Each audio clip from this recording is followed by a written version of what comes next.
ਤੇ ਸਿੱਖਾਂ ਦੇ ਮਨ ਦੇ ਵਿੱਚ ਇਹ ਰੋਸ ਸੀਗਾ ਕਿ ਹੁਣ ਵੀ ਅਸੀਂ ਇਹਦਾ ਇਨਸਾਫ ਲੈਣਾ ਆਪ ਕਰਾਂਗੇ, ਕਿਉਂਕਿ ਸਰਕਾਰ ਨੇ ਤੇ ਜੋ ਕਰਨਾ ਸੀ ਕਰ ਦਿੱਤਾ। ਸਰਕਾਰ ਨੇ ਤੁਹਾਡੇ ਦਰਬਾਰ ਸਾਹਿਬ ਨੂੰ ਇੱਕ ਦੁਸ਼ਮਣਾਂ ਦੀ ਟੈਰੀਟਰੀ ਬਣ ਕੇ ਟਰੀਟ ਕੀਤਾ। ਖਾਸ ਕਰਕੇ ਜੇ ਅਸੀਂ ਦੇਖੀਏ ਜਿੱਦਾਂ ਝੰਡਾ ਲਾਇਆ ਇੰਡੀਆ ਦਾ ਉੱਤੇ ਅਕਾਲ ਤਖਤ ਤੇ, ਉਦੋਂ ਹੀ ਕੀਤਾ ਜਾਂਦਾ ਜਦੋਂ ਕਿਸੇ ਦੁਸ਼ਮਣ ਦੀ ਟੈਰੀਟਰੀ ਨੂੰ ਕੋਈ ਜਿੱਤ ਲੈਂਦਾ। Pilgrims that were in the sarai and they hadn't had food and water, the soldiers were telling them to drink the mix of like blood and urine that was on the floor. The doctors were telling them that, oh, you know, some of these people are still alive, and the soldiers shot them in front of the doctors. After the 6th of June, why is the army combing through the countryside of Punjab? Why are they going through and picking up anyone from 15 to 50, especially Amritaris? By Beant Singh, you know, he broke down in tears, and Sardar Singh, as Shamsher Singh was talking about, he turns to him and says, Singh rondhe nahi hai, Singh badla lende. Amitabh Bachchan, he is there, and ਉੱਥੇ ਇੱਕੋ ਹੀ ਨਾਰਾ ਲੱਗ ਰਿਹਾ, ਖੂਨ ਦਾ ਬਦਲਾ ਖੂਨ। In one of the interviews, Amitabh Bachchan says, ਇਸ ਕਤਲ ਦੇ ਛਿੱਟੇ ਅਪਰਾਧੀਆਂ ਦੇ ਘਰਾਂ ਤੱਕ ਜਾਣੇ ਚਾਹੀਦੇ ਨੇ। 72 hours of carnage, people have been given a free hand to do whatever they want. There were rapes being done,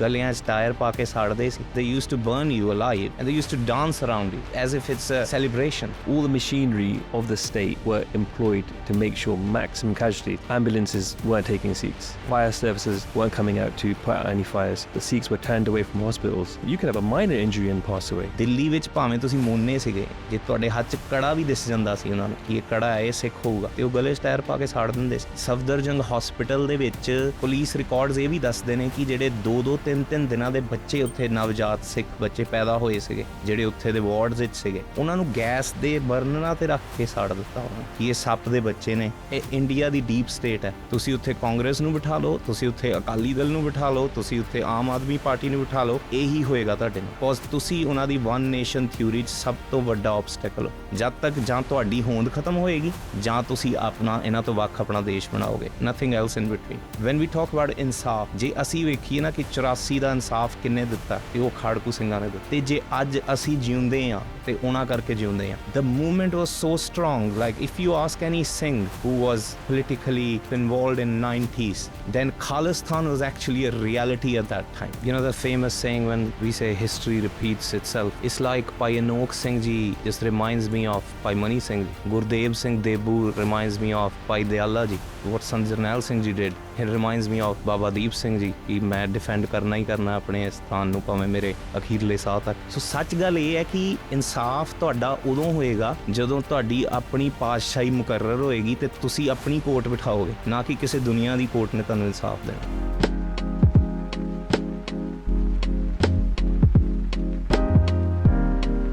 Welcome back to this special podcast series marking 40 years since June 1984. You guys have seen the previous 3 podcasts. First one touching upon 1469 called Coming All the way up to 1947. And the second one more touching upon the 1978 to 1982 period. And the last one in a lot of detail, just covering 2 years of Itihas, especially 1984 and the Singhs with a lot of Guru's Kirpa. They went through each day in a lot of detail from the 1st of June all the way up to like the 8th or 9th of June as well. And, you know, we've had Bhai Manpreet Singh Ji, Bhai Shamsher Singh Ji, and Bhai Manivjot Singh Ji, and Bhai Baljeet Singh Ji on those first 3 podcasts. But now we're lucky, Guru Kirpa, to have a 5th panelist as well, Bhai Harjinder Singh Ji, who's joined us for the 4th one.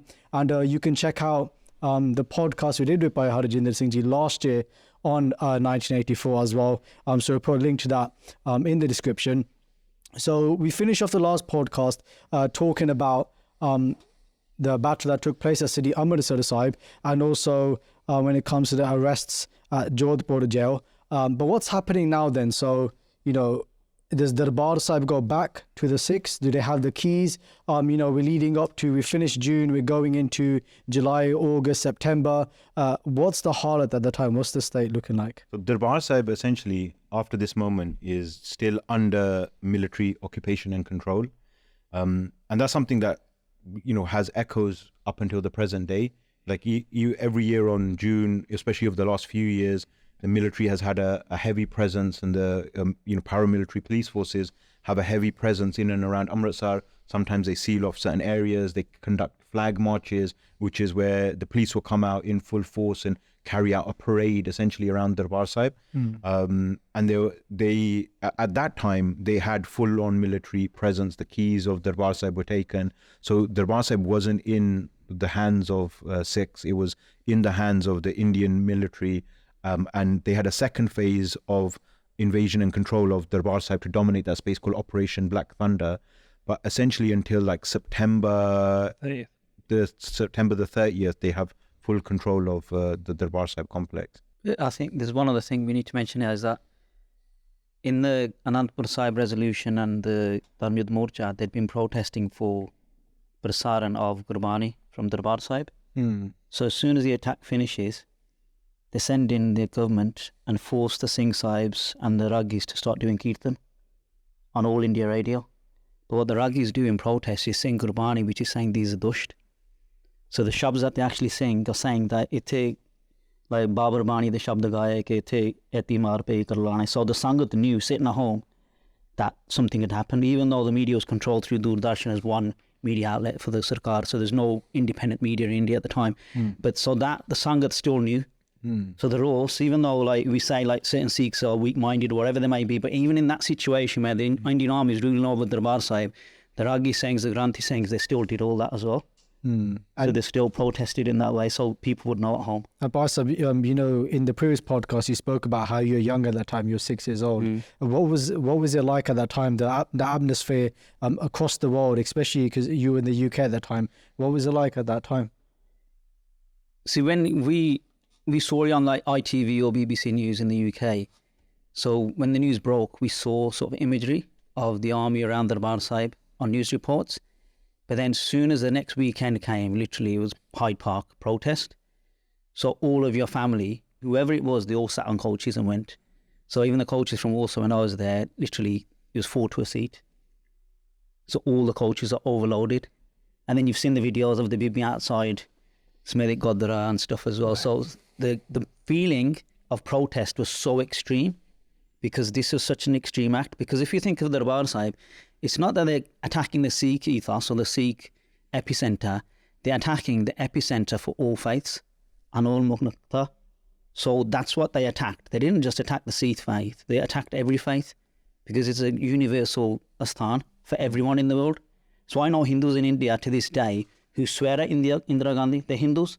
These are people who are 80 years old, Hannah, who I personally know, and they swear at Indira Gandhi to this day because of what she did in that attack. So the roars from the calm and even non-calm people who had dard for the Darbar Sahib and stuff, they all saw this as an active violation by the government and excess. There was no real reason for it. You've probably covered that in the last podcast anyway, Hannah. There's no smoking gun to say what should have happened. And Bhai Manpreet Singh Ji as well, I know you had family and have family at that time in India. So what was it like?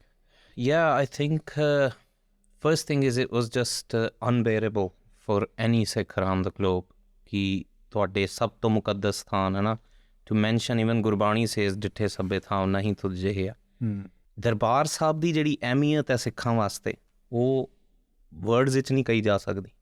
ਅਤੇ ਉਹਦੇ ਉੱਤੇ ਇੱਕ ਹਕੂਮਤ ਦਾ attack ਕਰਨਾ ਕੇਵਲ ਇੰਨਾ ਹੀ ਨਹੀਂ, ਤੁਹਾਡੇ ਅਕਾਲ ਤਖਤ ਜਿਹਦੇ ਤੋਂ ਤੁਹਾਡੀ ਪੋਲਿਟੀ ਸ਼ੁਰੂ ਹੁੰਦੀ ਹੈ ਉਹਨੂੰ ਅਟੈਕ ਕਰਨਾ, ਜਿਸ ਤਰ੍ਹਾਂ ਅਸੀਂ ਪਿਛਲੀ ਵਾਰੀ ਗੱਲ ਕੀਤੀ ਸੀ, ਵਾਜ਼ ਵੈਰੀ ਸਿੰਬੋਲਿਕ। ਅਤੇ ਸਿੱਖਾਂ ਦੇ ਮਨ ਦੇ ਵਿੱਚ ਇਹ ਰੋਸ ਸੀਗਾ ਕਿ ਹੁਣ ਸਿੰਪਲ ਸ਼ਬਦਾਂ 'ਚ ਅਸੀਂ ਗੱਲ ਕਰੀਏ ਵੀ ਅਸੀਂ ਇਹਦਾ ਇਨਸਾਫ ਲੈਣਾ, ਆਪ ਕਰਾਂਗੇ, ਕਿਉਂਕਿ ਸਰਕਾਰ ਨੇ ਤਾਂ ਜੋ ਕਰਨਾ ਸੀ ਕਰ ਦਿੱਤਾ। ਸਰਕਾਰ ਨੇ ਤੁਹਾਨੂੰ ਤੁਹਾਡੇ ਦਰਬਾਰ ਸਾਹਿਬ ਨੂੰ ਇੱਕ ਦੁਸ਼ਮਣਾਂ ਦੀ ਟੈਰੀਟਰੀ ਬਣ ਕੇ ਟਰੀਟ ਕੀਤਾ। ਖਾਸ ਕਰਕੇ ਜੇ ਅਸੀਂ ਦੇਖੀਏ ਜਿੱਦਾਂ ਝੰਡਾ ਲਾਇਆ ਇੰਡੀਆ ਦਾ ਉੱਤੇ ਅਕਾਲ ਤਖਤ 'ਤੇ, ਉਦੋਂ ਹੀ ਕੀਤਾ ਜਾਂਦਾ ਜਦੋਂ ਕਿਸੇ ਦੁਸ਼ਮਣ ਦੀ ਟੈਰੀਟਰੀ ਨੂੰ ਕੋਈ ਜਿੱਤ ਲੈਂਦਾ। ਜਿਸ ਢੰਗ ਦੇ ਨਾਲ ਉਹਨਾਂ ਨੇ ਪੇਸ਼ ਕੀਤਾ, ਪੰਜਾਬ ਦੇ ਨਾਲ ਜੋ ਸਲੂਕ ਕੀਤਾ, ਸਿੱਖਾਂ ਦੇ ਨਾਲ ਜੋ ਸਲੂਕ ਕੀਤਾ, ਜੋ ਕਿ ਅਸੀਂ ਪਿਛਲੇ ਪੋਡਕਾਸਟ 'ਚ ਡਿਸਕਸ ਕੀਤਾ, it was just beyond imagination for anyone. Our family wasn't in Delhi, so obviously we'll talk more about what happened elsewhere where Sikhs were in minority. ਉੱਥੇ ਜੋ ਹਾਲਾਤ ਸੀਗੇ, everybody used to mock at Sikhs ਕਿ ਹੁਣ ਕੀ ਕਰ ਲੈਣਗੇ, ਇਹਨਾਂ ਨੂੰ ਤਾਂ ਦੱਬ ਦਿੱਤਾ। Indira Gandhi was projected within the majority. It was projected as ਕਿ ਇਹਨੇ ਤੇ ਦੇਸ਼ ਬਚਾ ਲਿਆ। Durga, for example, they used to mention her as Durga. And it was just the whole nation was, especially the majority, was so convinced. Yeah, there were people who were saying कि इंदिरा गांधी ने गलत किया, but I think the whole माहौल was that कि इन्होंने देश नू बचा लिया दरबार साहब ते अटैक करके, and that's when it comes that the genocidal impulse started a lot earlier than the attack. You have to, via your media, you convince the whole nation that this is going to be a pro-national act. And they all seem to be convinced. And that echoed with the genocide as well. You know, everybody was convinced कि ये जो होया देश दी राखी वास्ते होया. And that's when you go back and listen to, you know, Sant Ji's speeches or Bhai Fauja Singh diya speech. And they used to say कि this is where it's heading towards. You know, they had the vision. They knew that this is going to happen. And that's why they were advocating for our rights from the very beginning, exhausting all the sort of resources. कि ये भी कर लो, वो भी कर लो, मोर्चा भी कर लो, ये भी कर लो, but this is how it's going to end. You know that point that Baji is making about the genocidal impulse, that's a really important point. Like 100%, there probably were like a handful of people here and there that supported Sikhs. And but what we found, like overwhelmingly, that genocidal impulse, that violence that was directed at the Sikh community and later on the Muslim community, especially in like recent times with India, there's been like mass persecution, like laws being introduced to strip them of citizenship. This whole issue of demolishing masjids, demolishing the homes of Muslims, that directly translates into electoral victories. So following Darbar Sahib, the party that Indira Gandhi was a part of wins subsequent elections on a massive landslide. And then today, like Modi's whole image is built up as the strong man, the protector of the integrity of Bharat, the protector against the, you know, the foreign threats or the domestic threats, the subversion, the terrorist body. And that terrorist body is always the Sikh body, that the body that challenges the integrity and the unity of India, which is the sovereignty of the Indian state. So it's either the Sikh or the Muslim.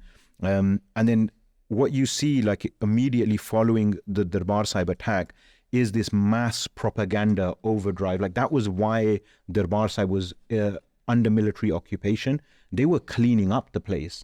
They were controlling visits of journalists. They released in national Indian newspapers stories that said the Akal Takht was not damaged in the military attack. They said that Sikhs themselves blew up the Akal Takht in a desperate attempt to flee. So they were presenting themselves as the saviors, and they were presenting Sant Zail Singh and the Sikhs that fought there as cowards, as that they weren't actually Sikh. Yet the facts of the issue are the Indian military was consuming thousands of bottles of alcohol, which Punjab's government, excise government, was paying for, which we talked about in one of the previous episodes. They were smoking within the complex. They were tying the hands of civilian captives behind their backs with their dastara and shooting them at point blank range. They were committing gross violence against women in the Darbar Sahib complex.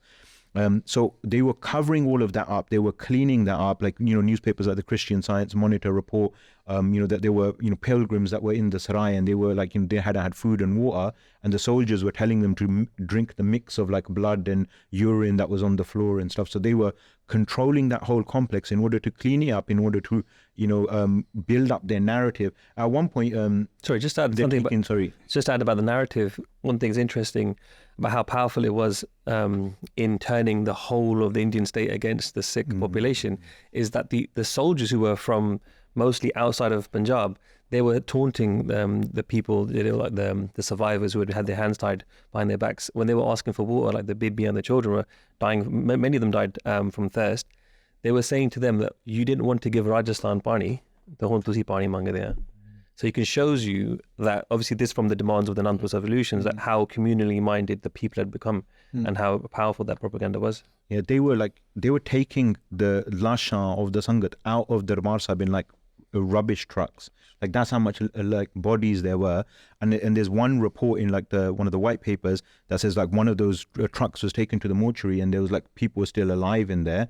The soldier, the doctors were telling them that, some of these people are still alive, and the soldiers shot them in front of the doctors. And in those trucks, there were like bodies of like kids as well. And they had said like, the official narrative from the military was like, no, Darbar Sahib wasn't harmed. There were no bullets were fired towards Darbar Sahib. Akal Takht was harmed. No women and children were hurt. Yet, like, what you can see from the historical record, what you can see from surviving documents, from testimonies, is that there were massive amounts of women and children that were killed after the soldiers had gained control of the complex. And I remember one of the previous episodes I was talking about how, you know, Sikh fighters that are portrayed as vicious individuals weren't going around murdering Sikh children. As soon as the military gains control of Darbar Sahib, as soon as their occupation is solidified, that's when you see the human rights violations taking place. Jitte, like the Jujaru Khalsa that were fighting, once they're taken out of the scene, then all of you know, the crimes essentially of the Indian government that were going to now intensify over this next, like, you know, 10-year period, you see all of that happening in Darbar Sahib immediately. And at the same time, you see Naujawan looking at the demolished Akal Takat and picking up pieces, putting them in their kamarkase, putting them in their pockets, and swearing oaths that they are going to avenge this attack. And one of those is like Sardar Beant Singh and Satwant Singh, and obviously their role and, you know, their assassination of the Indian Prime Minister is pivotal. So after the attack, obviously, if we look at the Sikh response, the most pro-India Sikhs would have been people in the intelligentsia, people working for the Sarkar, and people working obviously for the army. But then en masse, you have Sikh army personnel actually revolting from the army after the attack. So they're giving their posts, they've sworn oath to India to protect India, yet the attack is a barrier that breaches them. And so we had a Granthi Singh in Warsaw. He did 3 years in jail after the attack. He's a Tarmi Fauji, Hana. So these people committed their life to fight and protect the borders of India, but India used their own army against their own civilian population. So these Sikhs who are pro-India, so there's Lieutenant General Jagjit Singh Arora, who also gave statements against the attack, and then he fought for human rights as well until his death. And there's other Sikhs, like I don't know if we can call him a Sikh, but Gurbachan Singh. He's one of the most pro-Indira Gandhi people associated with our Qawm. Yeah, he gave back his awards. So it's like, even if you look at the Sikh response, who are people who are pro-India after the attack, completely turned the table on India because this breached their level of agreement with India, or even alliance with India as well. You know, and on the Tarmi Fauji, like, India tried to, like, present them as having deserted their posts. Like, desertion is a word where you're like a soldier, you're carrying out your responsibility and you're fleeing and you're running away because you're a coward. But really what the correct word is, they committed an act of mutiny. And in some incidences, I remember Baljit Singh telling me about one, is in some incidences they shot and killed their officers in their barracks before they left their post, and they rebelled and they tried to head towards Darbar Sahib as an open act of rebellion. And Brigadier Puri. a lot of them were heavily tortured as well. There's a thing called court martial, कि जे कोई अपनी responsibility तो फौजी पीछे हटता, especially being on duty, you get a court martial, and then there's a proper punishable offense. And I mean, they tortured. There's a Singh in Derby who's a Tarmi Fauji, and he was severely tortured. ਉਹਦੀ ਅੱਜ ਵੀ ਇੱਕ ਲੱਤ ਜਿਹੜੀ ਹੈ ਉਹਦੀ ਚੱਲਦੀ ਨਹੀਂ. So ਕਹਿਣ ਤੋਂ ਭਾਵ ਜਿੱਦਾਂ ਭਾਜੀ ਕਹਿ ਰਿਹਾ ਕਿ there were a lot of people who were actually against Sant Ji, but even for them this act was crossing the line. You don't attack somebody's epicenter. You don't attack a place which is open for everyone, but doing that, I think they ਜਿੱਦਾਂ ਪਾਪ ਦਾ ਘੜਾ ਭਰ ਜਾਂਦਾ. I mean, that was basically they did. But on the other hand, ਲੱਡੂ ਵੀ ਵੰਡੇ ਗਏ ਪੰਜਾਬ ਦੀ ਧਰਤੀ ਤੇ, ਅੰਮ੍ਰਿਤਸਰ ਦੀ ਧਰਤੀ ਤੇ, from Shiv Sena and from ਜਿਹੜੇ RSS ਦੇ elements ਸੀਗੇ. And then the other thing was this, the similar movement ਜਿੱਦਾਂ ਪੰਜਾਬ ਨੈਸ਼ਨਲਿਸਟ ਮੂਵਮੈਂਟ ਚੱਲ ਰਹੀ ਸੀ ਧਰਮ ਯੁੱਧ ਮੋਰਚੇ ਦੇ ਥਰੂ ਕਿ ਅਸੀਂ ਆਪਣੇ ਰਾਈਟਸ ਲੈਣੇ ਨੇ, ਸਿਮਿਲਰ ਮੂਵਮੈਂਟ ਚੱਲ ਰਹੀ ਹੈ ਮਹਾਰਾਸ਼ਟਰ ਦੇ ਵਿੱਚ. ਬਾਲ ਠਾਕਰੇ ਇੱਕ ਫਿਗਰ ਹੈ, ਉਹਦੇ ਵੱਲੋਂ ਬਿਆਨ ਆ ਰਿਹਾ ਵੀ ਸਿੱਖਾਂ ਦੀ ਐਥਨਿਕ ਕਲਿੰਜ਼ਿੰਗ ਹੋਣੀ ਚਾਹੀਦੀ ਹੈ, ਜਿੱਦਾਂ ਜਰਮਨੀ ਨੇ ਕੀਤੀ ਹੈ, ਜਿੱਦਾਂ ਨਾਜ਼ੀ ਜਰਮਨੀ ਨੇ ਕੀਤੀ ਹੈ. For Indira Gandhi, it was actually putting Sikhs in their position. The Darbar Sahib attack, until Indira Gandhi was shot dead, it was kind of like a big victory for them. ਕਿ ਹੁਣ ਅਸੀਂ ਸਿੱਖਾਂ ਨੂੰ ਇਸ ਪਾਸੋਂ ਇੰਨਾ ਡੇਗ ਲਿਆ ਕਿ ਹੁਣ ਨਹੀਂ ਉੱਠਦੇ ਇੱਥੋਂ. ਪਰ ਜਦੋਂ ਫਿਰ ਸਿੰਘਾਂ ਦਾ ਆਪਣਾ ਰੈਜ਼ਿਸਟੈਂਸ ਸ਼ੁਰੂ ਕੀਤੀ ਹੈ ਤੇ obviously even United Nation ਵੀ ਇਹ ਗੱਲ ਕਹਿੰਦਾ ਕਿ if the torture or the oppression is violent, then resistant will be violent as well, because ਹੋਰ ਕਿੱਦਾਂ resist ਕਰੋਗੇ, you got to have a one-on-one. So ਉਸ ਤੋਂ ਬਾਅਦ ਹੌਲੀ ਹੌਲੀ ਜੋ ਸਿੱਖਾਂ ਨੇ ਉਹਦਾ ਰਿਸਪੌਂਸ ਦਿੱਤਾ ਹਰ ਇੱਕ ਘਟਨਾ ਦਾ, ਦਰਬਾਰ ਸਾਹਿਬ ਦੇ ਅਟੈਕ ਦਾ, ਚਾਹੇ ਉਹ ਇੰਦਰਾ ਗਾਂਧੀ ਦੀ ਫਾਰਮ 'ਚ ਹੋਵੇ, ਚਾਹੇ ਜਨਰਲ ਵੈਦਿਆ ਦੀ ਫਾਰਮ 'ਚ ਹੋਵੇ, ਚਾਹੇ ਹੋਰ ਕਈ ਇਸ ਤਰ੍ਹਾਂ ਦੀਆਂ ਚੀਜ਼ਾਂ ਹੋਈਆਂ ਜਿਹੜੀਆਂ ਉਸ ਨੇ ਸਿੱਖਾਂ ਨੂੰ ਮੁੜ ਕੇ ਉਸ ਕੰਟਰੀ ਦੇ ਵਿੱਚ ਸਾਡਾ ਰਹਿਣਾ ਔਖਾ ਹੋ ਗਿਆ ਸੀ ਔਰ ਬਹੁਤ ਸਾਰੇ ਸਿੱਖ ਮਾਈਗ੍ਰੇਟ ਕੀਤੇ ਅਸੀਂ ਜੈਨੋਸਾਈਡ ਦੀ ਜਦੋਂ ਗੱਲ ਕਰਾਂਗੇ I think we'll talk more in detail about that. But at that time, Sikhan the sentiment to centralize that sentiment is ਕਿ ਸਾਨੂੰ ਅਸੀਂ ਬਦਲਾ ਲੈਣਾ ਇਹ ਇੱਦਾਂ ਨਹੀਂ we're not gonna go like that. We're not gonna take this, you know, lying on ground. And you see that, I'm sorry. Yeah, I was just going to add Bhagat Puran Singh, who is awarded a Padma Shri for his environmentalist work and his humanitarian work. So he runs a Bengaluru trust which looks after, I think, orphaned and disabled children. Was awarded a Padma Shri, and What is that? Sorry. it's like kind of like a government award. Highest civilian award. It's like a OBE or MBE, something Yeah, they're like equivalent. He's awarded that in 1981.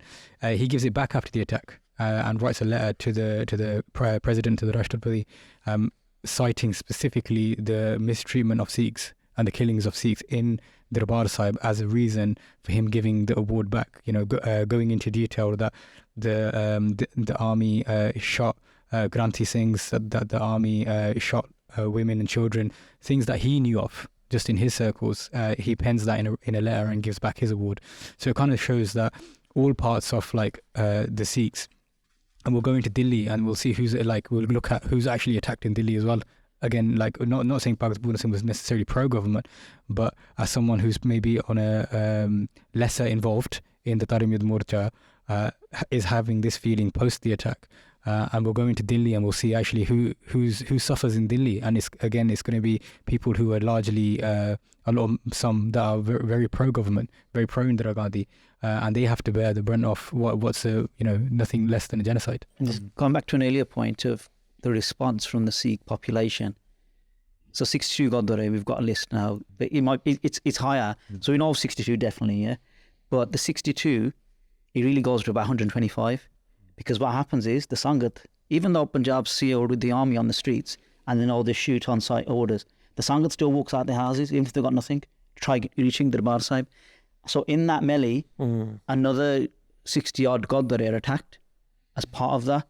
So really, we don't really know the real figures. Like, we know the 62 definitely on the list that we've got now, but other than that, so it's like a mass mobilization. You know the army's out there. You're walking into sure death, but you're still walking towards it. Yeah, it's kind of weird that we're having to convince people that this was an anti-Sikh element. This was genocidal impulses. It's strange that we're having to actually convince people of that. People then, regardless of what side you were on, seem to understood it just fine. People in Punjab understood it very well, and then unfortunately in a few months' time, the people in Delhi understood it very clearly. To the extent that they had to leave Delhi to go to other places. And we're sitting here 40 years later in England, telling people no, it was an anti-Sikh sentiment, whereas that was really obvious. I think for us it's obvious, but people like me and Manpreet Singh are a bit older. We realised because there's only Doordarshan then, there was no other media. So even my family members, Sakhe family members to this day say ridiculous things about Sant Singh because that's what the media told them.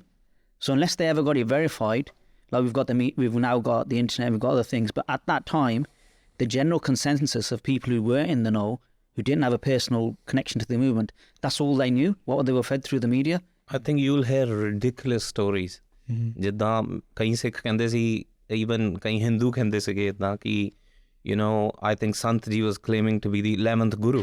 These ridiculous stories. I think also in terms of the way the people responded, we have to remember as well, Operation Woodrose was in full effect right now. So the attacks on the Guru Goddess, that was all part of this. And what we explain what the operation is. Operation Woodrose, when we spoke earlier in the earlier podcast about the bath sheet, the circular that went around the Indian army, it designated all Amritadis as terrorists, and that they had to be subdued for the final aim of peace to be restored to the country. So quite clearly they were telling the military who was in control of Punjab at this point, 150,000 troops who were inside Punjab, that until all the Amritadis are subdued, then we will never get peace until this happens. So what we have to ask ourselves as well about Sant Singh is, after the 6th of June, why is the army combing through the countryside of Punjab? Why are they going through and picking up anyone from 15 to 50, especially Amritadis? And the reason was that this was way bigger than Sant Singh now. So this Jali Lehro Tisigi, it had, because through Sant Singh's speeches, he was connecting people to Gurbani, to the Guru and reminding them what our duties are. And that's why, whether he was there or not, they were all now rising up. And it's true that the circular was true. The only way they could actually win now was to try to decimate that whole generation. And, even, sometimes we say that Sikhs don't understand, non-Sikhs have understood this very clearly, that the army attack was to crush the spirit. It wasn't for a single individual, it was to crush that spirit. And I think when you guys were talking about the response and how, especially people outside Punjab were feeling, I always think about, was it Gyani Amolak Singh, who says that famous interview on outside Havla. My local Guru Ghar. This is ITV News. So Gyani Amolak Singh says outside Havla Guru Ghar that they think with the army action that this is all over, but this is now the start of the real struggle. So if I just quote from Bhartjit, so this is actually the Indian Army circular in June 1984. So what Beant Singh said, he's actually quoted one line nearly exactly, so well done. These people wear a miniature kirpan around their neck and are called Amritaris. So this is not talking about a 9-inch kirpan or 10-foot kirpan. They're saying a galali. So it's like, even in our vernacular, we would think someone who wears a galali is an Amritari to an extent. So they're saying, if you wear a galali kirpan, you're seen as Amritari. And then the line that Beant Singh just mentioned, any knowledge of the Amritaris who are dangerous people and pledged to commit murder, arson and acts of terrorism should immediately be brought to the notice of the authorities. So a line before that is they have to be subdued to achieve the final aim of restoring peace in the country. This is exact quotes. This is actually from their document. And what was Sant Ji saying? When the Sant Ji famously say, have you got a bomb factory? Sant Ji goes, yeah, we've got a bomb factory. Har ek Amritari Sikh sade vaste ek bomb hai. And here he is. He's the fear of the Amritaris. He's the fear of an increasing layer of Sikhi creeping into the psyche of the government. And what you were saying earlier, Paji, like how it feels weird that we have to kind of explain what's going on and why people don't understand or around Darbar Sahib. But the reality is like within the Panth, within like those that are Amritari or those that are close to Sikhi, for them it's very, very clear like what happened, and you can see the connection that they have to like the political discourse, the struggle of the Panth that's going on, or generally like Panthic Masle. There is this understanding, there is this perception. And outside of that, like outside of Punjab, even to a larger extent, outside of Punjab, in like the urban, the Hindi speaking or the English speaking people in like the rest of India, there is this really like negative view of Punjab and Punjabis, and it's based on like mocking us, is based on us being like the butt of like the jokes, at presenting this stereotype of that on one hand you're either the dreaded terrorist with the turban and a beard, and you commit violence for the sake of violence, or you are like the happy-go-lucky, laughable entertainment character. And they've very successfully created this image, and continually, the media's used to reinforce this. Bollywood was a big tool of presenting the stereotypical image of the Punjabi or the Sikh, but it's something that continues until to this day. And then you have like this largely like this depoliticization of Sikhi and the Panth, that the terrorist has no politics. They're just, committing violence for the sake of violence. I remember this, Netflix drama that came out called Cat, which was like high budget production, and it presented the villain of the story, which is the cat, which is a criminal that was released from Indian prison, dressed up as a Sikh and turned against the guerrillas, turned against people of Punjab, as the hero of the story, and this really complex character with a complex backstory. And the Sikhs, those that were dressed as Sikhs in that program, they were a terrorist who is a terrorist for the sake of committing terrorism, kind of lines that were being dropped in that movie. So there's like this complete flattening of Punjab and its politics. And I think that is rooted in the arrogance of the Delhi Darbar and the Delhi Takat. And you see that in like immediately following Darbar Sahib 84, where Indira Gandhi is told to remove her Sikh security, like Satwant Singh, Beant Singh, that were guarding her. And she was so confident in her ego that she's like, no, they're loyal to me and they're close to me. And she was so convinced like that the image and the propaganda, that drive that was happening even at that time was so totalizing and so complete that there was no risk from, Satwant Singh and Beant Singh. But when they see Akal Takat and when they go there, like Beant Singh goes there, he goes there with his Mataji. And at that time, there's like a barge that's flying around Darbar Sahib, a lot of Sikhs talking about that barge. and that barge comes and lands on Beant Singh's mother's shoulder. And Beant Singh later sees that same barge outside of Safdarjung Road where they're guarding Indira Gandhi. But yeah, at that time, that impact that Akal Takht must have had on Beant Singh, seeing the demolished Akal Takht with his own eyes, I think is best captured by Harjinder Singh Mehboob's poem when he says, Jad ro Akal Takht de khandar Beant Singh ne dekhe, chuk kite asman ne sadde ten sadiyan de lekhe. That was referring to, Harjinder Singh Mehboob's referring to, like, Beant Singh is looking with tears in his eyes at the demolished Akal Takht, and the skies and the heavens are staring back at him with 3 centuries, ten sadiyan de lekhe, the 3 centuries of Sikh Ityas is staring back into Beant Singh. And he's like, Mehboob says, and a force erupts from Beant Singh's chest, like an eagle erupted, flying into the sky. And he says, like, Jor Athabaj, Cheer Maraja Udde, like that force is like the flight of the Prophet Muhammad on their horse towards heaven. And he says, Subak Sidak Shahid da Sam ke rakhiye, Subak Samay diye rakhe da.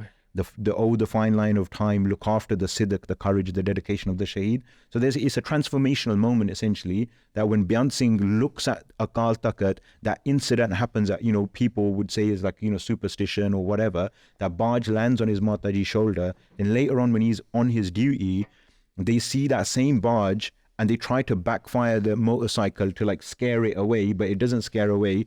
And then, they're in their uniforms, and Beant Singh and a few of the security guards, they start doing matha take towards the barge, and he's telling his Bibi Bimalkor, his wife, this story. And she's like, oh, you never used to believe in this type of stuff before, like what's happened? And like there was this profound change that happened, and he met his one of his relatives, Sardar Kher Singh, who told him about like Sikh Ityas and, awakened that Sikh that was in him, because Beant Singh was Amritari before. But, being in that circle of like those elite police officers, he started drinking, he started behaving in the way that those police officers do. He got absorbed into that Sangat and that culture. And then he decides to take Amrit again, and he hatches this plan to assassinate the Prime Minister of India. And that is like, Sikh historians have described it as like, an inexplicable thing that occurs, right? Like this Sikh awakens from within himself, and it's completely outside. Like I've heard it described as, Maharaj di bakshish, like who knows that Maharaj ne kere vele kede utte bakshish kar deni, the Beant Singh ne paida ho jana. That's how it's been described by like Sikh historians and Kathavachiks. Well, that the Jagwale track where it says, Turde firde bodyguard ona di anak jaggi. Yeah. So it's amazing. Yeah. And that's that phenomenon as well, that her bodyguards turned, they weren't agents of another government. They weren't like double agents or anything like that. And that in world history is unparalleled, where they felt that dard. And I think their Sakhi is so important, like by Beant Singh and by Satwant Singh. And sometimes it's detached from the overall Sangharsh, and sometimes it's presented as this really simple, again, by the Indian government, as a very simplistic thing, that they got angry, that they all got overwhelmed by the attack, and they shot Indira Gandhi. But really, they went on this months-long transformation process, staying true to Sikh principle and Sikh Siddhant. Even though they were fully prepared to shoot Indira and and assassinate her, they still wanted to do it in a certain way. And they took Amrit. They went to Darbar Sahib. Like in that time, a few months after the Battle of Amritsar, still under military occupation, the two of them both making excuses to get leave to then go and do Ardas in front of Akal Takht. It was highly risky. It could have been that they could have been found out, but they did that. And and there were so many steps that helped by Beant Singh along the way. One of the things was the barge, and the other thing was they were in Delhi. I think it was Seasganj. There was a darbar being held, and in there, the Kirtani and the Kathavachis were talking about Darbar Sahib and the Hamla. And by Beant Singh, he broke down in tears. And Sardar Kher Singh, as Shamsher Singh was talking about, he turns to him and says, he goes, Singh ronde nige, Singh badla lende. So all these things, holy, slowly, he took, and his wife talks about, Bibi Bimalji talks about how he started waking up early, he started going to the Gurdwara like twice a day in the Amrit Vela before work. And even to the point where small things, which might seem insignificant to some people, but I think of so significant to the overall Sakhi, is that like they wanted to give them a bonus for Diwali and they refused it.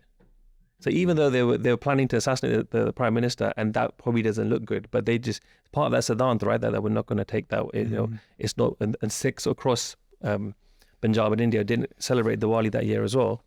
And then Satwant Singh, Beant Singh's their Karnama, what they did, then later gives life to the whole Kharku there. And what Baji said, there's a letter here by Sukha and Jinda, and they write something which I think is beautiful. They write themselves. Sukha and Jinda will come on to in a minute, who are probably like the most revered, you can say, high-profile assassins of the Khalistan movement. They say, ਸਾਡੇ ਬਿਆੰਤ ਤੇ ਸਤਵੰਤ ਨੂੰ ਵੀ ਗੁਰੂ ਗ੍ਰੰਥ ਸਾਹਿਬ ਜੀ ਦੇ ਪ੍ਰਕਾਸ਼ ਦੀ ਇੱਕ ਝਲਕ ਨੇ ਕਿਸੇ ਮਹਾਨ ਕਾਰਨਾਮੇ ਲਈ ਤੋਰਿਆ ਸੀ ਅਤੇ ਫਿਰ ਉਸੇ ਅਗੰਮੀ ਪ੍ਰਕਾਸ਼ ਦੀ ਇੱਕ ਕਿਰਨ ਸਾਨੂੰ ਵੀ ਨਸੀਬ ਹੋਈ ਸੀ ਕਿ ਅਸੀਂ ਜਨਰ ਵੈਦਿਆ ਪੁਨੇ ਜਟ ਆਇਆ. The ਝਲਕ of Guru Granth Sahib Ji, so the prakash of Guru Granth Sahib Ji, a kiran, a kind of a ray of it by Satwant Singh, Beant Singh got, and we're fortunate that we caught a ray of it as well. कि ਅਸੀਂ पुणे जाके वैद्या, we killed General Vaidya in Pune. So there's an understanding here that this is Rohani, that this is kind of a divine thing at play here. You know, these things, like Bhaji said, these things don't just happen. Your Satwant Singh, Beant Singh's by Sukha Jinda, they don't just kind of appear. We know like of Sukha Singh, Labh Singh, you know, like the daring kind of a decision that they make before the Bant, कि ਅਸੀਂ ਸਿਰ ਵੱਢ ਕੇ ਲਿਆਉਣਾ ਮਸੀਰੰਗੜ ਦਾ, and that seemed kind of you know, unheard of or unfathomable, but ja ho gaya, hai na? So yeah, Rohani is divine. It's an intervention from you know, different realms. And the inspiration and like the sayat that I gave the Qawm at this time was, you know, we can't quantify. I remember Bhai Harjinder Singh Ji, he was staying at someone's house, and when the news broke, he had like mixed feelings about it. And he was actually quite sad as well. And they said, you know, the Sikhs are all celebrating this. Why are you upset? He goes, I wanted to do that. And then he goes, gosh, but mere vijay da kismat, like I can do something as big as this. And obviously, Maharaj. Can we just go through that actually in a bit of a chronological order in terms of how did that happen then? And we've said it that obviously they assassinated Indira Gandhi, but what actually happened then? I just want to come in. The barge thing, what people don't realise after the attack, so the barge is a hawk. Yeah, but the barge came down in different houses across Punjab. So I've got a photo of a barge that came down in someone's house after the attack. And the barge came into the house, basically. It's in Punjab. You can see it in one of the army photographs that they took. Yeah. You can see it flying above Akal Takht. Yeah, but what actually happens is multiple barge. So what we believe in our Ruhaniyat is that the barge were the descendants of Guru Gobind Singh's barge. That lineage, let's say, they come down for these sort of karname. What also happens, so the photo I've got, it's on a car publisher's social media somewhere. So this barge came down in someone's house. This is after the attack. The barge is in their bera, but doesn't leave. When they go towards it, flies up, sits on the wall, and they're like, what's going on? So then they do an ardas, deg banake, deg shakal on the barge, doesn't eat anything else, starves to death and dies in their bera. That same house then, by Sukhwinder Singh Sangha, comes and stays nights afterwards in the Sangharsh. So these barge, like we're talking about, Satwant Singh, Beant Singh, they actually came and guided the Sikhs as well. So they're doing a sort of guidance as well, showing people. So in the houses, like we're saying, like the media oppression wouldn't have got there, the barge came and gave messages to people who couldn't get there as well. So even Baba Jaginder Singh, they were saying, I think after the attack, that's the sort of thing in our Sangharsh. So a lot of these people wouldn't have told these stories. Luckily, this guy took a photo of the barge in his bera. While he's still alive. Just for the Sangha that are listening, why are we talking about barge for? What is the significance of this barge? I think he explained it like the connection to Guru Gobind Singh Ji, essentially. Yeah. That's what it is. And you think it's the connection to Guru Gobind Singh Ji of the barge, but it's also the kind of unnatural behavior, like the barge flying in circles around Akal Takht, coming and landing on Beant Singh Mataji's shoulder, you know, sitting on the wall outside and not fleeing when they're like backfiring the scooter. I don't know if you've heard it, you like it makes a loud kind of sound. They're trying to scare the animal away, and that the barge is behaving in a way that's not normal for. And you know, you're talking about the photo of the barge. It's actually in the court case file. Oh yeah. But Beant Singh and Satwant Singh's case file, it's because it's from his diary. He writes it in his diary, and they have that. And that's the moment when he's having this transformation experience. But when that happens, that's when he feels like Spartak. It's a predatory bird. It's got no reason to have human interaction unless he wants to get caught. See, do you know what I mean? As a simple like nature thing, Anna. So it's very odd behavior for that bird to be doing those things. Plus, and the other side is like we say like barge ak, which is the aim of a barge. You can do from like 100 meters up, come and hit something. So it's like for that bird to do that to you, and you've not housed that bird or like made it your ultimately pet. I think the Sikhs have took that as a sign, and so whatever it is, jo bhi hai na, whether someone's seen a barge, whether someone's read Shabad. I think Singh Sahib, Jaswant Singh Manji Sahib wale, they always say that, you know, when they started doing Prakash again after at Darbar Sahib, the Hukamnama came, Bhagatan di sada tu rakhda har jiyo, tur tu rakhda aya. Yeah, that the Bhagats will always be protected, and then the Hukamnama comes on the 31st of October. Jo jo di se vada vadera, so Kharku Singhs. Whoever does think that they're like egotistical, or they will become swab, they will become dust. So however Sikhs took it, you know, whether they're listening to the Gurbani, like Bhai Sahib said, when they're doing the Shabads, Babar Bani, when they're talking about the Mar Pai Kurulani, or Baj, or the Hukamnama, all the Sikhs are getting these signs that, you know, about what's to come. Last year I went to Nankana Sahib and I heard the most interesting story. ਉਹ ਕਹਿੰਦੇ ਕਿ ਜਿਸ ਦਿਨ attack ਹੋਇਆ, ਜਿਹੜੀ ਜੰਡ ਸੀ ਜਿਹਦੇ ਨਾਲ ਲਛਮਣ ਸਿੰਘ ਨੂੰ ਬਣਿਆ ਸੀ, ਕਹਿੰਦੇ ਅਸੀਂ ਦੇਖਿਆ ਕਿ ਉਹਦੇ ਚੋਂ ਬੇਹਿਸਾਬਾ ਖੂਨ ਚੋਂਦਾ ਸੀ. I mean, these kind of stories, you know, somebody might think it's superstition or something, you know, we're not superstitious people. But I think when it comes to Baj, you know, Baj is basically a symbol of Raj. Yeah. And it was used to give messages as well. You know, birds were used to give messages. So maybe that message from Guru Sahib maybe was going from house to house, you know, person to person. Jidda marji signal mile, hai na? Plus, if we go, you know, the chronology of the events. I mean, ਢਹਿਆ ਹੋਇਆ ਅਕਾਲ ਤਖਤ ਦੇਖਣਾ, you know, ਮੈਨੂੰ ਲੱਗਦਾ ਇਕੱਲੇ ਉਸ ਢਹੇ ਹੋਏ ਅਕਾਲ ਤਖਤ ਨੇ ਖਾੜਕੂ ਸਿੰਘ ਕਿੰਨੇ ਬਣਾ ਦਿੱਤੇ ਹੋਣੇ ਨੇ.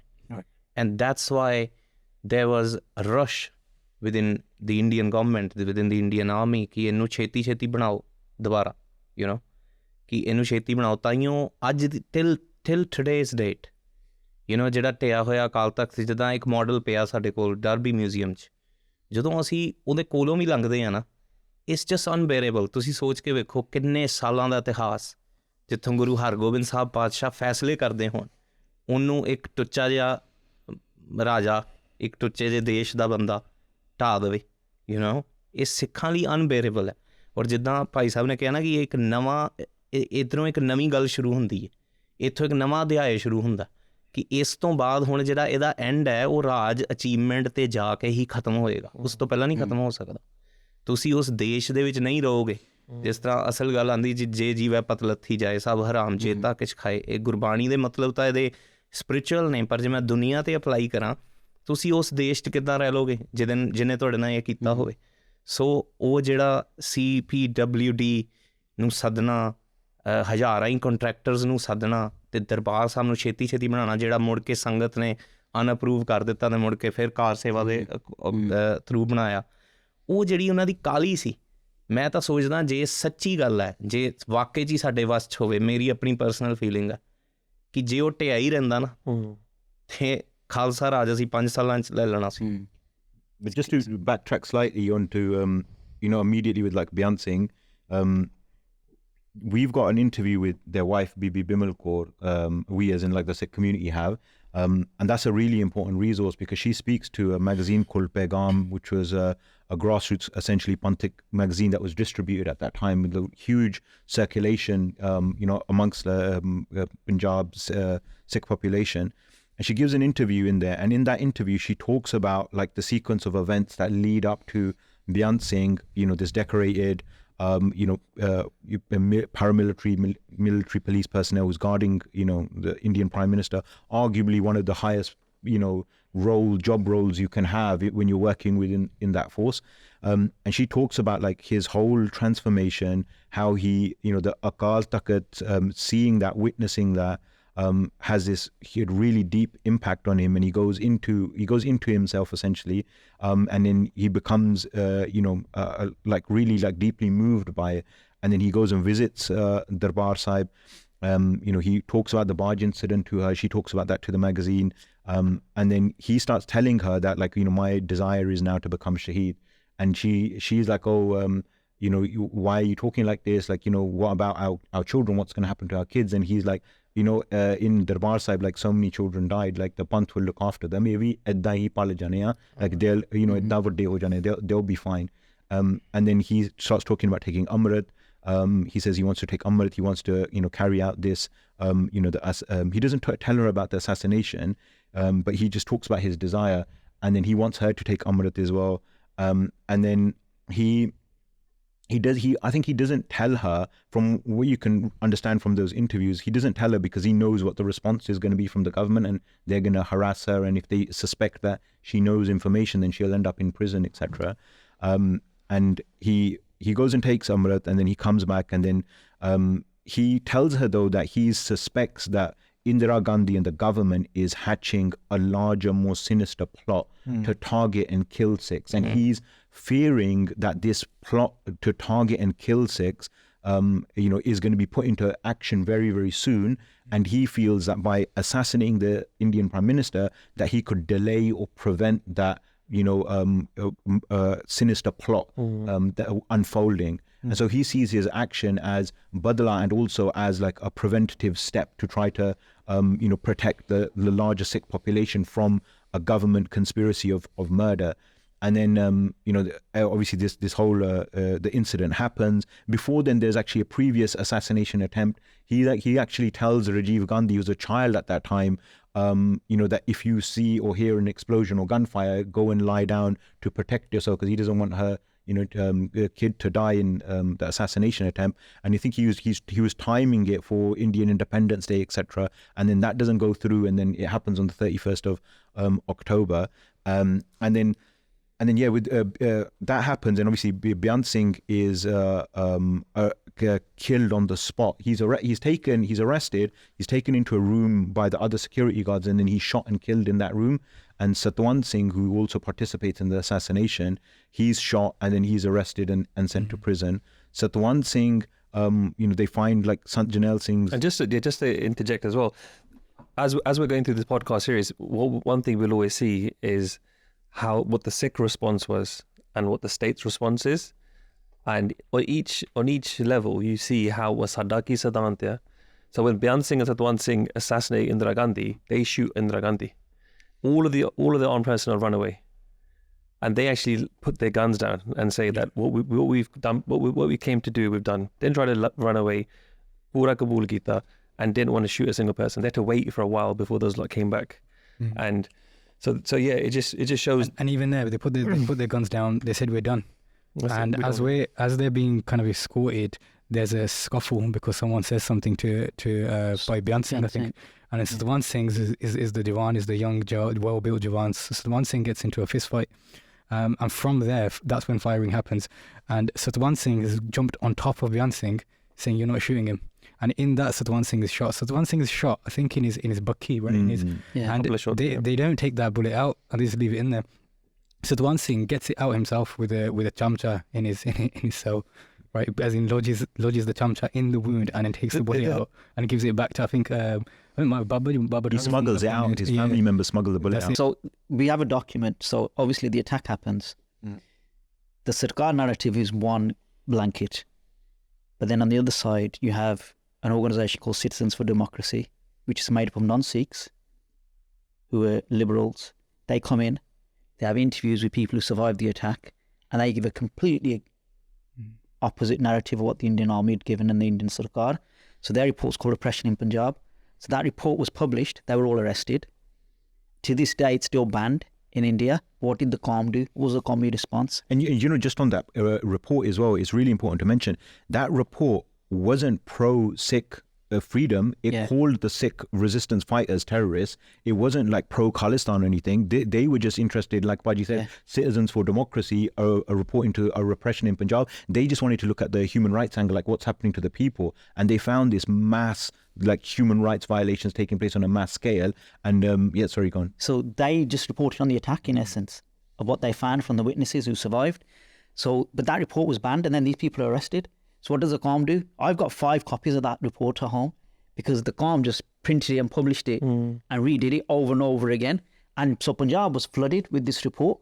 So every Sikh, even like we're saying Beant Singh, Satwant Singh, they would have seen, like we're saying, on the visit, they see something completely different to what they've been told. So it's like, it's that. And as much as they tried to keep what was happening in Punjab from the people of Delhi, things were getting through, because obviously they would go back on leave and they would learn. And there's a few Sakhis about this as well, where Bhai Satwant Singh, his younger brother, we were able to have an interview with, and with Bhai Shamsher Singh. And in that, he told us, the Sakhi, that when Bhai Satwant Singh was traveling in like a bus or something, and some guy was smoking, and Bhai Satwant Singh says to the guy that it's a public bus, you're not supposed to smoke. And this also shows the communal element, the propaganda, because what the guy says to him was that this is Delhi, this isn't Pindi da Rajni guy. It's obviously a derogatory term for Sant Ji. He goes, and that again, that's a comment that's made with a lot of weight, because obviously we had the 1981 Holy City status, the Pavitra Shehar da Darja Morcha, so where they were trying to get rid of tobacco and alcohol from Amritsar. So you can see how they were taking it, how they were doing the prachar to them. So that's why he's saying to Bhai Satwant Singh that this isn't your Raj over here, this is Delhi. And Bhai Satwant Singh doesn't say nothing. He gets off at the same stop as he gets off. And when that guy walks through a park, he stops him. He goes, "Have you met Bandarane before?" And he goes, "No." He goes, "Met in Milan," and he battered him like five minutes. but it's true. But it's this thing that it had that impact on them. Because they were finding out what's happening as well, and all these Santal they had that effect on Santal, having that effect on even the military. Bhai Satwant Singh obviously survives like 4 or 5 years until he gets hanged, and in the whatever they could say in the visits, because it's very restricted what he could do and say. They weren't allowed to photograph them in court or anything like that. But he did say that sadly pehl hogi, that we got there first. But there was other bodyguards who were Sikhs would have done it. So he was saying that it wasn't that we were the only ones, because obviously subsequently they found out from other Sikh officers who were in the obviously protection unit for Indira Gandhi that they would have done it first as well. But it's just that thing that they were there. But then I think on a personal level, living through that period, like we were talking before, the calm was literally the attack happens, and then outside people like Jagjit Singh Chauhan were making statements saying, "I'll pay X amount of thousands of pounds or rupees to anyone who kills Indira Gandhi." So the Qawmi Dard was like, literally, like we were all counting down from June 84, just when is she gonna die? When's the Qabr coming? So it wasn't like, for us in our psyche, it wasn't like she's not going to die. Obviously we've got that thing now, that thing of 120 days or something, that anyone who attacks the Darbar Sahib is killed within this number of days. If you look at Masarangar or other people, they're all within a certain number of days of assassination. 153 days. Yes, there's some stat. So with that, but we obviously, that went in our mind at the time. Obviously, we do those stats now with social media, but at the time, we were just like, "Ajai khabar, kallu ai." Someone's going to do it. It's going to be done. And the thing is, this is the element of Kirpa, Guru Sahib's Kirpa, because the Sikh bodyguards and the police officers, a lot of them had that Bhavanama. But how do you say that? And how do you say that to your other officer who might just inform on you? So Bhai Satwant Singh talks about, his brother told us how that conversation even happened, and that Bhai Satwant Singh, Bhai Beant Singh was trying to feel out Bhai Satwant Singh, trying to see if, is he on the same wavelength as me? And he says to Bhai Satwant Singh, he says, "Oh Kaya, like someone might one day come and, the Sikhs might come one day and attack Indira for what she's done." And then Satwant Singh says to him, instead of that happening, instead of someone coming here, Sikhs coming here, and we getting shot, and she's trying to, they want to shoot her, and we're here as well. We might get shot. Because instead of that, why don't we just shoot her? And that's just an imaginable conversation how that could take place. But that's the Kirpa that Bhai Beant Singh's trying to softly see. But Bhai Satwant Singh and they didn't even know each other that well. But he just came out with, he goes, "Well, why don't we just do it?" And then with like Beant Singh's wife, right? So when that assassination happens, by Beant Singh's wife, who was Bibi Bimla Devi, she's from a Hindu parvar. She takes Amrit, comes Bibi Bimal Kaur. She works as a nurse in a hospital in Delhi. So she didn't obviously know what was going to happen. And while she's at work, she goes for a lunch, she comes back, and there's police there. They arrest her, they take her back to her home. They don't, give her any information. She doesn't really know what's happened. They ransack her house, they search everything, they ask her loads of questions. Essentially, they keep her on house arrest all the way up until Beant Singh's Antam Sanskar, their funeral program. So Bibi Bimal Kaur is completely disconnected from, community. She's just under house arrest. She doesn't know what's happening. She starts hearing, hints of, from the police officers that are kind of guarding her, and she hears hints and, hears little snippets of news, and she feels completely isolated at that moment. That what's happened? Like, what is the reaction or the feeling of the Sikh community? And so she's let out from house arrest on the day of Bhai Sahib's funeral, and she goes to the Gurdwara and where they're having the sanskar, and there's like tens of thousands of sangat there that turn out, and there's photographs of this, and you see Bibi Bimal Kaur sitting there, and you from her interviews and from the stories that she tells, that's where she felt like this massive, overwhelming sense of like haunsla, like feeling like supported by the community, and like the actions that Beant Singh did, that they were being looked at with such affection by the Sikh community at that time around her. And then so she, because of her safety situation, Baba Thakur Singh Muni at that time, they transfer her to Punjab, give her a house where she can live. Her family's honoured by Sikhs at that time. And then Bibi Bimal Kaur then goes from like complete outsider to right into the center of Panthic leadership at that time. And I think, Bibi Bimal Kaur's role, in her history, I think it's slightly a bit of an injustice is done to it, and it's not being presented. We wrote something about it a few years ago, a first part of a magazine that we wanted to publish, just looking at Bibi Bimal Kaur, because she's often presented as the wife of the assassin. That's how the newspapers described her a lot at that time. But in her own right, she was a formidable political and revolutionary figure for the Sikh community. She was arrested. She spent time underground. She gets convinced by Sikhs at that time to run, for the Ropar election. She runs the first time, she loses, and arguably due to electoral fraud. She runs the second time, she wins, and when she wins, because of Bibi Bimal Kaur's winning that election, we've got like so much of her first-hand account. So we've got the interview with Begum magazine. There's a video that's on 1984 Tribute's YouTube channel, but now it's like banned as you're watching this, so you won't get to watch it. But she comes to the UK, Slough. She goes to America, Canada. So we've got a video of her. We've got like that interview. We've got the record of her speaking in the Indian Parliament, because that's all written down. So she raises every single issue.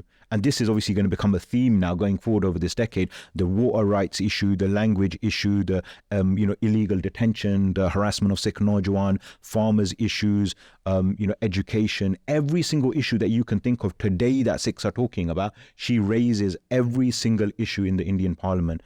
And then she goes there. Like at one point, we was reading the transcripts, and one of the another MP says, "Oh, why don't we get an interpreter for Bibi Bimal Kaur, because she can't understand English?" And then she responds, "I can understand English." Like just the drirta that she had, and the stories that you hear about her. She's described as really like a dalir, courageous character. She finds out that there's a young Sikh being arrested and kept in a prison cell, she would go to the police station and force them to open every single prison cell and show them. And at one point she goes to a police station with Sumedh Saini, who's a notorious Punjab police officer, committed mass human rights violations and atrocities against Sikh fighters and their families. So she goes to the police station, she hears a report of someone being detained there illegally, and then she demands to see the cells, and Sumedh Saini swears at her and says some foul language, and she had some bodyguards with her, some young Sikhs of like the student federations, and one of them takes out his gun and puts it on Sumedh Saini's neck and says like, BBG, if you say, I'll like, blow his head off. And she tells him, she's like, no, no, we're not going to do that. And then later on, Sumedh Saini finds that young guy and like brutally tortures and kills him. By Dharmsingh Gandhi, I think his name was. And then, so Bibi Bimal Kaur goes through this like huge transformation. And in a way, her, like, why I'm giving so much detail is like her life, her role and her connection to the movement is a really important lesson and a story, and her arc that she goes through from like the outside, from the periphery, taking Amrit, being the wife of like a Shaheed Singh, being in this role of leadership, leading like a Morche and Jathe against the SGPC and against, the Darbar Sahib's, control, being underground, being sent to prison. She's interviewed in one interview. She's asked that, while she's in prison, what do you want? She's like, send my kids to me in prison one day on holidays so I can teach them about Sikh Ityas and Sikh history. And so she would spend summers with her in jail. Yeah, summers with her in jail. And so she goes through this huge transformation. She says in her speech when she's in the UK, she says, the same government that wouldn't allow me to travel now is forced to give me a diplomatic passport so I can come out. And so she she says like Sant Jail Singh in that same interview, she's like, Sant Jail Singh Sadde Vaste Jannan Munaraya, the Tower of Light, the lighthouse. And she talks about the Sahibzade, she talks about the movement, the role of the Sikh, that, she says very famously that the issue of Punjab is the issue of Galammi, that we will do anything to take this Galammi off our neck, that the issue, all the problems in Punjab are a result of our oppression and our subjugation. The solution is Azadi, liberation.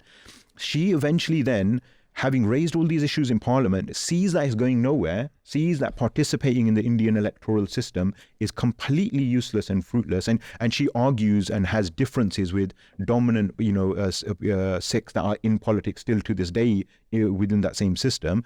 And so she by those same Sikhs, and I don't want to take any names here, but those same Sikhs label Bibi Bimal Kaur a radical, an extremist, etc.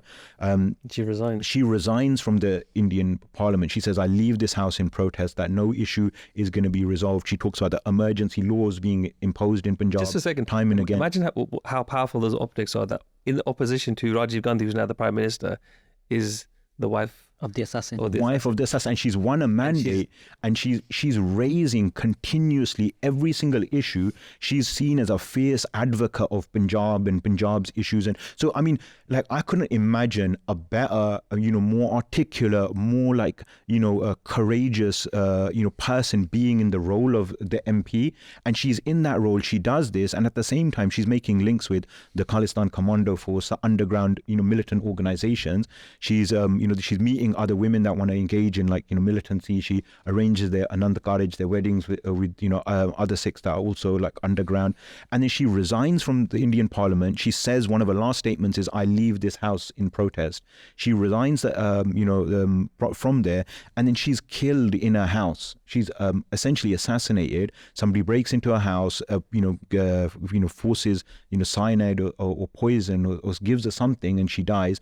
And then initially the police report that she was killed by an electric shock. They refuse an autopsy for her body, which is like the only kind of substantial proof that you're going to get, because, if any kind of the Indian law for what it is says that, if you die within those, situations, even in the UK, if you die in your house, you're going to get an autopsy, right? But they refuse a autopsy. So her whole kind of journey shows the limitations of participating in the Indian electoral system, even though you're winning a mandate at this time. And it wasn't just Bibi Bimal Kaur. Now, you had multiple candidates, including by Beant Singh's father, who becomes an MP. You had multiple, candidates. So you have, the Beant Singh, the election that happens is a boycott that's being issued. I'm jumping a little bit ahead though here, but you have I think it's like a 10% support, 25% turnout for that election, and you have zero support in Sikh areas. And before that, you have multiple Panthic candidates. Before that boycott election in '92, you have multiple Panthic candidates winning seats and issues being raised. Landslide. And then literally, that same community that elects those Panthic candidates, the same community then boycotts the Indian parliamentary system in a clear rejection of the Indian electoral system's right to rule. So it's a very clear symbol of Sikh rejection of the Indian party system. And on average, in that 92 election, the voter turnout was 25%. On average, between 1966 and 1985, the average voter turnout was 68.5%. So a massive, drastic difference. So you see this, Bibi Bimal Kaur's journey, and at the same time, you now from following Darbar Sahib's invasion, Beant Singh's, actions, you see this burgeoning militant movement taking full form and it's rooted in Sant Jail Singh's connection to these things. Bhai Shamsher Singh's obviously mentioned that Bibi Bimla Kaur, she quit and resigned from her post. But I think for us living in the West especially, we don't take that with much seriousness, because we don't know, if you're an MP in India, you get a house, you get a bodyguard and bodyguards, you get a driver, you get a car, you're protected, you're the wife of the assassin of the Prime Minister. So in effect, you've signed your own death warrant. That's what she's doing. So this is a person who got elected, fought the system in a peaceful manner, gets their patronage as well, because they have to give her, because she's a government representative. But then she's turned all that away, and she knows what that will lead to her. She's a single mom. Right. So she knows that that's going to turn into the driver's gone, the bodyguard's gone, the house is gone, the stipend's gone, everything's gone. So she's actually turned, so even her death in her Shahidi, she's actually giving a clear message to the Qawm कि मैं कारकुर के सारा कुछ देख लिया, तो इन्हां दा कुछ नहीं हैगा. We can't fight this sarkar in. And it kind of reminds you of the Nawabbi as well, because she takes these things from the state and she uses them. She goes to Sla Gurdwara, arguably one of the most Panthe Gurdwaras at the time.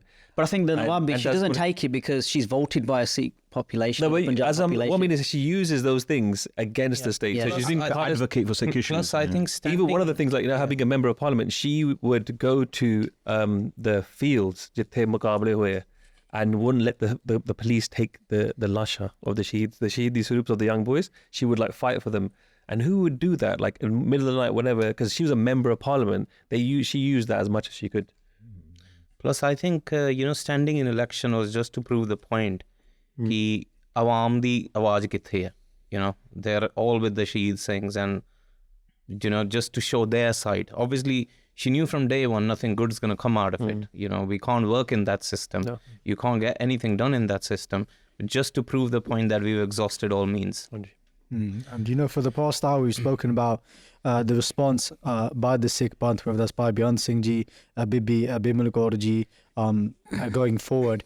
But what about the response from the other side when it comes to the government? What was going on that side? Coming to the D-Day, when Indira Gandhi gets shot, one thing, it reminds me of Baba Bachittar Singh Sakhi. Even Baba Bachittar Singh is trying to fight a big, massive hathi. कि महाराज मैं तो heavy बहुत मलूक जिहा वां, मैं किद्दां लड़ांगा. ते है ना गुरबाणी शब्द आंदा है, हाँ गुसाई दा पहलवान लड़ा, मैं गुरमिल ऊच दमा लड़ा, सब होई छिंच इकट्ठियां, दर बैठा वेखा आप जियो. ये बंदे महाराज ने अपॉइंट कीते, सिलैक्ट कीते एक काम करन नूं. जिद्दां अकाल तख्त अकाल दा तख्त है, अकाल हुक्म करदा जो करदा. So, je dooje paase da response dekhiye, what happened? She gets killed, and the same very day when her body is brought to Safdarjung Hospital. At that time, obviously, one of their own banda, Gyani Zail Singh was the president of India, and he was on a foreign tour. He comes to visit and pay his homage to the dead body, and his car get attacked at the same time. So this just destroys the narrative when people say, ਇਹਦੇ 'ਚ ਕੁਛ ਨਹੀਂ ਰੱਖਿਆ, ਪੜ੍ਹ ਲਿਖ ਕੇ ਅਫਸਰ ਬਣੋ, ਵੱਡੇ ਅਹੁਦਿਆਂ ਤੇ ਜਾਓ. ਤੁਸੀਂ ਉਹਨਾਂ ਦੇ ਵੀ ਬੰਦੇ ਹੋ, ਚਾਹੋ ਕੁਛ ਵੀ ਹੋ ਜੇ, you're still a Sikh. Even if you're the president. Yes, even if you're the president, you're going to get the same treatment. And at that time when her body comes out, there are a lot of people, Congress the leader sige, we can talk about Jagdish Titler and Anant Makhan, Arun Nehru, and a lot of other people, HKL Bhagat, and all of them were there. But a lot of the other personalities, for example, Amitabh Bachchan, he's there, and othe ikko hi nara lag reha, khoon da badla khoon. That's the atmosphere, khoon da badla khoon. And in one of the interviews, Amitabh Bachchan says ki, is katal de chitte aparadhiyan de gharan tak jane chahide ne. So it's basically just encouraging everyone to do genocide. Now, the ground reality is ki usse raat, voter list is being distributed, and a lot of criminals, now obviously we can't prove it, but the people know, because ਉਹਨਾਂ ਨੂੰ ਪਤਾ ਸੀ ਕਿ ਉਹਨਾਂ ਦੇ ਇਲਾਕਿਆਂ 'ਚ ਕਿਹੜੇ ਬਦਮਾਸ਼ ਸਨ, ਯੂਪੀ ਤੋਂ, ਹਰਿਆਣੇ ਤੋਂ, ਜੇਲ੍ਹਾਂ 'ਚੋਂ ਬਦਮਾਸ਼ਾਂ ਨੂੰ ਛੱਡਿਆ ਜਾਂਦਾ, given the material, a lot of material which we'll discuss in detail, that they were given, ਕਿ ਹੁਣ ਆਈਡੈਂਟੀਫਾਈ ਕਰੋ, ਜਿੱਥੇ ਵੀ ਸਿੱਖ ਮਿਲਦਾ, you go free hand, government the support ਹੈ, ਜੋ ਕਰਨਾ ਕਰੋ. Even Rajiv Gandhi, I think he lands and the first thing he says to his PA is ਮੈਨੂੰ ਕੋਈ ਸਿੱਖ bodyguard ਆਪਣੇ ਨੇੜੇ ਤੇੜੇ ਦਿਸਣਾ ਨਹੀਂ ਚਾਹੀਦਾ, ਮੈਨੂੰ ਕੋਈ ਸਿੱਖ ਪੁਲਿਸ ਵਾਲਾ ਨਹੀਂ ਦਿਸਣਾ ਚਾਹੀਦਾ. ਬਹੁਤ ਕੁਝ ਹੋਇਆ. And even on the police officers, the Sikh police officers pre this are given time off state mourning, hand in your service rifle. It's like a suspension. Yeah, suspension. So it's like a Nothing's going on.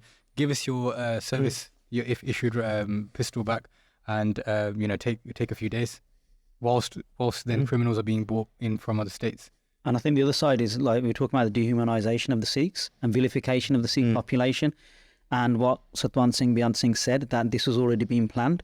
So the implementation was easy for them to have the voter list, so it was already prepared. It wasn't that they prepared it then. So the genocide was already planned. It's just the death of Indira Gandhi brings that forward. That's why it's so clinically processed with the rods and the chemical they throw over the Sikhs and the tyres that they put over the Sikhs and the kerosene as well. So it's all very meticulously planned. And it's the speed as well, right? Like the voter lists, they're not electronic documents. These are like physical paper documents, and there's mobs being bussed in. They're being handed, chemical powders in order to set fires. There's photographs of, mobs walking with automatic rifles, Kalashnikovs that aren't available to police personnel. So these are like restricted firearms that the mobs are walking around with. ਸਾਨੂੰ ਕਹਿੰਦੇ ਆ ਕਿੱਥੋਂ ਲਿਆਈਆਂ ਤੁਸੀਂ? That's what they say to the Sikhs. Like where would you import these military grade weapons? Where do they get them from? Yeah, it's a question that no one seems to ask. Who gave them army level ammunition and the thing is the propaganda was that this is a response. So this was an anger to Indira's killing. The truth is that there was a natural or organic response on the 31st. Zail Singh's car gets stoned, a few people get beaten up. But what took place, which was the pre-organized state-sponsored genocide, could only take place with the full support, backing of the government of its day.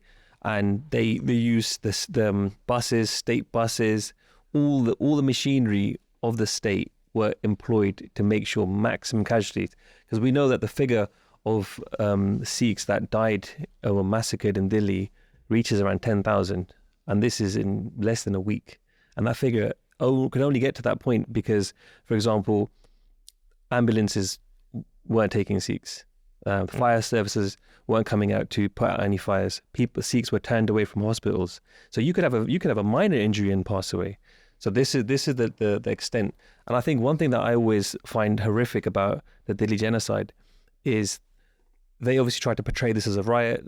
Thousands and thousands of people don't ever die in a riot, but some of the testimony of journalists like Sanjay Suri talks about how like the block of Trilokpuri, where some of the most horrific crimes took place, it was quiet.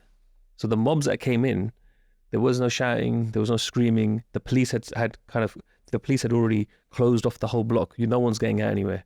It's meticulous, it's house by house. They've got the voter records. They know exactly which house is Sikh and which house isn't. So they're not trying to find anyone. They know exactly where they are. There's no anger. They're just doing a job. To the point where they took a break, went back, ate and came back because they could continue from where they took off. So it was absolutely, that's the only way something like this on that scale could happen. It was a pre-planned, synchronized way of killing. When Paji says, there used to be a small mob that used to come because ਸਾਡੇ ਘਰ ਦੇ ਉੱਥੇ ਸੀਗੇ, and they said ਕਿ ਪਹਿਲਾ ਛੋਟਾ mob ਆਂਦਾ ਸੀ just to see what kind of retaliation you can get, and then a bigger mob would come, just by recognizing police stations are deserted, police ਹੈਗੀ ਨਹੀਂ ਸੀ. And when they say it's a riot happens between communities. ਉਹਨਾਂ ਦੇ ਵੀ ਮਰਦੇ ਆ, ਤੁਹਾਡੇ ਵੀ ਮਰਦੇ ਆ. That didn't happen. ਕੁਛ ਵੀ ਨਹੀਂ ਹੋਇਆ ਇੱਦਾਂ ਦਾ. ਸਿੱਖਾਂ ਨੂੰ ਜਾਣ ਕੇ ਉਹਨਾਂ ਏਰੀਆ 'ਚ ਟਾਰਗੇਟ ਕੀਤਾ ਗਿਆ ਜਿੱਥੇ ਸਿੱਖ ਹਥਿਆਰ ਨਹੀਂ ਸਨ, ਲੋਕਾਂ ਕੋਲ ਹਥਿਆਰ ਨਹੀਂ ਸਨ, ਕੁਛ ਨਹੀਂ ਸਨ. ਜਿਹੜੇ ਸਿੱਖ ਥੋੜ੍ਹੇ ਵੈਲ ਅਵੇਅਰ ਸੀਗੇ, ਉਹਨਾਂ ਨੇ ਗੁਰਦੁਆਰਿਆਂ 'ਚ ਜਾ ਕੇ ਸ਼ਰਨ ਲੈ ਲਈ, ਕਿਉਂਕਿ ਉਹਨਾਂ ਦਾ ਇਹ ਸੀਗਾ ਵੀ ਅਸੀਂ ਪਹਿਲਾਂ ਆਪਣੇ ਗੁਰੂ ਗ੍ਰੰਥ ਨੂੰ ਪ੍ਰੋਟੈਕਟ ਕਰਨਾ, ਵੀ ਕਿਤੇ ਇੱਥੇ ਨਾ ਹੋਵੇ. ਉੱਥੇ ਵੀ ਬਹੁਤ ਕੁਛ ਹੋਇਆ. ਅਤੇ ਜਿਹੜੀ ਇੰਟਰਸਟਿੰਗ ਗੱਲ ਹੈ, ਜਿਹੜੇ ਕੈਮੀਕਲ ਦੀ ਗੱਲ ਕਰਦੇ ਹਾਂ, ਉਹ ਆਰਮੀ ਦੀਆਂ ਫੈਕਟਰੀਜ਼ 'ਚੋਂ ਮਿਲਦਾ. ਉਹ ਕਿਤੇ ਆਮ ਨਹੀਂ ਅਵੇਲੇਬਲ ਹੈਗਾ. You can't just buy it off a grocery store. So it was a pre-planned murder. Plus, Delhi is the capital, and within any capital, the cantonment, which is basically army, surrounds the capital. Because if something happens like an airstrike or something, you can reach within any area within 10 minutes. And nobody reached for 3 days. 72 hours of carnage. People have been given a free hand to do whatever they want. There were rapes being done. Galiyan ch tire pa ke saadde si. And you know, the extent of it is they used to burn you alive and they used to dance around you as if it's a celebration. That reminds me of, when ਜਦੋਂ ਸਿੱਖਾਂ ਨੂੰ ਰਾਜ ਲੈਣ ਦੀ ਨਸੀਹਤ ਇੰਨੇ ਮੁਹੰਮਦ ਅਲੀ ਜਿਨ੍ਹਾਂ ਨੇ ਦਿੱਤੀ ਸੀ ਕਿ ਤੁਸੀਂ ਮੁਗਲਾਂ ਦਾ ਜ਼ੁਲਮ ਦੇਖਿਆ ਪਰ ਤੁਸੀਂ ਇਸ ਰਜੀਮ ਦਾ ਜ਼ੁਲਮ ਨਹੀਂ ਦੇਖਿਆ। ਜਦੋਂ ਗੁਲਾਮ ਬਿਰਤੀ ਦੇ ਲੋਕਾਂ ਕੋਲ ਰਾਜ ਆ ਜਾਂਦਾ ਹੈ ਉਹ ਵੱਡੇ ਵੱਡੇ ਦਹਿਸ਼ਤਗਰਦਾਂ ਤੋਂ ਵੀ ਹੋਰ ਖਰਾਬ ਹੁੰਦੇ ਨੇ। ਔਰ ਕੇਵਲ ਇਹ ਨਹੀਂ ਕਿ ਵੈਨ ਵੀ ਵਰ ਡਿਸਕਸਿੰਗ ਕਿ ਅੰਮ੍ਰਿਤਧਾਰੀਆਂ ਬਾਰੇ ਸਰਕੂਲਰ ਨਿਕਲਿਆ ਕਿ ਇਹ ਲੋਕ ਇੱਦਾਂ ਨੇ, ਦਿੱਲੀ 'ਚ ਇੱਦਾਂ ਨਹੀਂ ਹੋਇਆ। ਦਿੱਲੀ ਵਿੱਚ ਭਾਵੇਂ ਤੁਸੀਂ ਮੋਨੇ ਸੀਗੇ, ਜੇ ਤੁਹਾਡੇ ਹੱਥ 'ਚ ਕੜਾ ਵੀ ਦਿਸ ਜਾਂਦਾ ਸੀ ਉਹਨਾਂ ਨੂੰ ਕਿ ਇਹ ਕੜਾ ਹੈ, ਇਹ ਸਿੱਖ ਹੋਊਗਾ, ਅਤੇ ਉਹ ਗਲੇ 'ਚ ਟਾਇਰ ਪਾ ਕੇ ਸਾੜ ਦਿੰਦੇ ਸੀ। ਸਫਦਰਜੰਗ ਹੌਸਪੀਟਲ ਦੇ ਵਿੱਚ ਪੁਲਿਸ ਰਿਕਾਰਡਸ ਇਹ ਵੀ ਦੱਸਦੇ ਨੇ ਕਿ ਜਿਹੜੇ 2-2, 3-3 ਦਿਨਾਂ ਦੇ ਬੱਚੇ ਉੱਥੇ ਨਵਜਾਤ ਸਿੱਖ ਬੱਚੇ ਪੈਦਾ ਹੋਏ ਸੀਗੇ ਜਿਹੜੇ ਉੱਥੇ ਦੇ ਵਾਰਡਸ ਵਿੱਚ ਸੀਗੇ, ਉਹਨਾਂ ਨੂੰ ਗੈਸ ਦੇ ਬਰਨਰਾਂ 'ਤੇ ਰੱਖ ਕੇ ਸਾੜ ਦਿੱਤਾ ਉਹਨਾਂ ਨੇ ਕਿ ਇਹ ਸੱਪ ਦੇ ਬੱਚੇ ਨੇ। ਇਸ kind of it was basically a statement ਕਿ ਤੁਸੀਂ ਈਵਨ ਅਮਿਤਾਭ ਬੱਚਨ ਸਾਈਡ ਜਿਨ੍ਹਾਂ ਨੇ ਸਾਡੀ ਮਾਂ ਨੂੰ ਮਾਰਿਆ ਉਹਨਾਂ ਨੂੰ ਪਤਾ ਲੱਗਣਾ ਚਾਹੀਦਾ ਕਿ ਇਹਦਾ ਇਫੈਕਟ ਹੋਏਗਾ। ਸੋ ਜੋ ਕੁਛ ਹੋਇਆ, ਜਿਵੇਂ ਵੀ talked about Khushwant Singh says in his book and ਉਹ ਐਂਟੀ ਸਿੱਖ ਹੀ ਸੀਗਾ, ਖਾਸ ਕਰਕੇ ਐਂਟੀ ਸਿੱਖ ਸਟਰਗਲ ਸੀਗਾ if we say. He writes in his book that Gyani Zail Singh actually phoned the PMO office, which is now Rajiv Gandhi, and says ਕਿ ਮੈਨੂੰ ਬਹੁਤ ਲੋਕਾਂ ਦੇ ਫੋਨ ਆ ਰਹੇ ਆ ਕਿ ਐਂਟੀ-ਸਿੱਖ ਵਾਇਲੈਂਸ ਹੋ ਰਿਹਾ, you need to do something, you need to stop. And ਉਹਨੇ ਫੋਨ ਕੱਟ ਦਿੱਤਾ ਅਤੇ ਉਸ ਤੋਂ ਬਾਅਦ ਉਹ ਲਿਖਦਾ ਹੈ ਕਿ ਗਿਆਨੀ ਜੈਲ ਸਿੰਘ ਨੇ ਔਨ ਰੈਕਡ ਉਹਨੂੰ ਦੱਸਿਆ ਕਿ ਉਹਦੀ ਫੋਨ ਲਾਈਨ ਕੱਟ ਕਰ ਦਿੱਤੀ ਗਿਆਨੀ ਜੈਲ ਸਿੰਘ ਦੀ। Imagine you are a president of India, you can't call anyone. And ਉਹਨੂੰ ਹਾਊਸ ਅਰੈਸਟ 'ਚ ਪਾ ਦਿੱਤਾ ਸੀ ਕਿ ਹੁਣ ਤੋਂ ਬਾਹਰ ਨਹੀਂ ਕਿਤੇ ਜਾ ਸਕਦਾ। ਸੋ this was a pre-planned genocide. When people say it's a riot or it's a community thing, no way.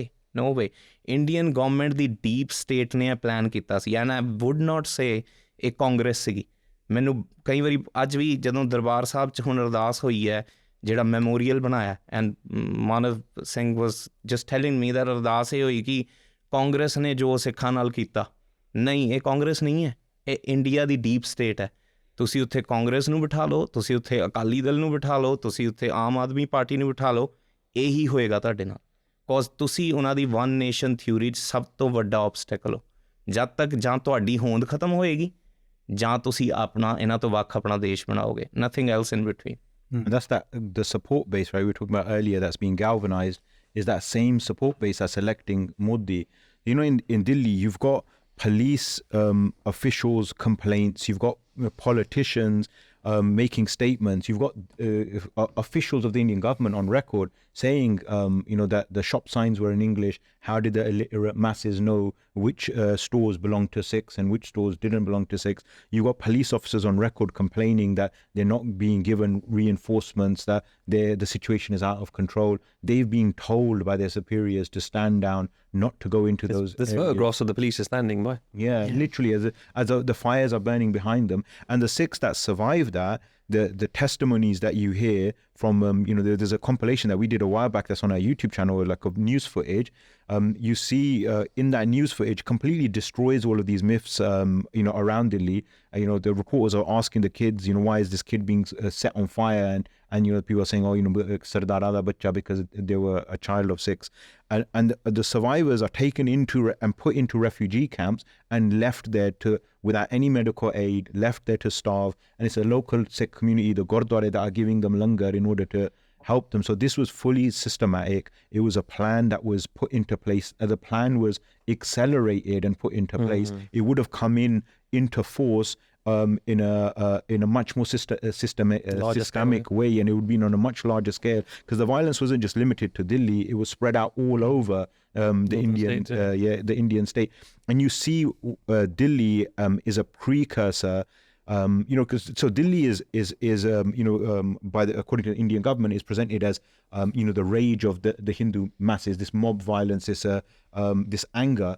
But what you see in Delhi is systematically then becomes government counterinsurgency policy. The level of violence, that discrimination, that the hatred they have towards the Amritdhari and the Sikh. They start keeping lists of people that are taking Amrit in areas. They start compiling surveillance records of Amritdhari Sikhs. They start targeting them and their families. And you can't put that down as anger, where you have like the resources of a state, and we'll get into the specifics of that. But the resources of the state are now carrying out the violence of Darbar Sahib and Delhi all across Punjab, and given it the name of Operation Woodrose, of Operation Shuddhikaran, etc. And literally just before the violence had occurred in the northern states, just before this, they'd held the funeral for Indira Gandhi. All world leaders were there. So in terms of security, there's a full security in Delhi at this point.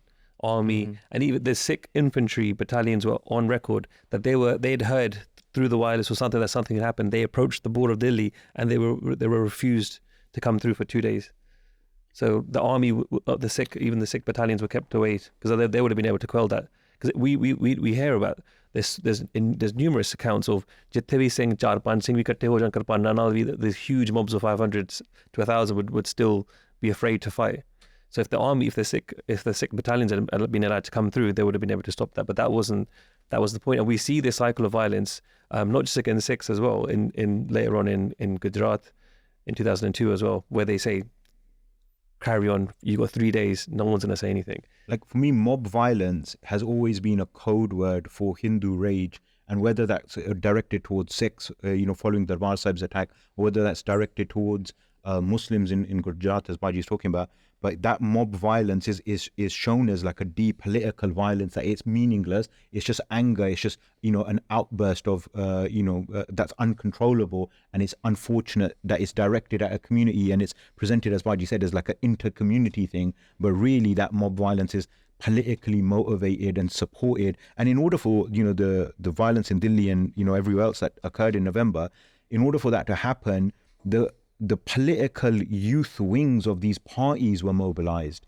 Those are the people at the forefront, like HKL, etc. Yeah. These were youth wing leaders of those political parties that had the political base. They had those the numbers on the ground, the infrastructure, in order to get those prisoners out, in order to get those buses into certain areas where then all the so-called mob, really they were killing squads that were unleashed on Sikh areas. I think they were competing against each other, when it comes to, because they were actually counting numbers, ki assi inne Sikh marte, and then the aftermath of that is ki us sab na party de vich unna di promotions hoiyan. They were given cabinets. So, like for example, Jagdish Titler was given a cabinet. So they were basically getting rewarded for killing more and more Sikhs. And that reward and that impunity is a pattern that doesn't just occur in Delhi. It goes far beyond that. You're rewarded for killing Sikhs, you're rewarded for killing their family members, and then you're protected from prosecution. If you were ever to get to that point, you're given impunity. So you've got individuals that were low-level police officers during the 80s and the 90s become the directors and the heads of the domestic intelligence, the foreign intelligence, the senior police officials, etc. And it was not just, subject to 3 days. For months, ਜਿਹੜੀ ਵੀ train Delhi ਦੇ station ਤੇ ਆਂਦੀ ਸੀ, ਉਹਦੇ 'ਚ ਕੋਈ ਨਾ ਕੋਈ ਸਿੱਖ ਮਰਿਆ ਮਿਲਦਾ ਸੀ. ਕਹਿੰਦੇ ਸੀ ਮੌਬ ਵਾਇਲੈਂਸ ਹੋ ਗਈ. ਦਿੱਲੀ ਤੱਕ ਵੀ ਇਹ ਸੀਮਿਤ ਨਹੀਂ ਸੀ. Calcutta, I think, if we talk about Nagpur, even some places in Maharashtra, and then you talk about other Madhya Pradesh, everywhere, every Bokaro, like for example, that steel plant. There's a steel plant, there's a furnace. ਉਹਦੇ 'ਚ ਸਿੱਖਾਂ ਨੂੰ ਸੁੱਟ ਰਹੇ ਆ. ਕਾਨਪੁਰ 'ਚ ਹੋ ਰਿਹਾ ਅਟੈਕ, ਸਿਸਟਮੈਟਿਕ ਅਟੈਕ ਹੋ ਰਿਹਾ. A few years later, 88, we have the killing of in Bidar, Karnataka. Yes. The killing of Sikh students, which is one of these things that we're campaigning for. Is later takes revenge for that and makes that his whole life purpose. But even recently, we found whole villages. Bilkul. So like a whole village was just murdered. and the house is burnt, so it's whole scale deserted. But in terms of the nuance of the Indian state as well, it's quite hypocritical and nonsensical that the state murders the Sikhs from the 31st up to the 6th or the 7th openly. The state funeral happens on the 3rd of November. So I went to Oslo, Norway, and did a talk on this, and there was someone in the Sangat who lived in Delhi at the time, and he said, why do you people always say ends on the 3rd of June? The 3rd of November, sorry. He said, Gata she November tak lagiya nahi. So it's like, as a child as well, watching that on your TV, and you see Yasser Arafat going to the funeral, all the world leaders, yet Delhi's still on fire, and Sikhs are still being murdered openly and killed. So it's like, and then on top of that, Rakabganj, Seesganj, Rakabganj is actually, the Indian state's paying a lease to the Delhi committee, that's our land, and so is their parliament. So they're attacking their population, which they're ruling upon, and then attacking our Gurdwara.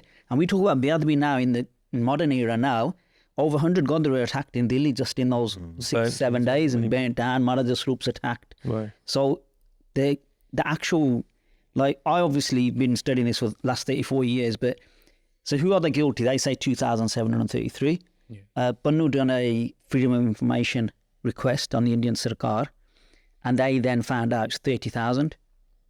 So that's people who've actually been given compensation. So that the people who've actually gone through the net who didn't receive anything, we don't know that. So what Baji said as well, Calcutta, Kanpur, Bokaro, these places were simultaneously attacked at the same time as Delhi. So it wasn't just... Yeah, and the family is given compensation is also in certain areas of multiple members of that same family dying, right?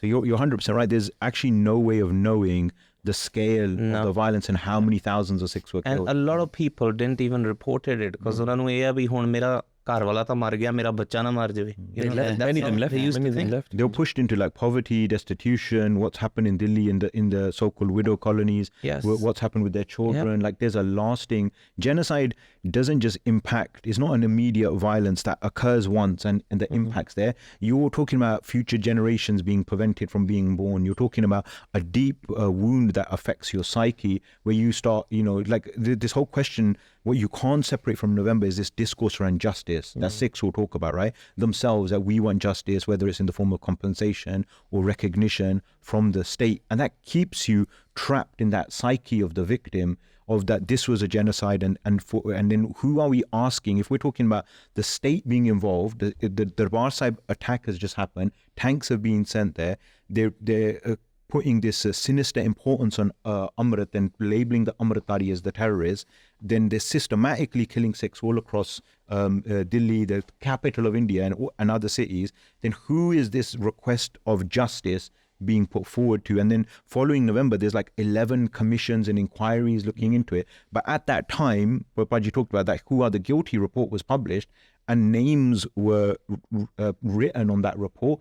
And at the time, Sikhs used that who are the guilty as a hit list and carried out multiple assassinations on those individuals that were deemed guilty by that list and by the Panth's own inquiries. Yeah. And just before we go into those assassinations, I think one thing that Bhai Sahib said, which is really important, was this isn't about Congress. Because if you see a few days after the violence starts, Rajiv Gandhi, the now Prime Minister, is asked at a press conference. He up until this point, he hasn't mentioned it. In no statements, nothing. And then he is asked about there's reports of violence, and his response is that when a big tree falls, the ground shakes a little. And that callous response only justifies the actions of all those killers. But also, the Congress government, after committing genocide across northern states, in particular in Delhi, after the Battle of Amritsar and the genocide that takes place after that, comes in, as we spoke before, in a landslide victory. And interestingly, the only time that the number of that electoral victory was beaten was Modi recently. Yeah. So that's how the state can galvanize its support. But that just tells you, like the whole nation is convinced. When we talk about Khalistan, why do we want Khalistan? Because the whole nation is convinced with that genocide. That's how Rajiv Gandhi got the biggest victory. There is that act of genocide, and there is a cover-up, then there is a justification, and then there is a stamping that yes, what has happened is perfect. And that's what disturbs you to the core. So you don't really exist exist for them, you know. But I think it's also the vilification of anyone who actually then sought justice for these people. So even Zail Singh, in his memoirs that are released once he dies, he says Delhi was a Holocaust. That's his words.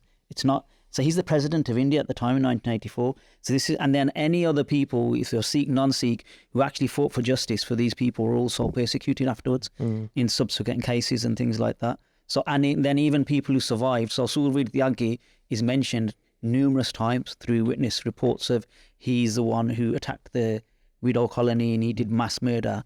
He's still alive. So Cobra Post did some expose where they got a undercover reporter to go with a secret camera, and he's being interviewed in Delhi in his house. He's open. So you can actually find that on the internet if you just do a search on Cobra Post. So these people still survive to this day. There's still people who get assassinated here and there, but they're even like, we're talking about Beant Singh Adiri High. There's a case of a guy who got released a few years ago. He was a Delhi genocidal killer, got convicted for 3 murders or 4 murders, but then they commuted his sentence and let him out early.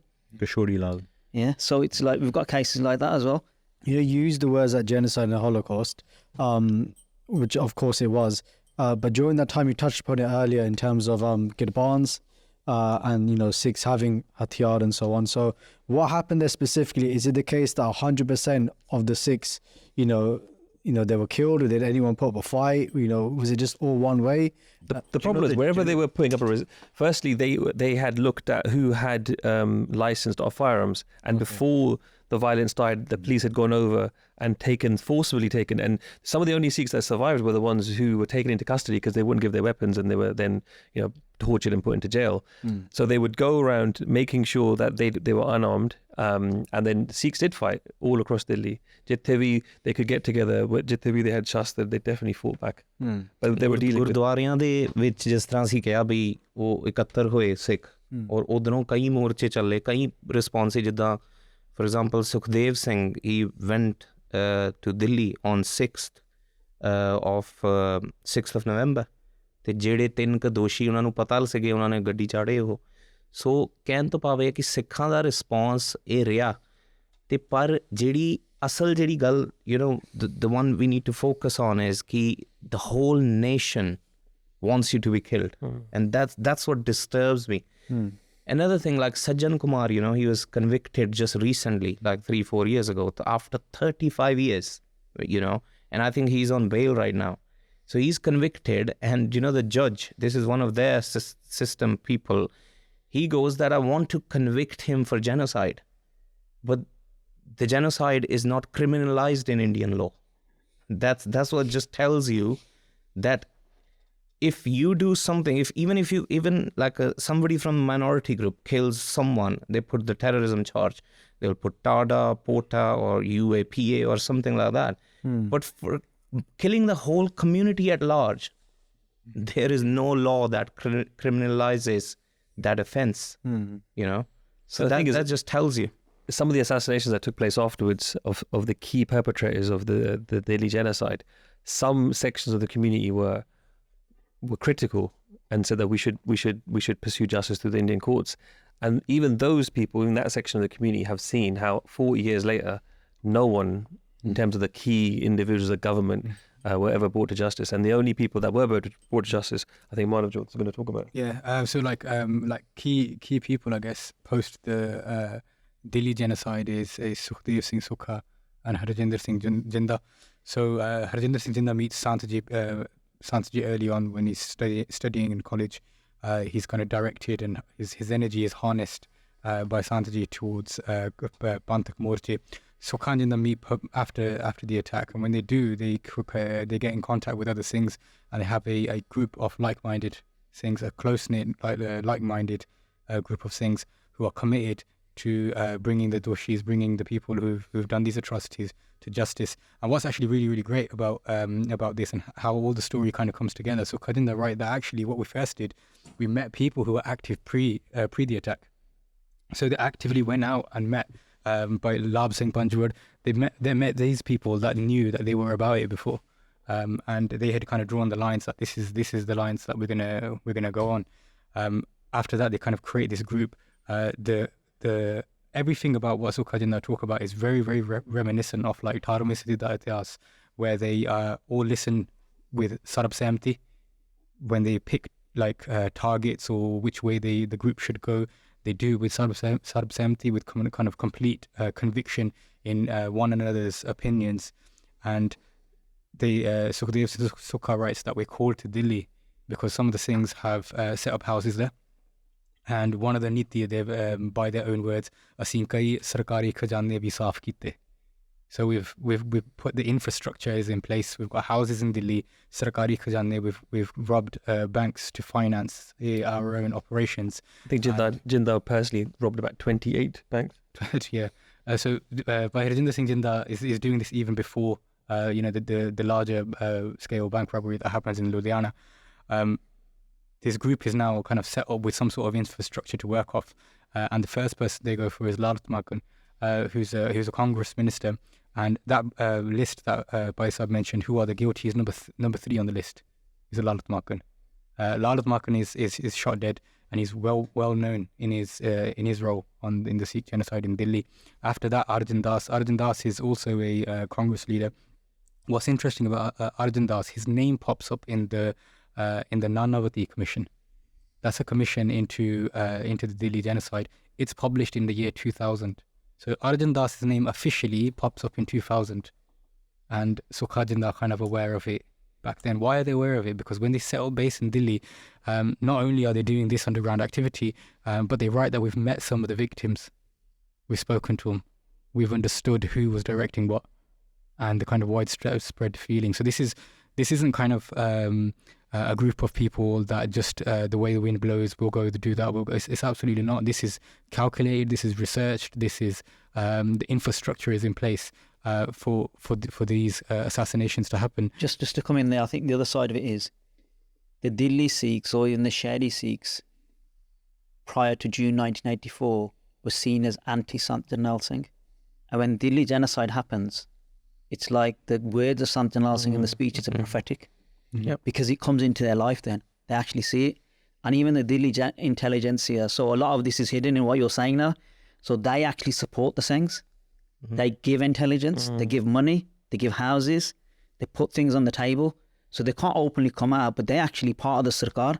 But then they're also doing this underground support of the movement and the Sangharsh, because they now realise that actually this is not going to work for us now. So we supported the Indian Sarkar, we even supported Indira Gandhi, even probably pro-attacking Darbar Sahib to flush out whoever they said, because that was the narrative that I fed. But then when Delhi occurs, then it's like it's all just turned around. So it's the reality check, isn't it? That this come to your house now. Before that, it wasn't at your house, but now it's come to your front door. It also explains why there was such huge, and there continues to be such huge support for the Khalistan Sangharsh, because some of these victims in Delhi were Congress supporters, were supporters of Indira. Most of them were. Unfortunately, that is the case. And now they've seen the true face of the state, and the only people, the only people who gave them shelter, the only people who protected them, the only people who took badala for them were the Khalistani Jodhe. And I think Sant Ji used to say कि ਬੀਬੀਆਂ ਉਹ ਚੰਗੀਆਂ ਵਸਦੀਆਂ ਆਪਣੇ ਘਰ 'ਚ ਜਿਨ੍ਹਾਂ ਦੇ ਪੇਕੇ ਤਕੜੇ ਹੁੰਦੇ ਆ. So it comes back to ਕਿ a lot of people, they left Delhi, including our family in 86, and they went to Punjab because ਉਹਨਾਂ ਨੇ realize ਕਰ ਲਿਆ ਕਿ ਪੰਜਾਬ ਦੇ ਵਿੱਚ maybe it's a safer heaven for Sikhs as compared to Delhi or anywhere else where we are in minority.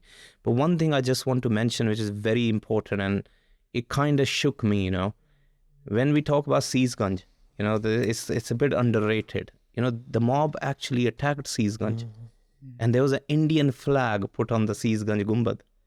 That just tells me that ਅਕ੍ਰਿਤ ਘਣਤਾ ਦੀ ਇਸ ਤੋਂ ਵੱਡੀ ਮਿਸਾਲ ਕੀ ਹੋ ਸਕਦੀ? ਤਿਲਕ ਜੰਜੂਰਾ ਖਾ ਪ੍ਰਭ ਤਾਕਾ ਕੀਨੋ ਬੜੋ ਕਲੂ ਮੈਂ ਸਾਕਾ.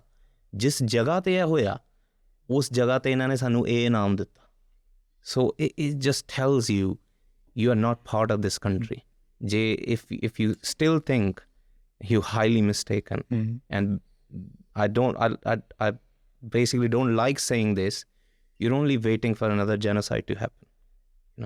So with Sant Ji and June 84 as this like blanket kind of term, right, for that period of history, there's so many lessons. This is why continually our position has been like June 84 teaches us something that's very, very deep. It teaches us about our relationship with the state.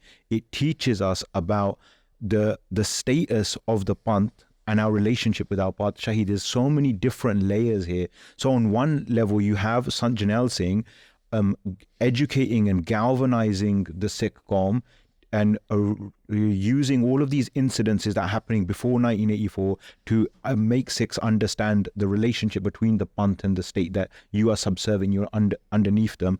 And then you have this like layer of Sikhs that start realizing this, and they're like, okay, we understand now, we want to be active. So Sant Jail Singh then starts laying the foundations for what will become Sikh guerrilla units like Jujaru Jathebandiyan. And then you have like a layer of Sikhs, like we're talking about in Delhi, that are detached from Punjab, see Punjab through this like far lens that what's happening there has got nothing to do with us. But then the reality all comes full circle through the Indian states, the nature of their violence, the attacking of the nishaniya of Sikhi, but cutting people's dariyan. That what happens before June, we talk about in Malair Kotla, during the different morche, the dariyan being cut, tobacco's being spat in their mouths, gurdwara being attacked, beadbi is happening. Now that becomes openly part of the state policy, and Sikhs then are realizing that this is the reality. Like the Indian state is derobed, that facade of democracy is completely shattered for Sikhs. Now they can see behind the curtain, and you see like June and November are immediately tied together. And where Sikhs have understood the message of Sant Jail Singh, where they've understood this relationship, they've kept their arms, or they've gone underground, they're protected. And where they're not, where they look to the police for protection, it's the police that's facilitating mobs to burn them and loot their businesses and their houses. And that term genocide is really important, because it describes the scope, the scale, and the nature of the violence. So what happens following the military occupation of Darbar Sahib immediately in June 1984, you see that localized, really intense violence inflicted on the bodies of the Sangat, right? Like, babies being killed, like women being sexually assaulted in Darbar Sahib. And then you see on a slightly larger scale in Delhi, you see that same violence being inflicted, now more organized, more spread out. But then between 84 and 95, that's where you really see genocide as counter-insurgency policy being put into practice. So sometimes I think Sikhs, like, I've seen it many times, I'd like to refer to 1984 or this whole period, or 1984 as 1984 Sikh genocide, or use it as like a blanket kind of term to talk about that one period of history. And I think that takes away like many of the lessons and the layers of what we're trying to talk about here. It disservices. Yeah, it does a disservice. So understanding and placing genocide correctly is super important, because once you cross a certain line, then genocide is implemented. But what we see immediately following 84 is the entire Sikh Qaum is seen as this suspicious community, that the entire Sikh Qaum is now been pushed over the line, or is now seen as on the other side of the line. They're seen with this layer of suspicion, so they're all legitimate targets. And the way that violence happens, particularly youth between the ages of 15 and people up to the age of 50, Amritaris in particular, anybody who's active in any way in any student organization, any political party, everyone's seen with that layer of suspicion, and that violence is then inflicted to force you back into the status quo. So you're the state's carrying out violence, and then you're forced back into that position of, why did 1984 happen? We want justice. We need justice for it. 1984 was a genocide. Or Sikh advocacy organizations describing 1984 as a tragedy. It takes away those lessons. It takes away the intricacies of what's happening, because the state's responding and the Sikhs are responding, as like Maji's talking about, right? Like this is the beginning now of Sikh revolutionary action or guerrilla actions and mobilizations. Like Sikhs are Jujaru Jathebandiyan de roop de vich vichar rahe. So you've got like Sikhs as citizens. Now you've got Sikhs moving and living and existing in the form of rebellious guerrilla military unit. And that too, right under their nose. Right under their nose, Sukha Jinda's. I think what's really shocking for me is 40 years on, we're sitting here, and yet the British state, American state, We did a 1 million man petition to the UN. No one recognises Delhi even by itself as a genocide. So even in 40 years of a Sangharsh and everything that's gone on, academically 8 stages of genocide or 10 stages, whatever you count it as, yeah, it meets all those classifications. Even if they did, right? Even if Delhi or like say even 84, right? There's a petition going around now, recognize 84 as a genocide. Even if it was, like to me personally, like it actually, what meaning does it hold is the question I'm asking myself. That's also the point we're making. So for me, we haven't got that level of recognition at all. So we're still 40 years on. We've got all the evidence and we're still not recognised. So even we can say like we're not going for the recognition, but even on a humanitarian basis, the Jewish Holocaust is recognised, Srebrenica is recognised. But the Sikh case, because our voice has been so suppressed, that even after all of this occurring, 10 commissions, 12 commissions, that many cases, it's still not accepted by the Indian state. And it doesn't matter which Sarkar came in, who was voted in. Even by the West, not just Indian so state. As a Holocaust or a genocide, we've got no traction in our community we have. But so it's like on a humanitarian basis, like it's quite shocking that even the world doesn't sort of... The genocide discourse in our community, it comes at the expense of Sikh resistance. So what I've seen over the last 10, 15 years is anywhere where there's genocide discourse, and it's been like a frustration for me personally, is like anywhere where there's genocide discourse, the Sikhs that are doing the genocide discourse, they don't talk about why the genocide occurred, because Sikhs were fighting, they were rebellious, they were seen as this rebellious entity, and the Indian state inflicted genocide as a counterinsurgency policy. Those two are separated, and I've heard it and I've understood it as a strategic approach, right? So let's get this much, let's like take away the militant angle, let's take away that Sikhs did anything, and let's just present this, sanitized human rights discourse, and then we'll get something. But like literally we're at the 40-year anniversary, and that same stripped down, there's a Sikh MP in Canada who's put a genocide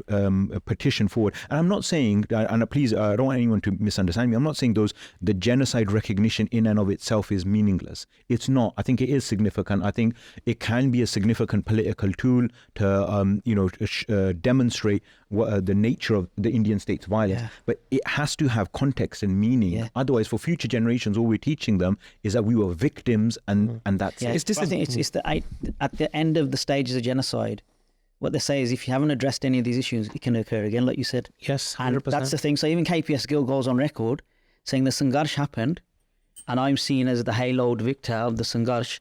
But he also says the issues of the Sikh community are non-addressed.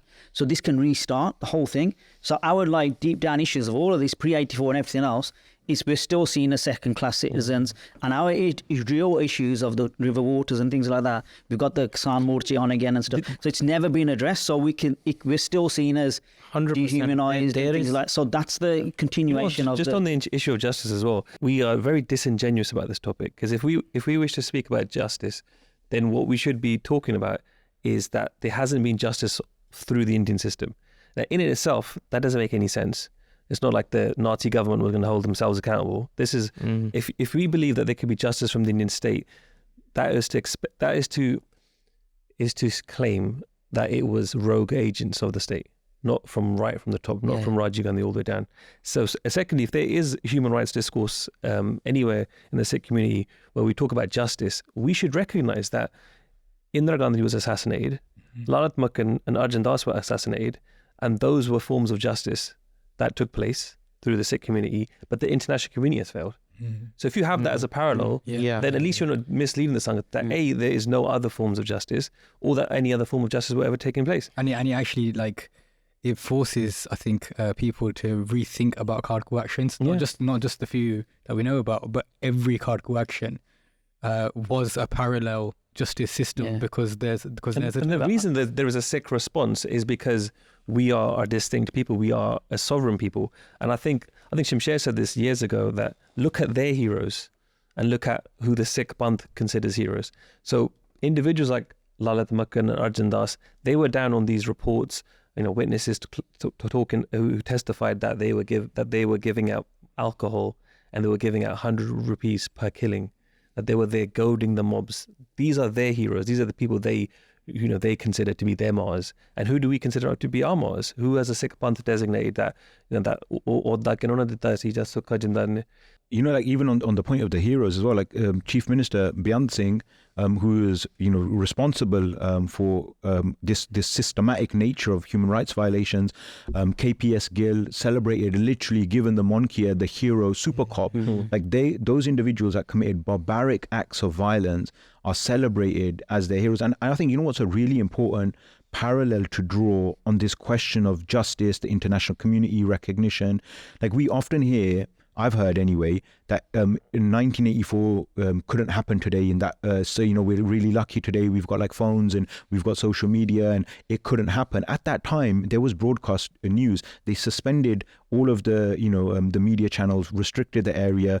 Internet shutdowns is most used by the Indian state. And the parallel that's immediately important today is the Israeli occupation of Palestine and their mass bombing campaigns targeting civilians. They're engaged in a political conflict. The Palestinians are struggling for their autonomy and their sovereignty, and the Israeli state is using all of their technology and all of their violence to target not only the resistance fighters on the Palestinian side, but to target civilians and hospitals and infrastructure and refugee camps, and in using sophisticated weaponry to do so.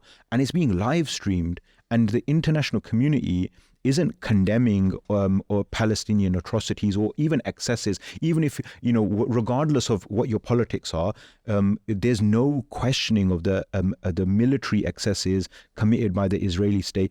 The actual opposite is true. The Western countries, the so-called paragons of democracy, are fully supporting Israel financially, militarily, and also politically through their discourse. And on the other hand, you're seeing student protests being criminalized, whether it's in America, whether it's they're spreading all over the world. You're seeing campus protests being violently evicted by police forces. You're seeing protesters, individual protesters, being prosecuted, like a lady was in the UK for having a placard calling Rishi Sunak and a few other politicians coconut, anti-racism laws being used against them. And then you're seeing like Palestinian liberation slogans, the equivalent would be like Khalistan Zindabad, etc., being criminalized, the Palestinian flag being criminalized, their act of protest being seen and described as support for terrorism, etc. That for me is the parallel that would apply to 84 if it happened today in front of our eyes. We'd see the same discourse, the same support. At that time in the 80s, like we discussed in previous episodes, the UK government was supplying military technology to India. It was one of its largest partners for arms sales.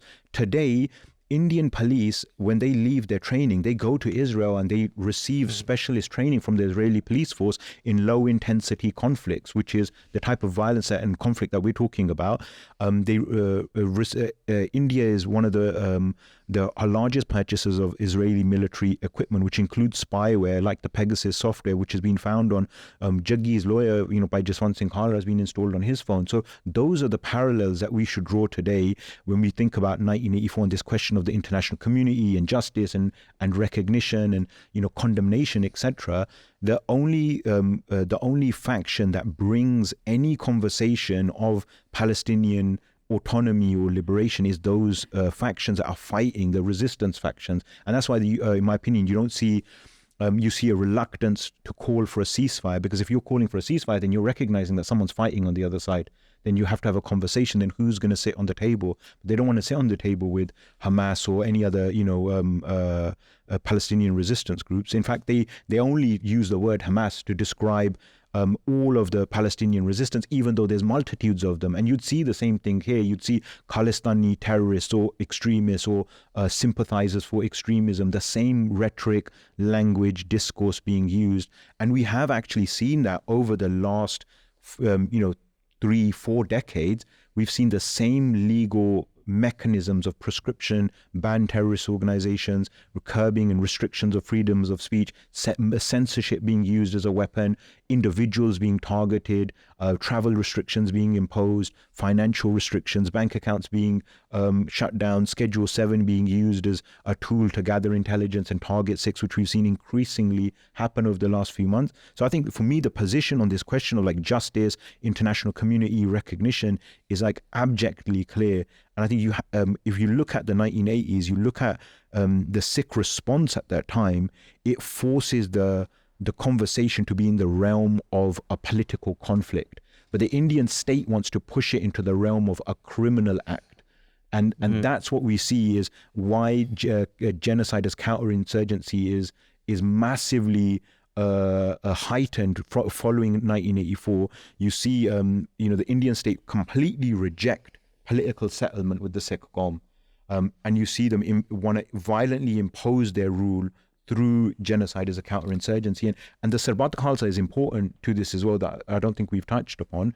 But the Sarbat Khalsa is an important moment, like the election boycotts that are going to happen later on, because the Panth clearly wants to secede from India. The Panth wants autonomy. Sarbat Khalsa happens in 1986. It's a gathering of the entire Khalsa that comes together to make decisions. And the Sarbat Khalsa doesn't happen in a vacuum.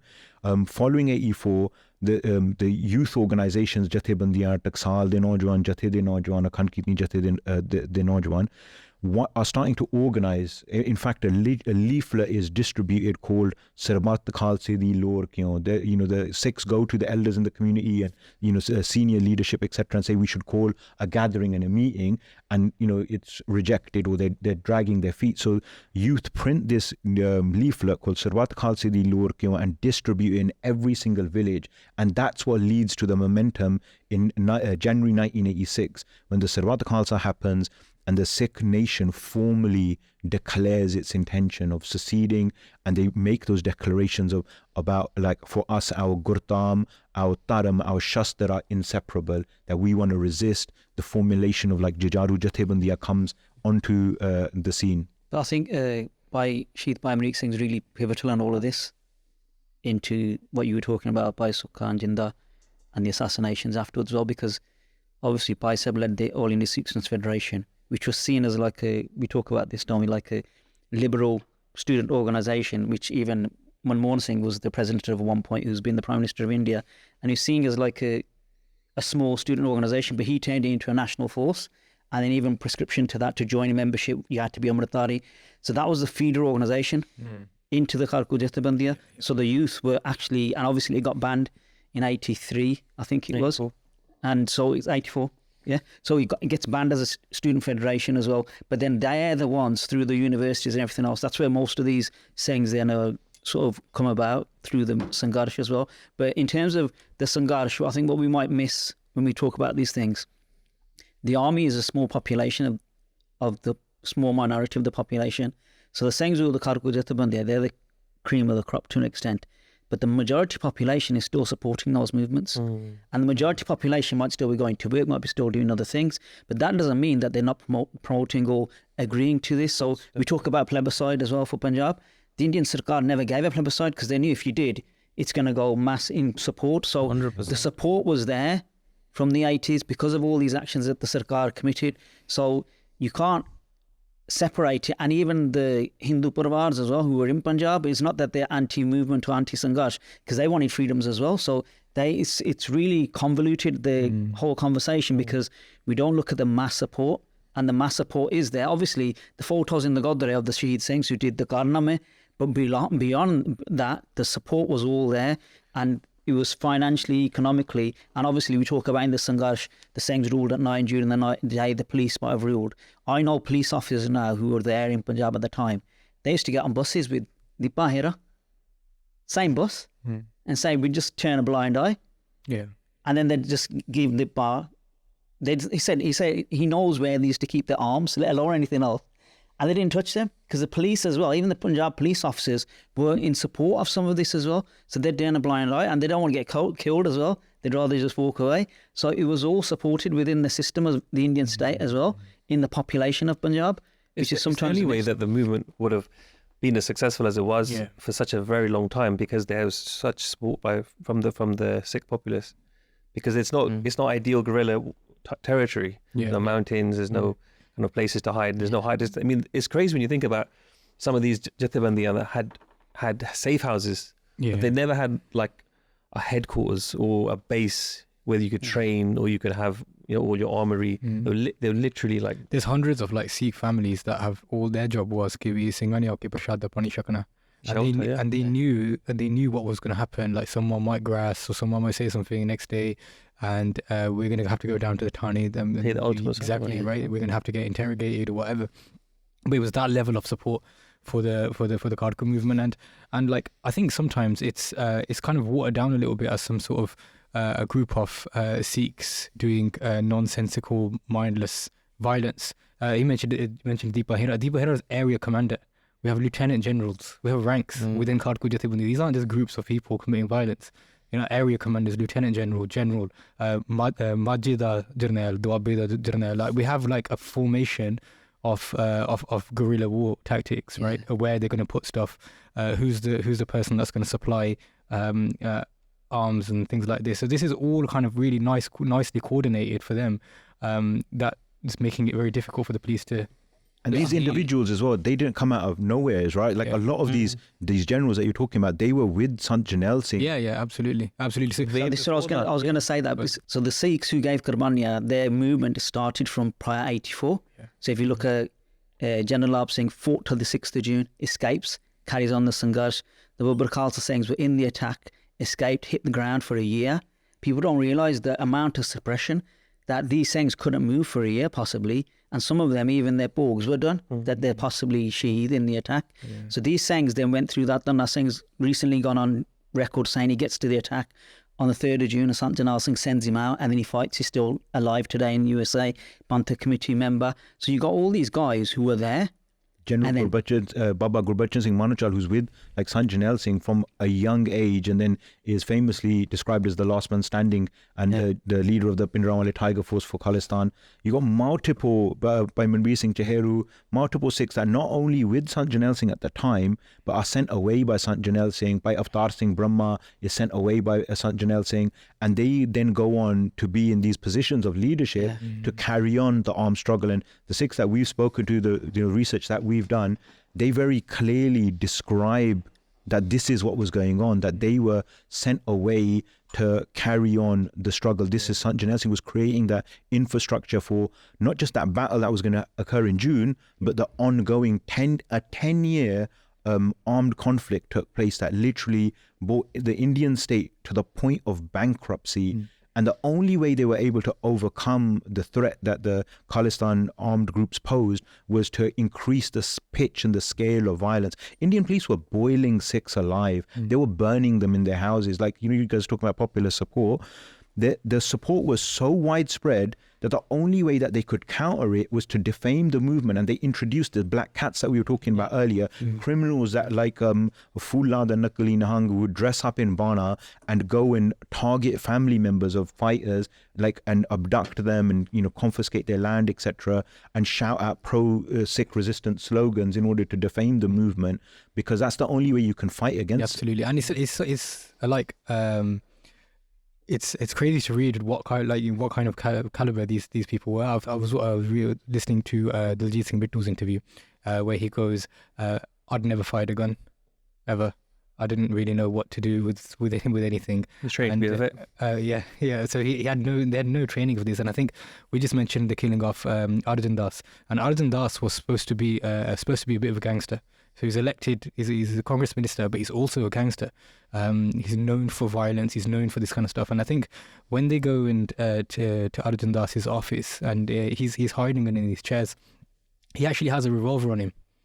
And Bittu goes, he wouldn't draw it. He goes, he just wouldn't draw it. He froze. So the person that's kind of immune to violence, the gangster, he can't draw his pistol in the moment he's froze. And the Singhs haven't hesitated. The people that have never touched a gun before have killed him in the spot. And there's countless stories of this. Just the level of kind of the never die attitude that we hear about. And the thing is, it's not just the Sikh community that considers them to have these superhuman traits. Even their opponents. So the judge who sentences Sukha and Jinda to hanging, he doesn't want to issue them that sentence. and there's no actual evidence against Jinda.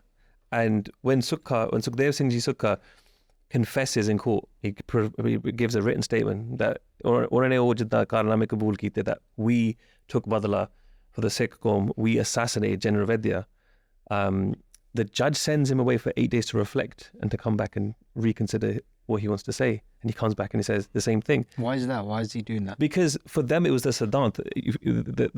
The things were defamed so much, and the propaganda still is attempting to do that, and yet they, through their shahidi, were able to just smash the propaganda because they showed their character. And the judge, he couldn't sleep. The solicitors of the thing speak about this. So the judge spoke to the solicitors, and how absurd is this? The judge is saying to the solicitors, get them to reconsider. I can't be the one that sends these guys down. I don't want to hang. I don't want to have these guys hung.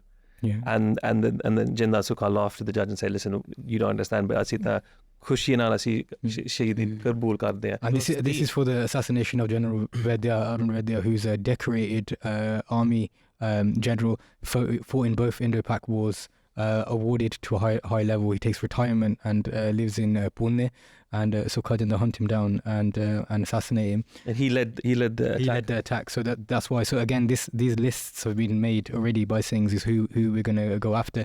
General Vedya is assassinated. He's out shopping with his family. He's buying some groceries. Sukha Jinda on a motorbike, and they speed up, and then essentially they assassinate him there. Sukha Jinda writing their letters that we made sure he's dead. We made sure his head hit the steering wheel to make sure that the job's done. And you know, when they write to the Rashtrapati in their letter to the Rashtrapati, they said this is Sukha Jinda now living Sikhi, then teaching Sikhi, and they say to Rashtrapati, "Asi ne hathe te war nahi kita." Vedya had an armed bodyguard. He didn't draw. That's his fault. So even that Siddhant, he was armed as well, and so were we. And that's what I'm saying. Look at their response. Look at how when the Sikhs are Jatheband, when we're Hathiarband, how they are acting, specifically travelling all the way to Pune. Some of this propaganda, these false accounts of Hindu killings, etc. They travel all the way. They're wanted. They're both very, very highly wanted members of the Khalisan Commando Force. They travel all the way from Punjab, all the way to Pune. Several teams are required to make this action work. There's people who go and rent the apartment. There's people who take the weapons there. There's people who take the vehicles there. At any point, they could have been picked up. They could have just shot any Hindu, if that was the case. But Sikh war karda, like they take out their specific dusht for a specific. And they write about that. They write in their letter about Khalsa da hinsa kiya. How you are morally bankrupt and we're not, and how we'll always be at loggerheads for this reason. So even when they don't want clemency, they've accepted the death sentence. Even that leading right up to their fancy is interesting. I think the person on guard in jail said, "I've seen people get the death penalty, and the night before, no one's ever slept because these guys slept." Like they were that. They gained weight in jail. Yeah, they gained weight. They ate more in prison, right? As in, they were kind of okay. Listen, the executioner writes about them. I've never seen anyone like this. Yeah. And we have these photos of them from jail. The only reason we have those is because the judge granted permission for those. He asked for frame pictures himself, has them put up in his office. Sukha and Jinda are the only people I know in the world who were hung in Jole and Dastara, and the judge gives permission for that. Because they said we don't accept your uniforms, we don't accept anything. They were given the Stara and Jole by Kharku Singhs Ji, and when the family receives them, their bodies, it's a beautiful interview. We'll tag it in the thing where the brothers talk about it, and they said that they were like dressed in Jole. So like that even their opponents are treated like this. Like Ved Marwa, he's the commissioner of Delhi police. He describes Sukha, he describes Jinda as extraordinary. He says that he has no fear and that he's happily on his mission to give Shahidi for his cause, and he admits he goes it's completely unprofessional, but I have a huge amount of respect for him. I've never met someone like this in my life. And it reminds me of like stuff that I've read like through the years about different moments of Sikh Ityas where Sikhs are engaging in conflict and their opponent recognizes their character, whether it's the Mughals, whether it's the British, saying, one Angrez general says that when we're fighting, we could leave our wives and daughters with the Sikhs and could get them at the end of the day and they'll come back to us exactly in the same way. Like the opponent recognizing the character of the Sikhs, because for us it's not the ends justify the means. Like that's not Sikh politics. For us, the way we fight matters to the destination that we're envisioning, the type of Raj, the type of political structure, the type of administration, governance, whatever we want to set up, is for the benefit of Sansar, for the benefit of creation. And the way we struggle and resist matters to that. And you can see all the long list, right? Like the Indian state and its media continually try to attack the character of the Sikhs, that they killed people, they dragged Hindus out of buses and they killed them. I think on one of the YouTube videos as well, someone commented like 30,000, Bhindranwale killed 30,000 Hindus. That's a completely fabricated figure, and we know where it comes from. The South Asia Terrorism Portal, which was set up by KPS Gill, and he has these exaggerated figures. And when you look into those figures, that's these are figures that the police is reporting, and I think the exact figure is like 21,000 or something. But those figures are completely baseless. Their figures are sometimes including Sikhs that are being killed, but all of these figures that that are fabricated are done so in order to defame Sikhs. I think one incident where we looked into, those figures come from the police record, and they come from the reporters reporting what the police has said to them without any investigation, without any inquiry. And when you actually look into the incident, it was completely different. So the Punjab population at the time during the Sangharsh was 58% Sikh. So when you look at the population stats and the amount of Sikhs that died, the amount of Hindus died, it's actually reflective of the population. So Kirpal Dhillon got appointed as the DGP of Punjab Police in 1984 by Indira Gandhi. He's written 2 books on the Sangharsh. So even his stats, he actually says all this, so he gives all the figures. But going back to the Gurdwara of the Singhs and what they did in the Qurbaniya, June 1984, the attack, Indian Army generals go on record saying, if we had a handful of soldiers like these Sikhs who fought against us for 3 days, we could defeat Pakistan in days. So you got that going on. Then the other side, you got people like Bhai Anokh Singh Ji who get police officers while they're torturing him to quit their duties. So you get that repeatedly when Singhs get tortured in jail, that their police officers actually quit their duties because they're saying we're torturing saints here. So you got that as well in terms of the Kirdar of the Singhs. There's also, I think it's a Gurudev Singh Usmanwala, Panta Committee one. The police officers go on record saying they could hear Mool Mantra coming from his sareer while he's unconscious, and they sort of put him in an unconscious state and he's nearly dead. And that's when you were saying that these generals didn't come out of nowhere, these Jathebandis didn't come out of nowhere. That's why the people knew who these people were. They came out of like that. Do you know that relationship that Sikhs had with each other? The Naam Abhyas, the Kamai that they did, their practice, the way they lived Sikhi produced figures. And for me, like personally, Anokh Singh has been a fascination because his character, his stature in the movement, in the resistance, is it's a really large looming figure that Anokh Singh casts, because this is an individual that at one point, his parents come to him and talk about like a protest or a morcha that's happening, and he tells his dad, he's like, oh, you should have gone and you should be at the forefront. Go, you'll get the opportunity to become martyred. You get the opportunity to. He said you might get lucky if you get shot. If you get shot, and at one point, like Bhai Anokh Singh is asked by his associates, his Sathi Singhs, to write his Jeevani, like to write about your life, and that document fortunately survives.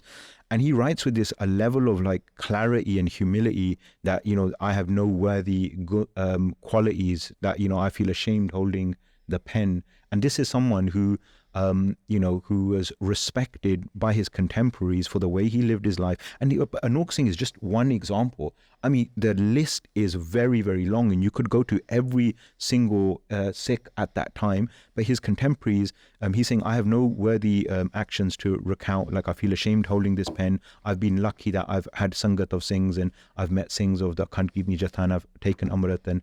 And this was somebody who was a deadly assassin, also a humble individual. He's somebody who would go on his bicycle to go collect the swan, contribution from the Sangat.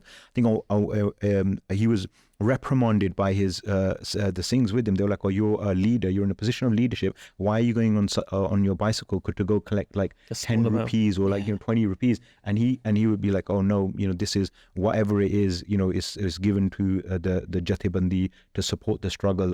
It's my duty. I take it with respect. And at one point, his family, I think is one of his relatives, is something happening, like a biyah or like a wedding, and then they pyar dinde hunde Punjab ch riwaj hai to give like some some token, some money or a gift or something, and then he gives like 2 rupees, and his family member says to him that, oh, you're like, to a double Sikh journal, yeah, like you're this big huge Sikh general, how why are you giving 2 rupees? And he's like, I feel I feel guilty giving you even this much because everything I have is for the Panth. They said that was like this guy's character, and then he carried out multiple like guerrilla actions.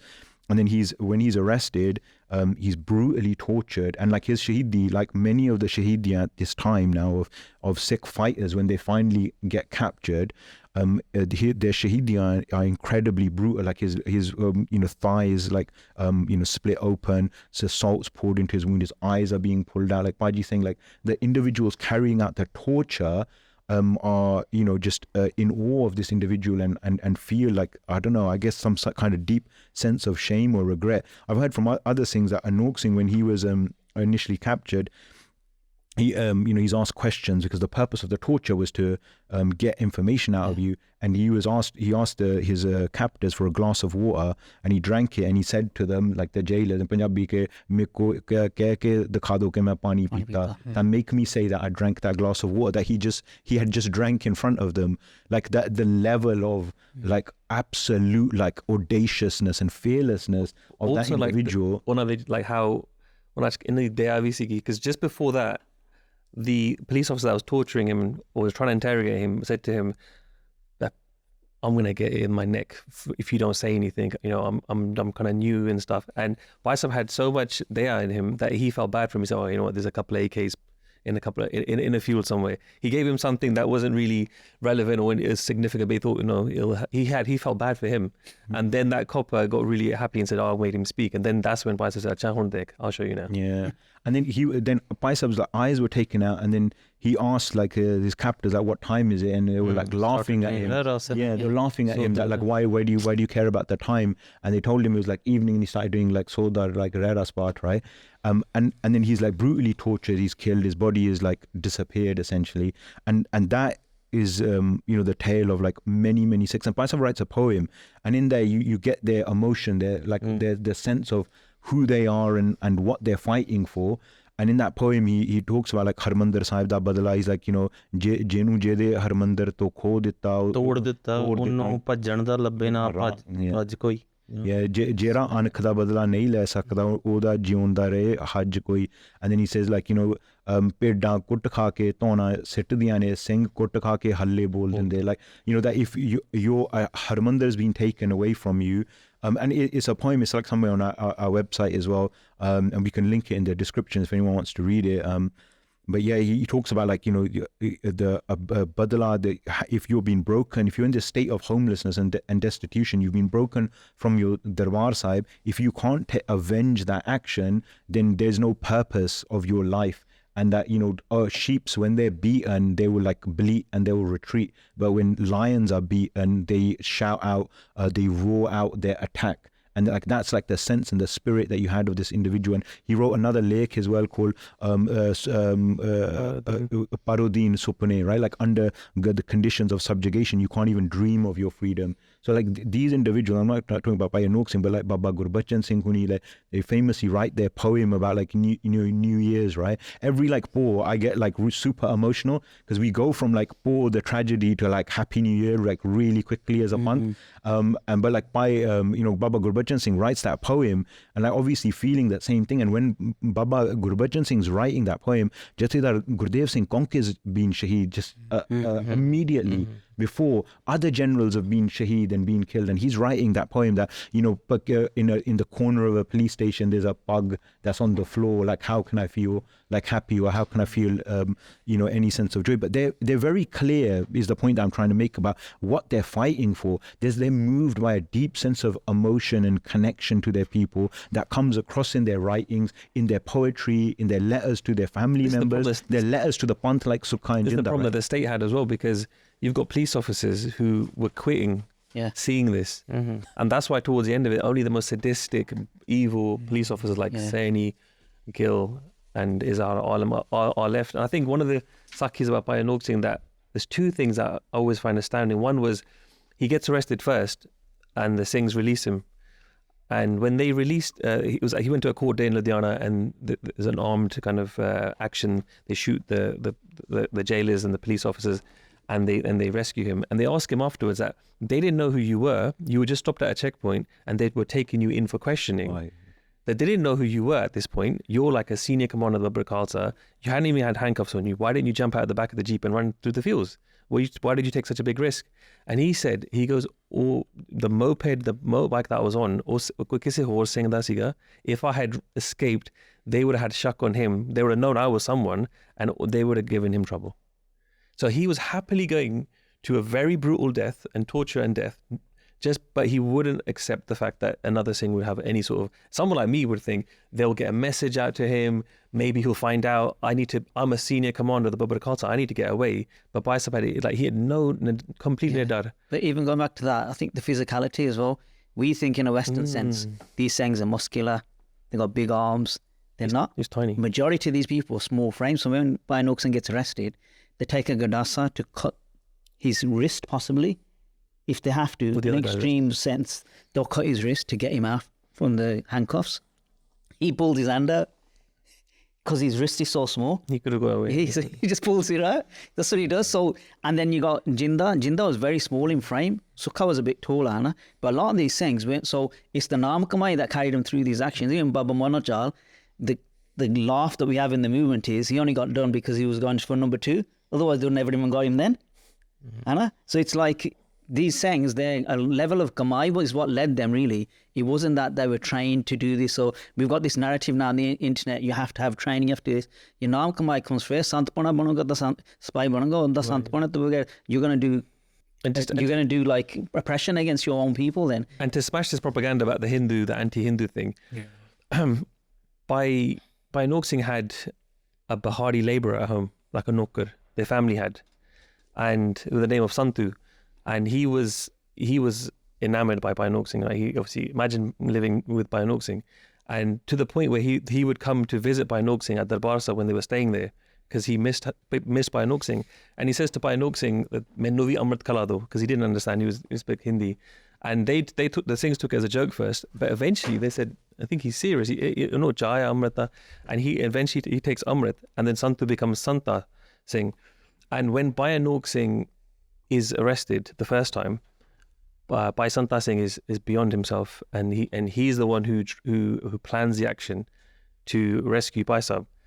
And when they go to the Kacheri and they go to rescue him, like, they're gonna chop the arm off, and then Bhai Sahib, that's when Bhai Anokh Singh said, and it was the jailer's arm they were gonna chop off, and that's why Bhai Anokh Singh did. Then they go, leave him, I can just get out, and because they're handcuffed together. They're handcuffed together, and then and at the same time, the Khalsa Commander Force are pulling off the biggest bank robbery of South Asian history. We'll talk about it in a second. So there's police all over the place. There's nakke everywhere.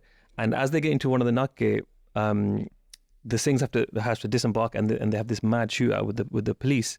And in the shootout, Santa Singh says to, I'm still going to call him Santu, but Santu says to Bhai Anokh Singh, you need to get away, and I'm going to stay here.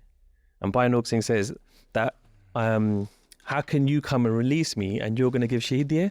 And Santu Singh, mera yaar hai, mera para, he's free. He goes, main the khushi na shaheedi deni hai. And he goes, you will read in the papers that they won't be able to move from the spot for, like, I think an X amount of hours.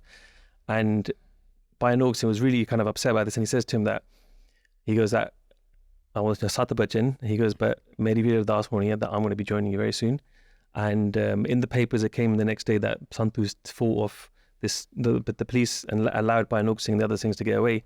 And the Singhs of the Jathebandi would say that Bhai Anokh Singh would do ardas every day, and would always be, he would always become emotional and say to Santu in his ardas that, like, I haven't yet fulfilled my ardas, I have not yet become a shaheedi. Like, that's how much I shaheedi. And the India Today actually published an article in 1992, the March 31st, where they talk about the problem of Hindu militants who are joining the Khalsa Sangharsh. Because and all of these things basically, and there's a number of, like, Sher Singh Bihari as well. I think by Lakshman Singh Babbar, like, we should go police informants that were sent into, like, militant groups to spy on them and to get information, seeing the lifestyle of the Sikhs, understanding what they were fighting for, taking, like my Lunchman Singh was a Mussalman, a police officer sent to spy on the Singhs of the Darbar Khalsa, and he saw the way they were living, and he saw their character and understood what they were fighting for, and he goes and takes Amrit and fights and becomes Shaheed, and then the police go to his village to go murder his wife, like his pregnant wife, as like an act of revenge.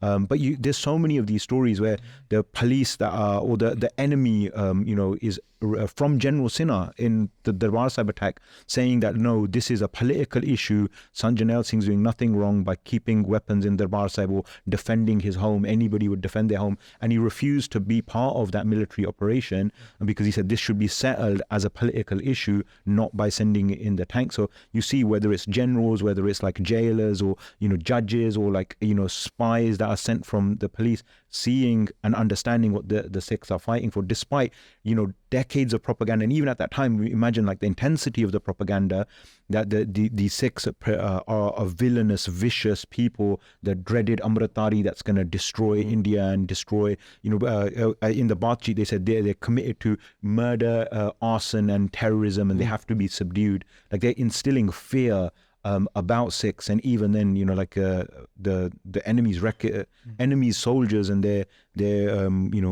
functionaries are recognizing what this movement's about. And that's what brings me to Gurbachan Singh Manochal, when he used to say to his ਜਿਹੜੇ ਉਹਨਾਂ ਦੇ ਨਾਲ ਲੜਦੇ ਸਨ ਕਿ make sure ਕਰਿਓ ਵੀ ਜਦੋਂ ਖਾਲਿਸਤਾਨ ਬਣੇ ਉਹਦੇ 'ਚ ਸਾਰੇ ਆਜ਼ਾਦ ਮਹਿਸੂਸ ਕਰਨ, ਇਹ ਸਾਈਕੀ ਸੀਗੀ ਉਹਨਾਂ ਦੀ. That's how they used to think. And ਜਿੱਦਾਂ there are countless other stories, when Bhai Anokh Singh Ji used to have a tar, and one of the places they used to say to other Singhs ਕਿ ਇਹੋ ਜਿਹੇ ਸਿੰਘ ਭੇਜਿਆ ਕਰੋ, ਕਹਿੰਦੇ ਇਹ ਤੇ ਸਾਡੇ ਘਰ ਦੇ ਭਾਂਡੇ ਧੋ ਜਾਂਦੇ ਆ ਜਦੋਂ ਆਉਂਦੇ ਆ, ਆਪਣਾ ਬਿਸਤਰਾ ਵੀ ਆਪ ਵਿਛਾਉਂਦੇ ਆ ਤੇ ਸਾਡੇ ਘਰ ਦੇ ਭਾਂਡੇ, ਸਾਡੇ ਕੱਪੜੇ ਧੋ ਜਾਂਦੇ ਆ. I mean, ਜਿੱਦਾਂ ਮੈਨੂੰ it just brings me back to what Bhai Gurdas Ji says, ਕਿ ਧਰਤੀ ਪੈਰਾਂ ਹੇਠ ਹੈ, ਧਰਤੀ ਹੇਠ ਵਸੰਦਾ ਪਾਣੀ, ਗੁਰਸਿੱਖੀ ਦੀ ਇਹ ਨਿਸ਼ਾਨੀ. ਗੁਰਸਿੱਖ ਇਹੋ ਜਿਹੇ ਹੁੰਦੇ ਆ. And the way they demonize us is absolutely, I think that was the spirit, that was the soul of the ਸੰਘਰਸ਼ ਜਿਹੜਾ ਗੁਰੂ ਸਾਹਿਬ ਤੋਂ ਚੱਲਦਾ ਆ ਰਿਹਾ, ਜਿੱਦਾਂ ਅਸੀਂ ਪਹਿਲੇ ਐਪੀਸੋਡ 'ਚ ਗੱਲ ਕੀਤੀ ਸੀ. And that's how they were able to carry on for so long. If you compare the numbers and the weaponry we had and the resources we had in that kind of terrain, which Punjab is flat terrain, you can't, it's not fit to fight guerrilla wars, but for 10 long years, they carried out with minimal resources and actually changing the whole mahal. When Panthak committee time comes, because I used to be in school at that time, and we used to have blue color like what Bhai Beant Singh is wearing. That was the color of the patka and the pagga. And then when Panthak committee came in, it all changed to Kesari. They said Kesari banya jayega. And then the other thing they start doing was Sikh schools sige jede CBSE affiliated sige. They used to say jada Jan Gan Man, jada Indian national anthem hai, that was changed to Desheva Barmo hai. ਇਹ ਸਕੂਲਾਂ ਦੇ ਵਿੱਚ ਹੋਇਆ ਸੀ. So with that minimal resources, you have actually become a parallel government again in 95 to up until 95, And then obviously they bought Beanta and KPS Gill. Ki hun it's beyond control. The whole Punjab is actually just getting carried away with what Singhs are doing. And just in addition to what the Singhs were doing, like arm actions, what Kartar Singh, Narang and Anokh Singh Babbar and Manmohan Singh Babbar, what they did in 85 and beyond and everything, the social reform side of the Kharku Lair, like baraਤਾਂ ਨਹੀਂ ਜਾ ਸਕਦੀਆਂ 11 ਤੋਂ ਵੱਧ ਕੀ ਕੁੜੀਆਂ, female ਫੀਟੀਸਾਈਡ ਰੋਕਣ ਵਾਸਤੇ, marriages ਨਹੀਂ ਹੋਣਗੀਆਂ ਇੱਦਾਂ ਦੀਆਂ ਕਿ ਕੁੜੀ ਵਾਲਿਆਂ ਨੂੰ ਡਾਉਰੀ ਦੇਣੀ ਪਏ ਜਾਂ ਦਹੇਜ ਦੇਣਾ ਪਵੇ. ਜਿਹੜੀਆਂ ਪੰਥਕ ਕਮੇਟੀ ਦੀਆਂ ਕਹਿ ਲਓ ਕਿ ਜਿੱਦਾਂ ਸੋਸ਼ਲ ਇਸ਼ੂਜ਼ ਨੂੰ ਐਡਰੈਸ ਕਰਨ ਦੀਆਂ ਚੀਜ਼ਾਂ ਸੀਗੀਆਂ. The whole Punjab, including the Brahmins and the Hindus, was kind of drifting towards Singhan de ways, Kharku Lair de.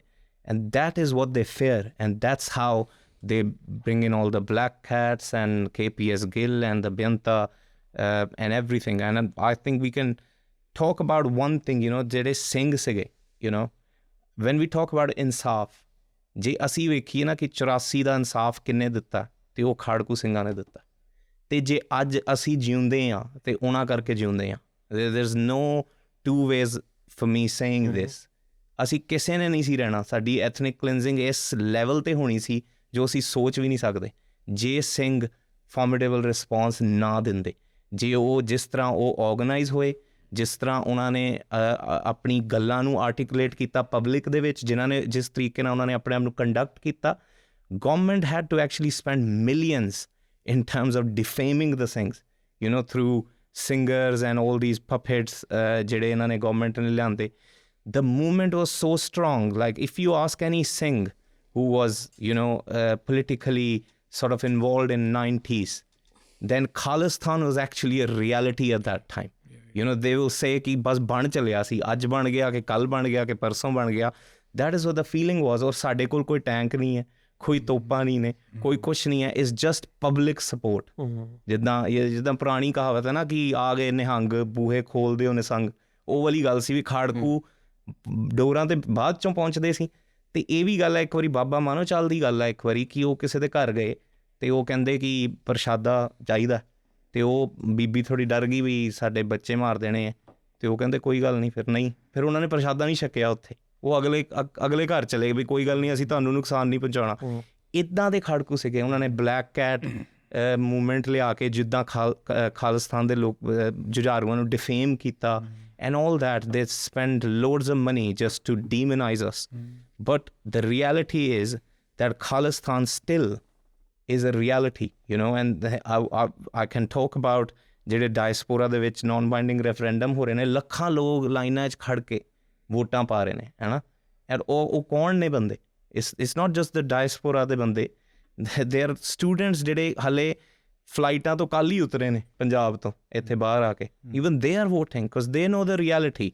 ਦੇਰ ਵਾਜ਼ ਦਿਸ ਗਾਏ, ਪੂਰਾ ਸਿੱਖ ਵੀ ਨਹੀਂ ਸੀ, ਮੈਂ ਇੰਟਰਵਿਊ ਕਰ ਰਿਹਾ ਸੀਗਾ ਅਤੇ ਉਹਦੇ ਵਾਲ ਵੀ ਕੱਟੇ ਹੋਏ ਸੀ, ਸਭ ਕੁਛ ਸੀ. ਅਤੇ ਮੈਂ ਉਹਨੂੰ ਕਿਹਾ ਵੀ ਤੂੰ ਵੋਟ ਪਾ ਰਿਹਾ, ਵੀ ਤੇਰਾ ਮਤਲਬ ਤੂੰ ਕਾਹਤੇ ਵੋਟ ਪਾ ਰਿਹਾ, ਮਤਲਬ ਤੇਰਾ ਕੀ ਸੈਂਟੀਮੈਂਟ ਹੈ? ਉਹ ਕਹਿੰਦਾ ਮੇਰੇ ਨਿਆਣੇ ਜਿਹੜੇ ਨੇ, ਮੇਰੇ ਘਰ ਦੇ ਜਿਹੜੇ ਨੇ, ਉਹਨਾਂ ਦੇ ਨਿਆਣੇ ਉਹ ਪੰਜਾਬ ਦੇ ਵਿੱਚ ਹਿੰਦੀ ਬੋਲਦੇ ਆ, and this is what we hear, ਹੈ ਨਾ. ਜਦੋਂ ਅਸੀਂ ਆਪਣੇ ਰਿਲੇਟਿਵਸ ਨੂੰ ਕਾਲ ਕਰੀਏ ਹਿੰਦੀ ਬੋਲਦੇ ਹੁੰਦੇ. ਉਹ ਕਹਿੰਦਾ ਜੇ ਖਾਲਿਸਤਾਨ ਹੁੰਦਾ ਉਹ ਪੰਜਾਬੀ ਤਾਂ ਬੋਲਦੇ ਹੁੰਦੇ. So this is the kind of impact the Khalistan movement had, and this is the reality that everybody knows that we will either be eliminated or assimilated if we are still under their occupation.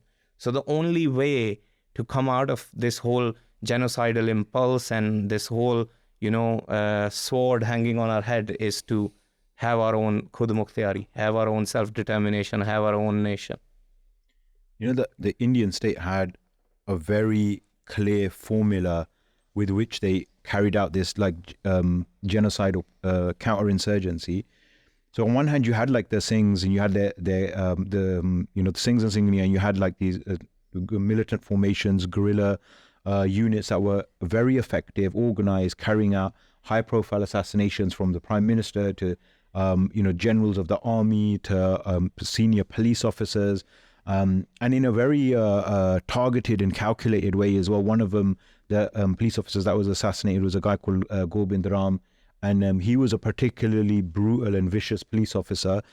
He'd have a jar with urine and feces in it, and he would say to villagers that you've drank the amrit of Guru Gobind Singh, like now drink the amrit of Gobind Ram. He'd go into villages, strip people naked, arrest all the youngsters, that carry out like atrocities on a mass scale. And then he was assassinated with a coordinated bomb attack on the police station.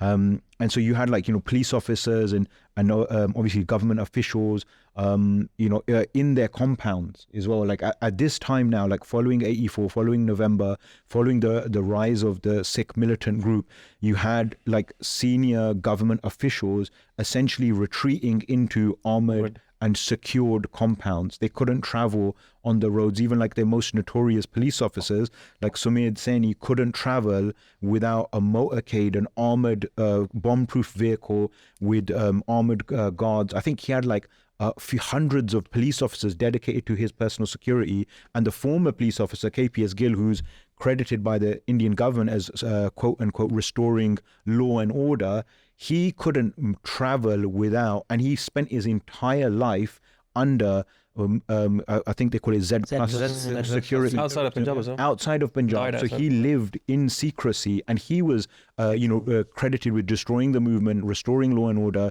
and he could not move anywhere his entire life he lived in under heavy security, and even at the height of his role as a police officer, this guy was moving around multiple decoy vehicles, hundreds of police officers and paramilitary personnel that were dedicated to his protection. So you had these high profile assassinations. In 95 you have the Chief Minister of Punjab, Beant Singh, who was responsible for systematic violence against Sikhs, being assassinated in the high security Chandigarh Police Secretariat compound By his own police officers. by his own police officers again, right? And so you have so that's what's happening on the Sikh side. And on the Indian government side, in order to respond to this, I think, like, for me, the image of the armored tractor comes to mind, right? Like, they didn't have the local police didn't have as sophisticated weapons as the Sikh Jathebandiya did. They were going into like Afghanistan and other countries and getting sophisticated weaponry. So the police had a formula. They militarized the police force. They instituted a program of disappearances of like human rights activists, human rights activists, Sikh activists, journalists, any Sikh political leadership. And they did that to eliminate, that section of community that was going to report or document or advocate on behalf of Sikhs. Then they incentivized the murder of Sikhs through a bounty system. And then they instituted a policy of impunity that, any police officers that carry out violence, whether it's sexual violence, whether it's torture, that they would be protected. And then they obviously began this whole program of illegal detentions and extended custody and using schools as torture centers, filling up jails, using multiple secure compounds in order to hold people without any due process according to Indian law. And then they introduced laws like Tada and Pota and whatever, and draconian laws in order to justify their detention. I'll give you some specific examples. So the CRPF, which is the Central Reserve Police Force, the BSF, which is the Border Security Force, and the ITBF, the Indo-Tibetan Border Force. These were paramilitary units that were brought in. So by like March 94, you have 70,000 paramilitary police officers in Punjab versus 25,000 in 1975. So by 94, you have 100 police officers per 100 square kilometers in Punjab, and the national average at the time was 45 police officers per 100 square meters. And in addition to this, you have 100 to 150,000 soldiers, 50,000 paramilitary forces, and this costs 80 billion rupees, and that Punjab's government is paying for. So Punjab is paid like the way Punjab's government paid for the liquor of the soldiers of following Darbar Sahib. Now Punjab's government is footing the bill for its own imprisonment and essentially like brutal occupation. And then so you have between this period of 91 to 93, like a 2-year period, you have 41,000 cash bounties given out to police officers for killing Sikhs. And so what that does is essentially incentivize murder. So now it's no longer you're going to, there's a hit list on the police side of we want, Anokh Singh, Gurbachan Singh, we want this, there's pictures of, they had pictures of Singhs and Singhnia in the police stations. They would cross them out when they'd capture someone. But now they, the greedy police officers, because now they're attracting that type of individual to the police force. Now they're killing random people and presenting them as this Sikh and this member of this Jathebandi. And those bounties range from 40,000 rupees to 5 lakh. So, from, a few thousand to tens of thousands, per individual Sikh. And then you have like any politically active individuals, whether it's like, involved in political parties, student organizations, and the families of Sikh guerrillas. And like for me, like Bibi Amandeep Kaur's story comes to mind. She's the sister of Harjinder Singh Ji, and he goes underground. His story is a story of many Sikhs in Punjab that see all these atrocities happening, violence being carried out by the state. He goes underground, joins a Sikh militant group, and then his sister is then arrested in order for him to reveal himself. And then she's brutally tortured. She's raped by the police. She's released. And then, the police trick her into going back to her house. Eventually, she's murdered by the police. You have so many of these stories. Bibi Harpreet Kaur Rano, she's like 15 years old. She has like cuttings of Jajaru Singhs in her purse. She'd carry them around, and she got stopped at one of these nakke, like police checkpoints that were everywhere. They open her purse. They find these newspaper clippings. They take her. They torture her in BR Model School, which was used as an infamous torture center, and she's killed. And her body is found in Durgyani Mandir cremation ground, where Jaswant Singh Khalra then would find the records. And her body, not her body, her kara is found by her sister, because her and her sister used to wear matching kare. And that's how her family knew that she was killed. And in that same cremation ground, Jaswant Singh Khalra would later find the mothers and the chachia and the pua of like Sikh guerrilla fighters. So they began this really violent policy of we're going to target the family members of Sikhs. And in that same time, you hear documents from like the, at the time it was Punjab Human Rights Organization, later became the International Human Rights Organization, of police officers going into villages where they suspect there's, a tar, like a safe house for Sikh fighters, and they would go there and they would, beat people up, torture them, whatever. And in one of those incidences that the Punjab Human Rights Group documented is they killed the wife. She was a wife of a Singh, and they kill her. They kill the husband, and they torture the wife, and they throw her on her husband's body. And the police officers say, "Now go get your Khalistan." So like that, the same, like this is in your Pindi wale Raj. Like the police officers are, when they're carrying out these atrocities, taunting those individuals, because the purpose of this was very sophisticated, organized government violence was to punish the people of Punjab. So it's essentially collective punishment. It was a support base as well. The only way they could, because obviously they couldn't defeat the Singhs in open battlefield. There's so many sakhiyan about like Deepa Hera, where he would come to a checkpoint, and it was reported in the press where they would say that all of their guns didn't work because he would just walk through, because they were terrified of them. They were literally terrified. Just on Deepa Hera. The names, yeah. There's a story Deepa Hera where he was with some Singhs, and it's late at night. You know how like what Bhai Sahib said, they do the door, and they goes, who is it? It's late at midnight, and obviously there's stories of like black cats going in as posing as carcos and kind of disturbing the mahal of the house and doing other bad kind of actions. Deepa Hera knocks on the door. They go, who is it? And he goes, Prashad da pani shakna. He goes, but who are you? He goes, and he says, Deepa. And when he goes in, he goes, tusi Prashad da mangde hai? He goes, assi thodi darshan nu rochde ha. They get saron da tel and the tel chwa ke ਉਹਨਾਂ ਨੂੰ ਲੈ, right in the middle of the night, knowing full well that this might lead to them going down to the police station the very next morning and torture and God knows what to their family. That's the kind of level of respect that the Singhs had really amongst the masses. Well, the reason why just on one the torture, right? The consequences, like the family of by Balwant Singh Jatana is like burned alive by Fulla, who is a black cat, who is, like we talked about earlier, like a fake dressed in as a Nihang Singh, and he's like unleashed on the people of Punjab. And the repercussions that Sikhs would face for giving a roti was, literally like a brutal death. Right, of the Murti of old, when the Singhs would stop the trains and give Prashad da pani, and even we talk about the Sikh Bibia, you mentioned a few, and anyone you speak to within the movement, there's countless stories at every level and every jathebandi, literally in every bend in Punjab, the Sangharsh was happening, Bibia ne they played a massive role. The only difference is that their names were always guarded because the way they would be treated, and like there was always that fear of how they were going to be treated. But they performed actions, they carried weapons, they took out, they did all the seva just as the same. So I think to like the little message for BBR as well, if they can attack Rajiv Gandhi, the Tamil BBR, after BBR nu sandesh movement chao.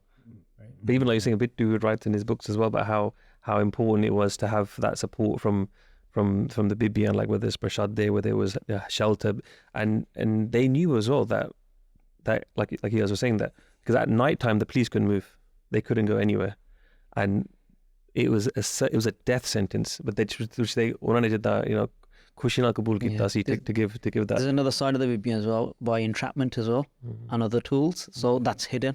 Who these Bibia were, so obviously that's one that's famous, but generally it's quite hidden. But then the other side is there's also couples who are married who would go and do missions, and no one would think that you're taking your wife with you. Harjinder Singh Ji. So there's a lot of cases like that. But like we've said, Bibi Manjeet Kaur Babba is like 8 months pregnant when there's a gun battle with the police and the bus that they're on, and then both her and her husband become shaheed.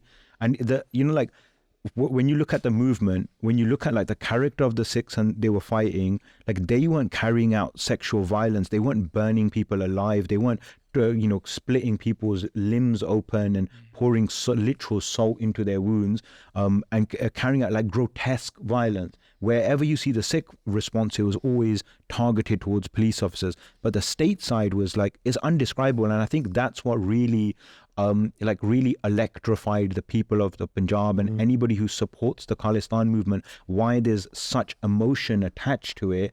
Like, is the scale of violence, especially towards like Amritari Bibiyan, like the rapes that were carried out in police stations, and it wasn't just sexual violence. It was the way in which that violence was. It undermined every single cultural value of like Punjab and like Sikh culture. Forcing relatives like daughters to engage in acts with their in-laws. And I remember like a Jujaru writing back, and he was speaking that he'd got out and he'd spoke to his mum, and his mum and his sister were taken into the police station, and they were mistreated, they were abused, and his mum said to the Singh that don't worry, but this is not just happening to me, this is happening to all the mothers and sisters in Punjab. So like there's a huge Garbandi. Yeah, and you see like obviously that has a massive impact on like the Sikh Jujaru Jathebandiyan, and they openly call out police officers. They publish like statements in newspapers like to Gobind Ram multiple times, bring all your soldiers and you have guns and we have guns, bring all of your guns at this bridge at this time, because then the battle it became like it became warped and distorted by what the state was doing. Like by Avtar Singh Brahma famously, like they went into his village in Brahmpura and committed mass atrocities, and then Bhai Brahma goes into his village with his Jathebandi, so you're leaving like the battlefield, and actually you're not leaving the battlefield, because to them that was what they were fighting for, was the Upaman, was the respect of the Panth, was the respect of Gurbani, was the respect of people. They were fighting for Loki, right? So he goes into the village, into his village, and then he makes statements on the Gurdwara loudspeaker, and he calls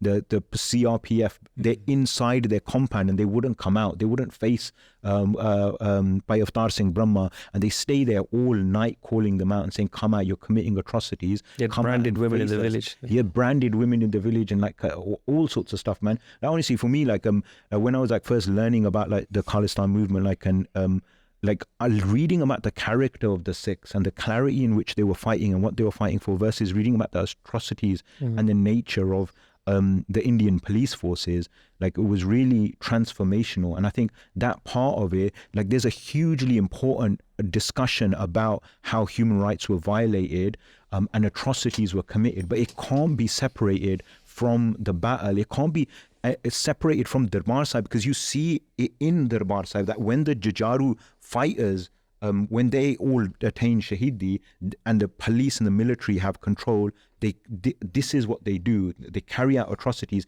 and that pattern's repeated now, like for the whole decade. But the other side of it is the level of participation of the Singhs and the level of participation from the paramilitary forces. So Tufan gets Shaheed, 30,000 people outside the police station. We can't even fathom that in the Western sense. Shatrana, when he gets Shaheed and the Muqabla's going on, there's thousands of police officers. There's even like recent Muqabla that happened. Forcefully take the Shaheed groups. Yeah, I think it was 96, 97. There was the police went after someone. I don't want to name the bend, but what happened is they surrounded the bend, and the Bendali was asked which way did the Singhs go, and they said that way, and the police went the other way because they didn't want to face them. So we can't like real Muqabla, but generally real Muqabla didn't happen. So the stuff that you're saying, when they said actually we'll come on this bridge, they actually sat there and no one turned up. So you find the whole state, and it's like you can't fathom like the reality what happened in these situations. And to try to understand why the like Sikhs, especially from Punjab, viewed the Kharkus in the way that they did, like they're heroes. I mean, they will say like, like they don't exist anymore, but they will always continue. Their names will always continue. And like we talk about Bhai Jugraj Singh Ji Tufan, and you spoke about Gobind Ram earlier and some of the violence that he committed against the Bibia. He tortured these two specific Sikh Bibiyan who were the wives of two senior Darbar Khalsa members, and the whole of Punjab was in lockdown protest, was so angry at this. And then the way it was described was that by Gurbachan Singh Ji, and to protect Gobind Ram, they put him in the armoured compound, the Punjab Armed Police's compound in Jalandhar, and even there, like, the Singhs were able to reach him, and it was from the support from inside, because they were against what was happening, the people who had a conscience. And the way they describe it is that, like, they decorated his office with him, because the amount of explosives they put in there, like, they literally had to sweep parts of him off the ceiling. So there is that aspect to it as well, and you can understand why when imagine if you were on the end of that violence from Gobind Ram, if it was your sister, and then that's happened, and it's by Gurbachan Singh Ji Tufan who's done that, and you're gonna come to his funeral as well, right, and pay your respects. And then following this like period of intense conflict and response from Sikhs and atrocities from the state, all of that legacy of the law. Or I remember reading a couple of years ago about like statistics about who fears the police the most, and in Punjab was the highest state within India where they feared the police. That's the legacy. Like, these police officers, decorated heroes. Beanta, like, Sikhs call him a butcher, they call KPS a butcher. Beanta has a literal memorial to him in Jalandhar. There's statues of these people. So these people are like protected, promoted, rewarded, and celebrated, and then officers are given impunity. This is the environment. I growing up, like, every single year from like the age of like, wherever 0 to like 16, we'd go to Punjab every single year without fail. And I remember seeing like police, all over the roads, military checkpoints everywhere. And there was this environment of fear that's it within Punjab. And you see that lasting till this day. So when people are like, oh, we don't want to talk about Khalistan or whatever, underneath all of that discussion is a fear that if we talk about it, our family will suffer. Now, the Indian state's changed its tactics. It's not like brutally they're going to rip your body apart, confiscate your land, put you in prison, use these laws, move your trial dates, and present to the world that they're a democratic country, at the same time carrying out assassinations, whether it's by Hardeep Singh in Canada or by Harmeet Singh PhD, and who was underground, in Pakistan. So they're carrying out coordinated killings and at the same time maintaining this facade. So the Jaswant Singh Khala describes this question of peace in Punjab, and he says, "Kabran di shantiya," that this notion of peace in Punjab is the silence of the graveyard, that there cannot be no peace in Punjab. There's a vacuum now. So on one hand, you had the guerrilla fighters and what they were fighting for and the violence of the state. And in order to fill that vacuum, that's where you get this narrative of development and progress, and we want to go away from the Kale Din, that dark time, and Punjab should move forward and we should progress. And so they rewarded Punjab for the deaths of those shaheeds with economic progress, with the lalacha. And that's where, we can go into, I'm sure, another episode at another time, but, this saga kind of is really important to look at. Thank you so much for sharing that, and to the whole panel as well. I think just these last 10 years, you could say from 84 to 95, we can just see that there was just, so many examples stuck here that you guys have gone through. And it was just so nice to see you guys bouncing off each other. That's why I just stayed quiet and just let you guys carry on. This podcast, we touched upon just after 84, and, the build up to November and what was taking place, the response from the Sikh at that time, and then also the response from the government, and how that kind of led into this new layer of, you could say, the Jujaru layer that was taking place, that you guys covered in so much detail. And I hope the Sangat have taken away so much from this as much as I have, because, the 4 podcasts have been so fantastic, from the start, going from 1469 all the way up to, 1995, right? And I think for me personally, I was saying this to the Singhs, that this is, probably my favorite podcast of the 4, because I felt like now, it's, and I'm sure with the Sangha they realize, how comfortable we've all come together, become sitting here together and doing this with each other. And I'm sure Sangha will feel the same way as well.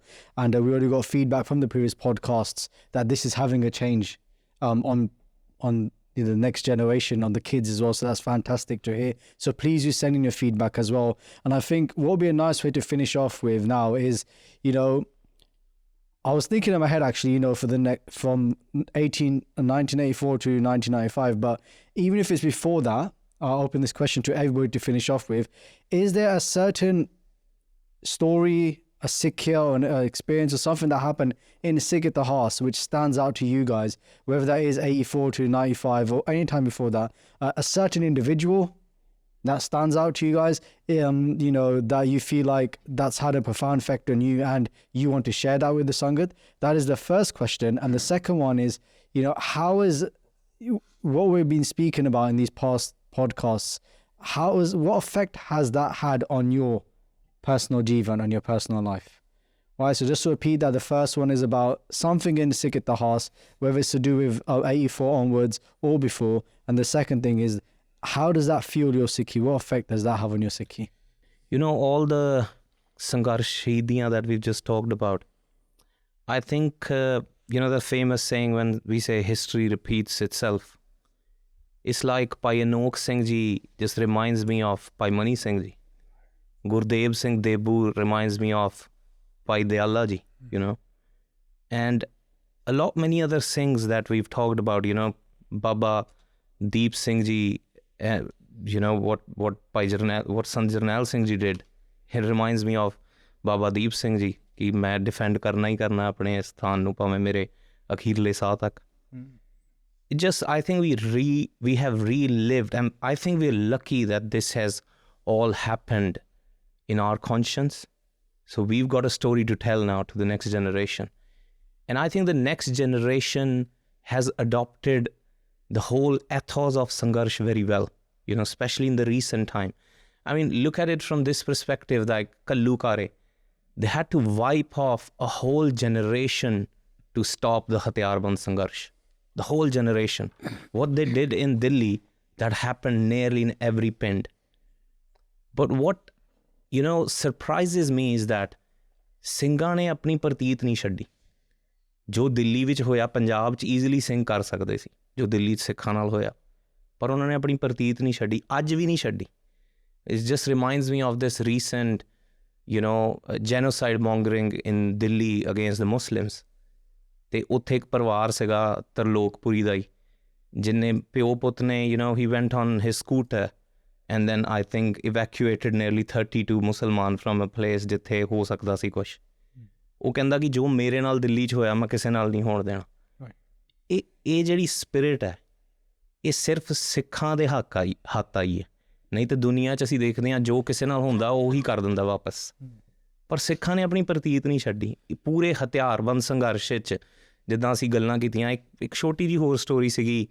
I think when we look into Bhai Sukhdeo Singh Ji's life, ਹੈ ਨਾ, so he was basically ਭੇਸ ਬਦਲ ਕੇ ਠੇਕੇਦਾਰ ਦੇ ਰੂਪ ਦੇ ਵਿੱਚ ਰਹਿ ਰਹੇ ਸੀ ਐਂਡ ਆਪਣੇ ਕੁੱਤੇ ਨੂੰ ਫਿਰਾ ਰਹੇ ਸੀ, ਅਤੇ ਕੋਈ ਉਹਨਾਂ ਨੂੰ ਕਿਸੇ ਨੇ ਉਹਨੂੰ ਗਾਲਾਂ ਕੱਢੀਆਂ ਕਿਉਂਕਿ ਉਹ ਜਿਹੜਾ ਉਹਨਾਂ ਦਾ ਕੁੱਤਾ ਸੀ ਉਹ ਕਿਸੇ ਨੂੰ ਭੌਂਕ ਗਿਆ ਅਤੇ ਉਹ ਸਿਰ ਨੀਵਾਂ ਕਰਕੇ ਤੁਰ ਗਏ ਅੱਗੇ.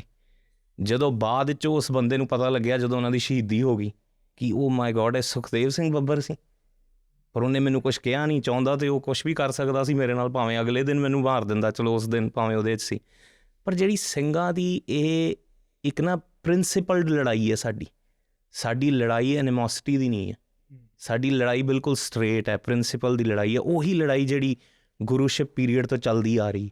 It's a continuity. So as we said in the first podcast, you can't separate Sangharsh and Bhakti in Sikhi. You know, they are inseparable ਨੇ. ਯਾਰ ਇਹੀ ਬਿਊਟੀ ਹੈ ਸਿੱਖੀ ਦੀ, ਕਿ ਇਹ ਸਾਰਾ ਕੁਝ ਸਾਡੇ ਸਾਹਮਣੇ ਇਤਿਹਾਸ ਨੇ ਦੁਬਾਰਾ ਦੁਹਰਾਇਆ. ਹੁਣ ਸਾਡੇ 'ਤੇ ਓਨਸ ਹੈ ਕਿ ਹੁਣ ਅਸੀਂ ਇਸ ਲੈਗੇਸੀ ਨੂੰ ਲੈ ਕੇ ਅੱਗੇ ਕਿਵੇਂ ਜਾਣਾ. ਇੰਨੀ ਡੈਫਰਮੇਸ਼ਨ ਤੋਂ ਬਾਅਦ, ਇੰਨਾ ਕੁਛ ਕਰਨ ਤੋਂ ਬਾਅਦ, ਪਰ ਜਿੱਦਾਂ ਗੁਰੂ ਸਾਹਿਬ ਕਹਿੰਦੇ, ਕੂੜ ਨਿਖੁੱਟੇ ਨਾਨਕਾ ਓੜਕ ਸੱਚ ਰਹੀ. ਸੱਚ ਨੇ ਇੱਕ ਦਿਨ ਬਾਹਰ ਆਉਣਾ. ਹੁਣ ਹੌਲੀ ਹੌਲੀ ਆ ਰਿਹਾ. ਹੁਣ ਇੰਡੀਆ ਦਾ ਟਰਾਂਸਨੈਸ਼ਨਲ ਡਿਪਰੈਸ਼ਨ ਨੂੰ ਲੈ ਲਓ, ਉਹ ਹੌਲੀ ਹੌਲੀ ਬਾਹਰ ਆ ਰਿਹਾ. ਹੌਲੀ ਹੌਲੀ ਕੰਟਰੀਆਂ ਵੀ ਮੰਨ ਰਹੀਆਂ ਜਾਂ ਕੁਛ ਮੰਨ ਰਹੀਆਂ, ਪਰ ਅਸੀਂ ਤਾਂ ਪਹਿਲੇ ਦਿਨ ਤੋਂ ਕਨਵਿੰਸਡ ਹਾਂ. ਪ੍ਰੋਬਲਮ ਇਹ ਹੈ ਕਿ ਸਾਡੀ ਕੌਮ ਦੀ ਬਹੁਤਾਤ ਜਿਹੜੀ ਹੈ, ਯੂ ਨੋ, ਜਿਹੜੀ ਮੈਜੋਰਿਟੀ ਹੈ, ਦੇ ਨੀਡ ਟੂ ਬੀ ਕਨਵਿੰਸਡ ਕਿ ਆਪਣੇ ਰਾਜ ਤੋਂ ਥੱਲੇ ਕੋਈ ਵੀ ਗੱਲ 'ਤੇ ਤੁਹਾਡਾ ਕੋਈ ਹੱਲ ਨਹੀਂ ਹੋਣਾ, ਮਸਲਾ ਤੁਹਾਡਾ ਕੋਈ ਫਾਇਦਾ ਨਹੀਂ ਹੋਣਾ. ਜਦੋਂ ਅਸੀਂ ਕਹਿੰਦੇ ਸਾਨੂੰ ਇਨਸਾਫ ਨਹੀਂ ਮਿਲਿਆ, ਜਿੱਦਾਂ ਭਾਜੀ ਕਿਹਾ ਸੀ, it's like asking from Hitler, Jews asking from Hitler ਕਿ ਤੂੰ ਸਾਨੂੰ ਇਨਸਾਫ ਦੇ ਦੇ. ਉਹਨੇ ਤਾਂ ਨਹੀਂ ਦੇਣਾ. ਸੋ ਇੰਡੀਅਨ ਗੌਰਮੈਂਟ ਨੇ ਤੁਹਾਡੇ ਅਖੀਰਲੇ ਸਾਹ ਤੱਕ ਤੁਹਾਨੂੰ ਨਹੀਂ ਛੱਡਣਾ. ਅਤੇ ਹੁਣ ਤੁਹਾਡਾ ਕੰਮ ਹੈ ਇਹ ਕਿ ਤੁਸੀਂ ਆਪਣੇ ਆਪ ਨੂੰ ਸੇਫ ਕਰਨ ਵਾਸਤੇ ਕਦੋਂ ਆਪਣੀ ਕੰਟਰੀ ਬਣਾਉਣੀ ਹੈ, ਔਰ ਹੌਲੀ ਹੌਲੀ ਇਹ ਉੱਥੇ ਨੂੰ ਗੱਲ ਵੱਧ ਰਹੀ ਹੈ. And Bhai Sahib, just the second part, anything, what keeps you going then with all this itihas or these examples? I think what keeps us going, first thing is so recent, you know, whatever just happened. I mean, like for example, I don't go to India anymore, I don't go to Punjab anymore. That's how I would like to direct it. I don't miss my car or my family or anything or my relatives. What I miss is Darbar Sahib, and when it comes back to that poem from Anokh Singh Ji, it says ਜਿਹਨੂੰ ਆਪਣੇ ਹਰਮੰਦਰ ਤੋਂ ਤੋੜ ਦਿੱਤਾ, ਹੈ ਨਾ, ਉਹ ਜਿਹੜਾ ਸਾਡਾ ਹਰਮੰਦਰ ਦੇ ਨਾਲ ਰਿਲੇਸ਼ਨ ਹੈ, ਜੋ ਸਾਡਾ ਗੁਰੂ ਸਾਹਿਬ ਦੇ ਨਾਲ ਰਿਲੇਸ਼ਨ ਹੈ, ਇਹ ਜਿਹੜੀ ਜੰਗ ਹੈ, ਜਿੱਦਾਂ ਅਸੀਂ ਪਹਿਲੇ ਪੋਡਕਾਸਟ 'ਚ ਗੱਲ ਕੀਤੀ ਸੀ ਕਿ ਮੰਜ਼ਿਲ ਇੰਨੀ ਇੰਪੋਰਟੈਂਟ ਨਹੀਂ ਹੈ ਜਿੰਨਾ ਰਸਤਾ ਇੰਪੋਰਟੈਂਟ ਹੈ। ਇਹ ਪਾਥ ਹੈ, ਸਿੱਖ ਇੱਕ ਪੰਥ ਹੈ ਨਾ। ਸੋ ਇਹਦੇ ਵਿੱਚ ਕੋਈ ਵੀ ਕੁਛ ਵੀ ਹੋ ਜਾਵੇ, ਕੋਈ ਫਰਕ ਨਹੀਂ ਪੈਂਦਾ, ਜਿੱਦਾਂ ਪ੍ਰਵਾਹ ਨਾ ਹੀ ਕਿਸੇ ਕੇਰੀ ਬਾਜ ਸੱਚੇ ਨਾ। ਸਾਨੂੰ ਕਿਸੇ ਇਸ ਦੁਨੀਆ ਦੀ ਅਦਾਲਤ ਜਾਂ ਲੋਕ ਸਾਡੇ ਬਾਰੇ ਕੀ ਸੋਚਦੇ ਨੇ, ਇਟ ਡਜ਼ ਨਾਟ ਮੈਟਰ। ਸਾਨੂੰ ਸਿਰਫ ਇਹੀ ਇੱਕ ਚੀਜ਼ ਮੈਟਰ ਕਰਦੀ ਹੈ ਕਿ ਸਾਡਾ ਗੁਰੂ ਸਾਡੇ ਬਾਰੇ ਕੀ ਸੋਚਦਾ। ਅਸੀਂ ਆਪਣੀ ਵਿੱਤ ਅਨੁਸਾਰ, ਆਪਣੀ ਹਿੰਮਤ ਅਨੁਸਾਰ, ਆਪਣੇ ਗੁਣਾਂ ਅਨੁਸਾਰ ਜਿਹੜੇ ਵੀ ਗੁਰੂ ਸਾਹਿਬ ਨੇ ਸਾਨੂੰ ਦਿੱਤੇ ਨੇ, ਉਹ ਜਿੰਨਾ ਕੁ ਵੀ ਤਿਲ ਫੁੱਲ ਇਸ ਸੰਘਰਸ਼ 'ਚ ਪਾ ਸਕਦੇ ਹਾਂ, ਜਿੰਨੇ ਕੁ ਵੀ ਕਦਮ ਚੱਲ ਸਕਦੇ ਹਾਂ, ਉਹ ਚੱਲਦੇ ਰਹੀਏ। ਅਤੇ ਬਾਕੀ ਗੁਰੂ ਸਾਹਿਬ 'ਤੇ ਹੈ ਕਿ ਕਿਹਦੇ ਸਿਰ 'ਤੇ ਹੱਥ ਰੱਖ ਕੇ ਕਿਹੜੀ ਸੇਵਾ ਕਿਸੇ ਵੇਲੇ ਲੈ ਲੈਣ। ਇਹ ਗੁਰੂ ਸਾਹਿਬ ਨੇ ਬਖਸ਼ਿਸ਼ ਕਰਨੀ ਹੈ। ਸਾਡਾ ਕੰਮ ਹੈ ਇਸ ਰਸਤੇ 'ਤੇ ਤੁਰੀ ਜਾਣਾ ਕਿ ਗੁਰੂ ਸਾਹਿਬ ਦੀ ਸਾਡੇ 'ਤੇ ਬਖਸ਼ਿਸ਼ ਹੁੰਦੀ ਰਹੇ ਅਤੇ ਅਸੀਂ ਇਸ ਰਸਤੇ 'ਤੇ ਤੁਰਦੇ ਹੋਏ, ਆਪਣਾ ਜੀਵਨ ਸਫਲ ਕਰਦੇ ਹੋਏ, ਆਪਣਾ ਮਰਨ ਸਫਲ ਕਰਦੇ ਹੋਏ ਇਸ ਸੰਘਰਸ਼ ਲਈ ਇਨਸਾਫ ਕਰ ਜਾਈਏ, ਕਿਉਂਕਿ ਇਹ ਹੁਣ ਸਾਡੇ ਸਿਰ 'ਤੇ ਇੱਕ ਬੜਾ ਵੱਡਾ ਕਰਜ਼ਾ ਹੈ ਇਸ ਸ਼ਹੀਦ ਸਿੰਘਾਂ ਦਾ। ਖਾਸ ਕਰਕੇ ਜੇ ਅਸੀਂ ਗੱਲ ਕਰੀਏ ਨਾ ਅੱਜ ਦੇ ਦੌਰ ਦੇ ਇਸ ਸੰਘਰਸ਼ ਦੇ, ਉਹਨਾਂ ਨੇ ਸ਼ਹੀਦੀ ਆਪਣੇ ਕਿਸੇ ਨਿੱਜੀ ਕੰਮ ਲਈ ਨਹੀਂ ਦਿੱਤੀ, ਸਾਰੇ ਦੇ ਸਾਰੇ ਪਰਿਵਾਰ ਝੋਂਕ ਦਿੱਤੇ। ਗੱਲ ਹੋਈ ਹੈ ਔਰਤਾਂ ਦੀ ਬੇਪੱਤੀ ਤੱਕ ਹੋ ਗਈ, ਬੱਚੇ ਰੁੱਲ ਗਏ, ਪੂਰੀ ਦੀ ਪੂਰੀ ਜਨਰੇਸ਼ਨਸ ਖਰਾਬ ਹੋ ਗਈਆਂ ਜੇ ਦੇਖੀਏ ਦੁਨਿਆਵੀ ਤੌਰ 'ਤੇ। ਅਤੇ ਉਹ ਕਿਹਦੇ ਲਈ ਕੀਤੀਆਂ ਉਹਨਾਂ ਨੇ? ਉਹ ਮੇਰੇ ਲਈ ਕੀਤੀਆਂ, ਜਾਂ ਜਿਹੜੇ ਇਹ ਪੋਡਕਾਸਟ ਸੁਣਦੇ ਨੇ ਤੁਹਾਡੇ ਲਈ ਕੀਤੀਆਂ। ਹੁਣ ਇਹ ਸਾਡੇ 'ਤੇ ਹੈ ਕਿ ਜਾਂ ਅਸੀਂ ਅਕ੍ਰਿਤ ਕਣ ਹੋ ਕੇ ਇਹਨੂੰ ਭੁੱਲ ਜਾਈਏ, ਜਾਂ ਫਿਰ ਇਹਨੂੰ ਯਾਦ ਰੱਖਦੇ ਹੋਏ ਉਸ ਕਰਜ਼ੇ ਨੂੰ ਅਸੀਂ ਮੋੜ ਤਾਂ ਨਹੀਂ ਸਕਦੇ, ਚਾਹੇ ਆਪਣੀ ਜਾਨ ਵੀ ਦੇ ਦਈਏ ਨਹੀਂ ਮੋੜ ਸਕਦੇ, ਚਾਹੇ ਪਰਿਵਾਰ ਵੀ ਵਾਰ ਦਈਏ ਨਹੀਂ ਮੋੜ ਸਕਦੇ, ਪਰ ਐਟਲੀਸਟ ਉਸ ਕਰਜ਼ੇ ਦੀ ਰੈਕੋਗਨੇਸ਼ਨ ਹੇਠ ਅਸੀਂ ਕੰਮ ਤਾਂ ਕਰੀਏ, ਕਿਉਂਕਿ ਉਹਨਾਂ ਨੇ ਸ਼ਹੀਦੀਆਂ ਐਸੈਂਸ਼ਲੀ ਸਾਡੇ ਤੁਹਾਡੇ ਲਈ ਦਿੱਤੀਆਂ ਸੀ ਕਿ ਅਸੀਂ ਜਿਉਂਦਾ ਰਹੀਏ ਔਰ ਅਣਖ ਦੇ ਨਾਲ ਜਿਉਂਦਾ ਰਹੀਏ। ਇਹ ਬਹੁਤ ਇੰਪੋਰਟੈਂਟ ਹੈ, ਕਿਉਂਕਿ ਜ਼ਮੀਰ ਮਰ ਗਈ ਅਤੇ ਫਿਰ ਸਿੱਖ ਤਾਂ ਹੈ ਹੀ ਨਹੀਂ ਨਾ, ਜਿੰਦਾ ਹੀ ਨਹੀਂ ਹੈ। ਸੋ ਇਹ ਜਿਹੜੀ ਉਹਨਾਂ ਸ਼ਹੀਦੀਆਂ ਦੇ ਜਿਹੜੇ ਉਹਨਾਂ ਨੇ ਕਾਰਾਂ ਕੀਤੇ, ਜਿਹੜੇ ਉਹਨਾਂ ਨੇ ਕਾਰੇ ਕੀਤੇ, ਜਾਂ ਜਿਹੜੀ ਉਹਨਾਂ ਨੇ ਘਾਲਣਾ ਕਮਾਈ, ਪੁਲਿਸ ਦੇ ਟੌਰਚਰ, ਐਕਸਟਰਾ ਜੁਡੀਸ਼ੀਅਲ ਕਿਲਿੰਗਸ, ਅੰਦਰ ਜਿਹੜੇ ਜਿੱਦਾਂ ਟੌਰਚਰ ਹੁੰਦੇ ਰਹੇ, ਉਹਨਾਂ ਦੇ ਜਿਹੜੇ ਜਿਸ ਤਰ੍ਹਾਂ ਉਹ ਟੌਰਚਰ ਹੋਏ ਉਹ ਮੁਗਲਾਂ ਨਾਲੋਂ ਵਰਸ ਸੀਗੇ। ਜੋ ਕੁਛ ਇੰਡੀਅਨ ਗਵਰਨਮੈਂਟ ਨੇ ਕੀਤਾ ਹੈ ਉਹ ਅਸੀਂ ਕਦੀ ਭੁੱਲ ਹੀ ਨਹੀਂ ਸਕਦੇ। ਇਹ ਸਾਡੇ ਅੰਦਰ ਇਟਸ ਇੰਬੈਡਡ ਇਨ ਆਰ ਸੋਲ। ਇਹ ਭੁੱਲ ਨਹੀਂ ਸਕਦੇ, ਪਰ ਇਹਦਾ ਕਲੋਜ਼ਰ ਕਿਸੇ ਨੇ ਤੁਹਾਨੂੰ ਨਹੀਂ ਦੇਣਾ। ਜਿਸ ਤਰ੍ਹਾਂ ਗੁਰੂ ਸਾਹਿਬ ਕਹਿੰਦੇ ਨਾ, ਕੋਈ ਕਿਸੇ ਕੋ ਰਾਜ ਨਾ ਦੇ ਹੈ, ਜੋ ਲੇ ਹੈ ਨਿਜ ਬਲ ਸੇ ਲੇ ਹੈ। ਇਹ ਤੁਹਾਨੂੰ ਆਪ ਹੀ ਹਿੰਮਤ ਮਾਰਨੀ ਪੈਣੀ ਹੈ, ਕਿਉਂਕਿ ਇਹ ਕੋਈ ਵੀ ਮਟੀਰੀਅਲਿਸਟਿਕ ਰਜੀਮ ਤੁਹਾਡੇ ਲਈ ਨਹੀਂ ਉੱਠੂਗੀ। ਤੁਸੀਂ ਆਪਣੇ ਆਪ ਨੂੰ ਇੰਨਾ ਬੁਲੰਦ ਕਰ ਲੋਗੇ, ਇੰਨਾ ਤੀਵਰ ਕਰ ਲੋਗੇ, ਐਡੀ ਤਾਕਤ ਹਾਸਲ ਕਰ ਲੋਗੇ ਗੁਰੂ ਸਾਹਿਬ ਦੇ ਬਖਸ਼ਿਸ਼ ਨਾਲ, ਪਰਮਾਤਮਾ ਦੀ ਬਖਸ਼ਿਸ਼ ਨਾਲ, ਕਿ ਤੁਸੀਂ ਇਹਨੂੰ ਕਲੋਜ਼ਰ ਖੁਦ ਦੇਣਾ। ਠੀਕ ਹੈ, ਔਰ ਖਾਲਿਸਤਾਨ ਉਸ ਕਲੋਜ਼ਰ ਦਾ ਇੱਕ ਬਹੁਤ ਵੱਡਾ ਪਾਰਟ ਹੈ। ਠੀਕ ਹੈ ਨਾ। ਮੈਂ ਜੇ ਦੁਨਿਆਵੀ ਤੌਰ 'ਤੇ ਵੀ ਗੱਲ ਕਰਾਂ, ਜਿਨ੍ਹਾਂ ਨਾਜ਼ੀ ਜਰਨੈਲ ਜਿਹੜੇ ਭੇਸ ਬਦਲ ਕੇ ਹੋਰ ਮੁਲਕਾਂ 'ਚ ਰਹਿ ਰਹੇ ਸੀ, ਉਹ ਇਜ਼ਰਾਈਲ ਦੀ ਜਦੋਂ ਸਰਕਾਰ ਬਣ ਗਈ, ਜਦੋਂ ਇਜ਼ਰਾਈਲ ਫਾਰਮ ਹੋ ਗਿਆ, though we are not a big fan of their country, ਪਰ ਉਹਨਾਂ ਨੇ ਉਹ 90 96 ਸਾਲ ਦੇ ਜਨਰਲਾਂ ਨੂੰ ਘਸੀਟ ਕੇ ਲਿਆਂਦਾ ਕੋਟਾਂ ਵਿੱਚ। ਸੋ ਸੱਚ ਗੱਲ ਇਹ ਹੈ ਕਿ ਇਨਸਾਫ ਤੁਹਾਡਾ ਉਦੋਂ ਹੋਏਗਾ ਜਦੋਂ ਤੁਹਾਡੀ ਆਪਣੀ ਪਾਤਸ਼ਾਹੀ ਮੁਕਰਰ ਹੋਏਗੀ ਅਤੇ ਤੁਸੀਂ ਆਪਣੀ ਕੋਰਟ ਬਿਠਾਓਗੇ, ਨਾ ਕਿ ਕਿਸੇ ਦੁਨੀਆ ਦੀ ਕੋਰਟ ਨੇ ਤੁਹਾਨੂੰ ਇਨਸਾਫ ਦੇਣਾ। ਸੋ ਉਸੇ ਦਿਨ ਦੀ ਉਮੀਦ ਦੇ ਵਿੱਚ, ਉਮੰਗ ਦੇ ਵਿੱਚ we are just working towards that. ਚਾਹੇ ਸਾਡੀ ਪੂਰੀ ਜਨਰੇਸ਼ਨ ਇੱਕ ਹੋਰ ਲੱਗ ਜਾਏ, ਕੋਈ ਫਰਕ ਨਹੀਂ ਪੈਂਦਾ। ਅਸੀਂ ਦੇਖੀਏ ਨਾ ਦੇਖੀਏ, ਜੋ ਕਿ ਉਮੀਦ ਤਾਂ ਹੈ ਜਲਦੀ ਦੇਖਾਂਗੇ, ਪਰ ਜੇ ਨਾ ਵੀ ਦੇਖ ਪਾਏ ਤਾਂ ਵੀ ਕੋਈ ਫਰਕ ਨਹੀਂ, ਕਿਉਂਕਿ ਜੋ ਸ਼ਹੀਦ ਸਿੰਘਾਂ ਨੇ ਸਾਡੇ ਲਈ ਕੀਤਾ, ਅਸੀਂ ਵੀ ਜੋ ਕੁਛ ਕਰ ਸਕਦੇ ਹਾਂ ਆਪਣੇ ਅਗਲੇ ਇਸ ਗੁਰੂ ਘਰ ਦੇ, ਇਸ ਗੁਰੂ ਪੰਥ ਵਾਸਤੇ ਜੋ ਵੀ ਕਰ ਸਕਦੇ ਹਾਂ, ਉਹ ਘੱਟ ਹੀ ਘੱਟ ਹੈ। ਹਾਂਜੀ, I think all of the ਸੰਘਰਸ਼ is inspiring। ਜਿੱਦਾਂ ਇਹਨਾਂ ਨੇ ਕਿਹਾ ਕਿ ਵੀ ਇਟਸ ਇਤਿਹਾਸ ਫੇਰ ਦੁਹਰਾਇਆ, and that's what we feel. And the reality is just I'll just move it because I think that's probably the best summary that we're going to get. On like a personal level, and I think it's probably, you know, on your podcast and in this kind of pratar da jira madhyam hai thoda, here you're trying to teach people Sikhi, you're trying to draw people to Sikhi. The reality is this path is hard. It's a difficult path. Asi khin te dolde ha, vishi vikara, moh mamta. There's loads of things in life, and I believe, just in my experience of what I've seen for however how long I've been around here for, is you need something that is going to withstand the test of time in the faces of the times that you waver in Sikhi. Generally, I'm speaking Sikhi generally now. Because to live this path, like we said, is difficult. There's tons of other things in life that may feel like attractive or popular, etc. And it's just hard generally, right? Keeping like Guru Sikhi Jeevan in Kalajug di samay vich Guru Sikhi Jeevan te pehra dena. And I think everybody needs something that's always gonna anchor them back, no matter what. Because the reality is, we have good days, bad days. Sikhi wise, we have ups and downs. That's just a reality.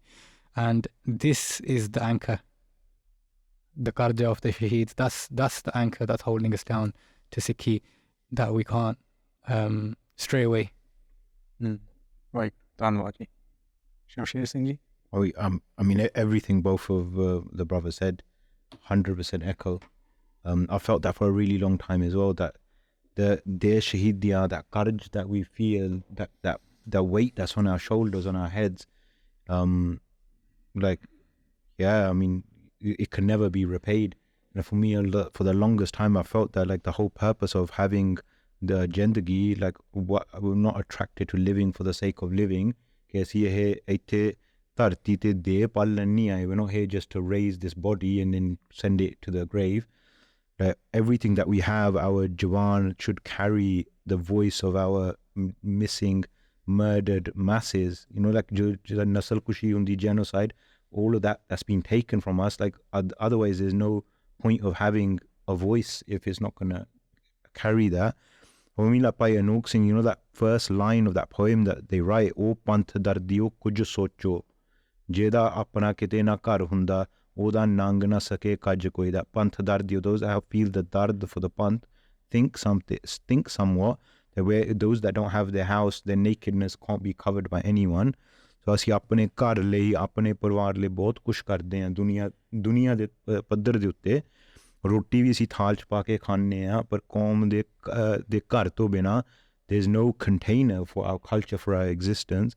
ਤਾਂ ਜਿਹੜੀਆਂ ਸਰਕਾਰਾਂ ਆ, like ਇਸ ਸਮੇਂ ਦੀਆਂ ਸਰਕਾਰਾਂ, ਜਿੱਦਾਂ ਭਾਜੀ ਨੇ ਗੱਲ ਕੀਤੀ ਆ, there's something that's more bigger than all of these sarkars, and our panth has seen the rise and the fall of many of these empires that claim to be indefeatable.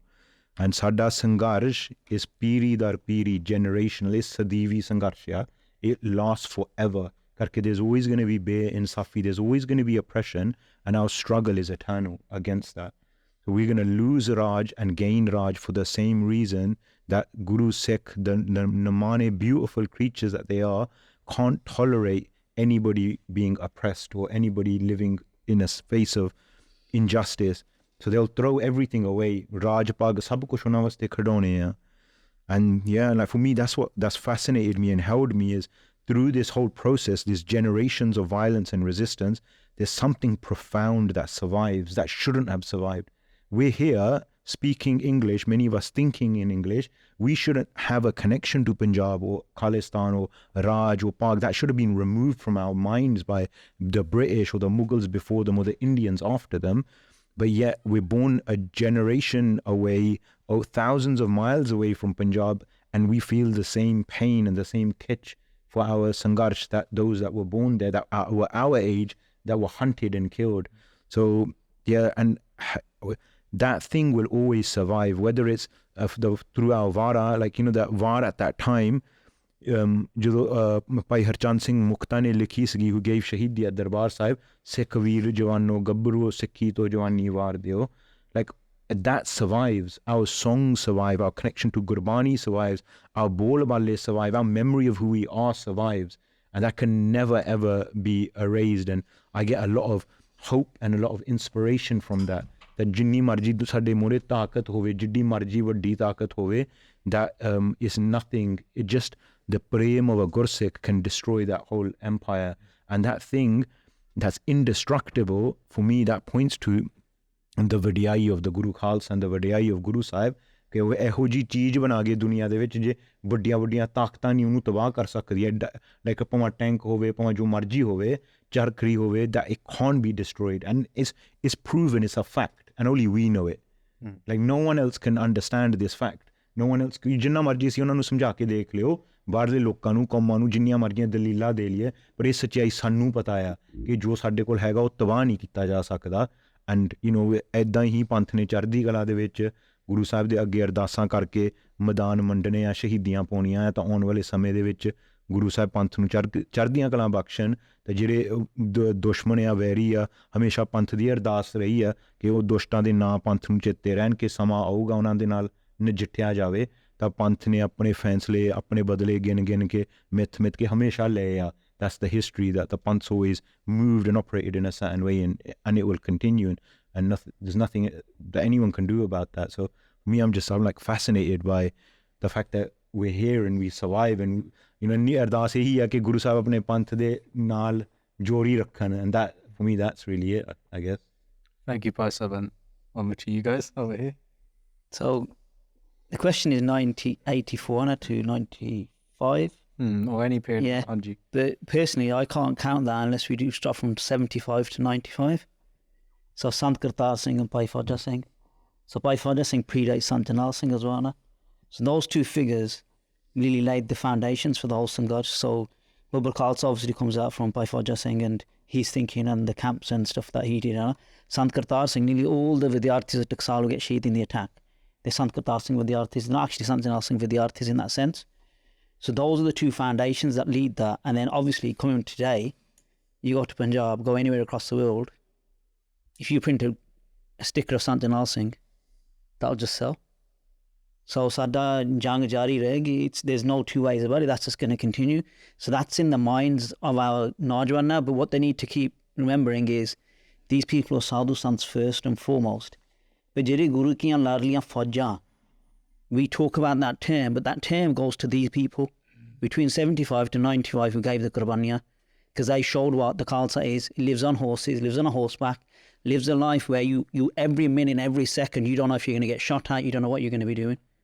So they lived Sikhi every second, because you don't know when the Muqabalas come, you don't know anything, and you're living in the spirit of the Guru. So we can't even think about what that would be. So when Guru Gobind Singh goes such kind of 1708, after that, the Khalsa in the next 50 years proves कि साडा कौम किते नहीं जाना. And these things, between these 20 years, they prove that again. So if someone says to me today, 40 साल हो गए की मिलिया, इन्हीं मुड़ के आना, असीं नहीं कस करन जोगे. जिन्हें ने शहीदियां दी इन्हीं आके करना. Satwant Singh says on his funding, मैं मुड़ के आऊँगा. Sant Janal Singh, they all say that ਜਿਹੜੀ ਅਰਦਾਸਾਂ ਕੀਤੀਆਂ ਅਕਾਲ ਤਖਤ ਸਾਹਿਬ ਉਹ ਪੂਰੀਆਂ ਹੋਣੀਆਂ. ਪੰਥੀ ਉਹਨਾਂ ਦਾ ਹੀ ਹੈ. So these people will come back. And our Sangharsh, you look at our Sikh history, it comes in ups and downs. So the people who are on the downer, they can stay on the downer because our history proves that doesn't last. So that it's a secular system that comes and goes. And our Khalsa Raj always comes as well and goes. But any system that stood against us as a Qawm has been wiped off the face of the earth. It doesn't matter who it was, you look at our history. So we're the most feared Qawm in the world. If you look in a real world perspective, we're the most feared Qawm because anyone who went against us, their empire fell. It wasn't that they just destroyed. The Mughals don't exist today. The British Empire fell, you know what I mean? So we took down whole empires. It's not like a country we took down. We took down empires. So when the Khalsa Raj comes, we're not restricted to India. We're not restricted to Pakistan. We're going to take the world. That's the truth of our Khalsa Raj and our philosophy. That's what Bhai Rama Singh said to us. These are people that we knew in our own lives. So that's going to happen, and people can't even fathom like a little piece of land. When I've been asked by the BBC and people like that, when's your Khalistan, where's it will be? I said, again, jithe tak udhar Nankana bhi assi lena, idhar assi Nandir tak hi lena. We don't go to a little Punjab, a little strip of land. Guru Gobind Singh went to these places. That's our stithi, and that's where our Raj is going to be. We're not going to leave anything then. Because our Raj isn't about ruling over people. Our Raj is about freeing everyone and liberating everyone. So that's what our philosophy has always been and always will be. On personal level? Personal level, it's strange for me, like doing all the research and all the... You never stop to learn about the Sangharsh. So you will always find new stories. And on a personal level, I'm really close to a lot of the Parvars and other big Parvars in the Sangharsh and stuff. So it gets a bit weird because when you get close to those Parvars, they won't tell you the truth. So I can get him to do the interview, but they won't speak to me. So it gets really obscure sometimes to speak to those Parvars. But once you're in those Parvars, it's really hard to like function outside of their sochni as well. So when we sit down together, then it's a different conversation, but it's when the cameras are off. So it's really weird how that functions. So on an internet level, you won't get the true news sometimes. Like, so I went recently and we found out by Swaran Singh Road, Dalveer Singh Abhyasi, that they get shaheed, how they get shaheed in the attack. But that's not in any account. And these people who've given these accounts, they're not recorded on us. So working on some of that stuff, and I had to get interviews fully to expose that. But you never stop learning about what actually happened in the Sangharsh. So it's like I could write a book 15 years ago, 20 years ago, but tomorrow I could change half the stories in there. So the information never stops. Well, thank you so much to all the guests for coming on, spending countless hours here in this studio space, sharing the itihas all the way from the start, with Guru Nanak Ji Maharaj's Prakash up to, you can even say, the present day.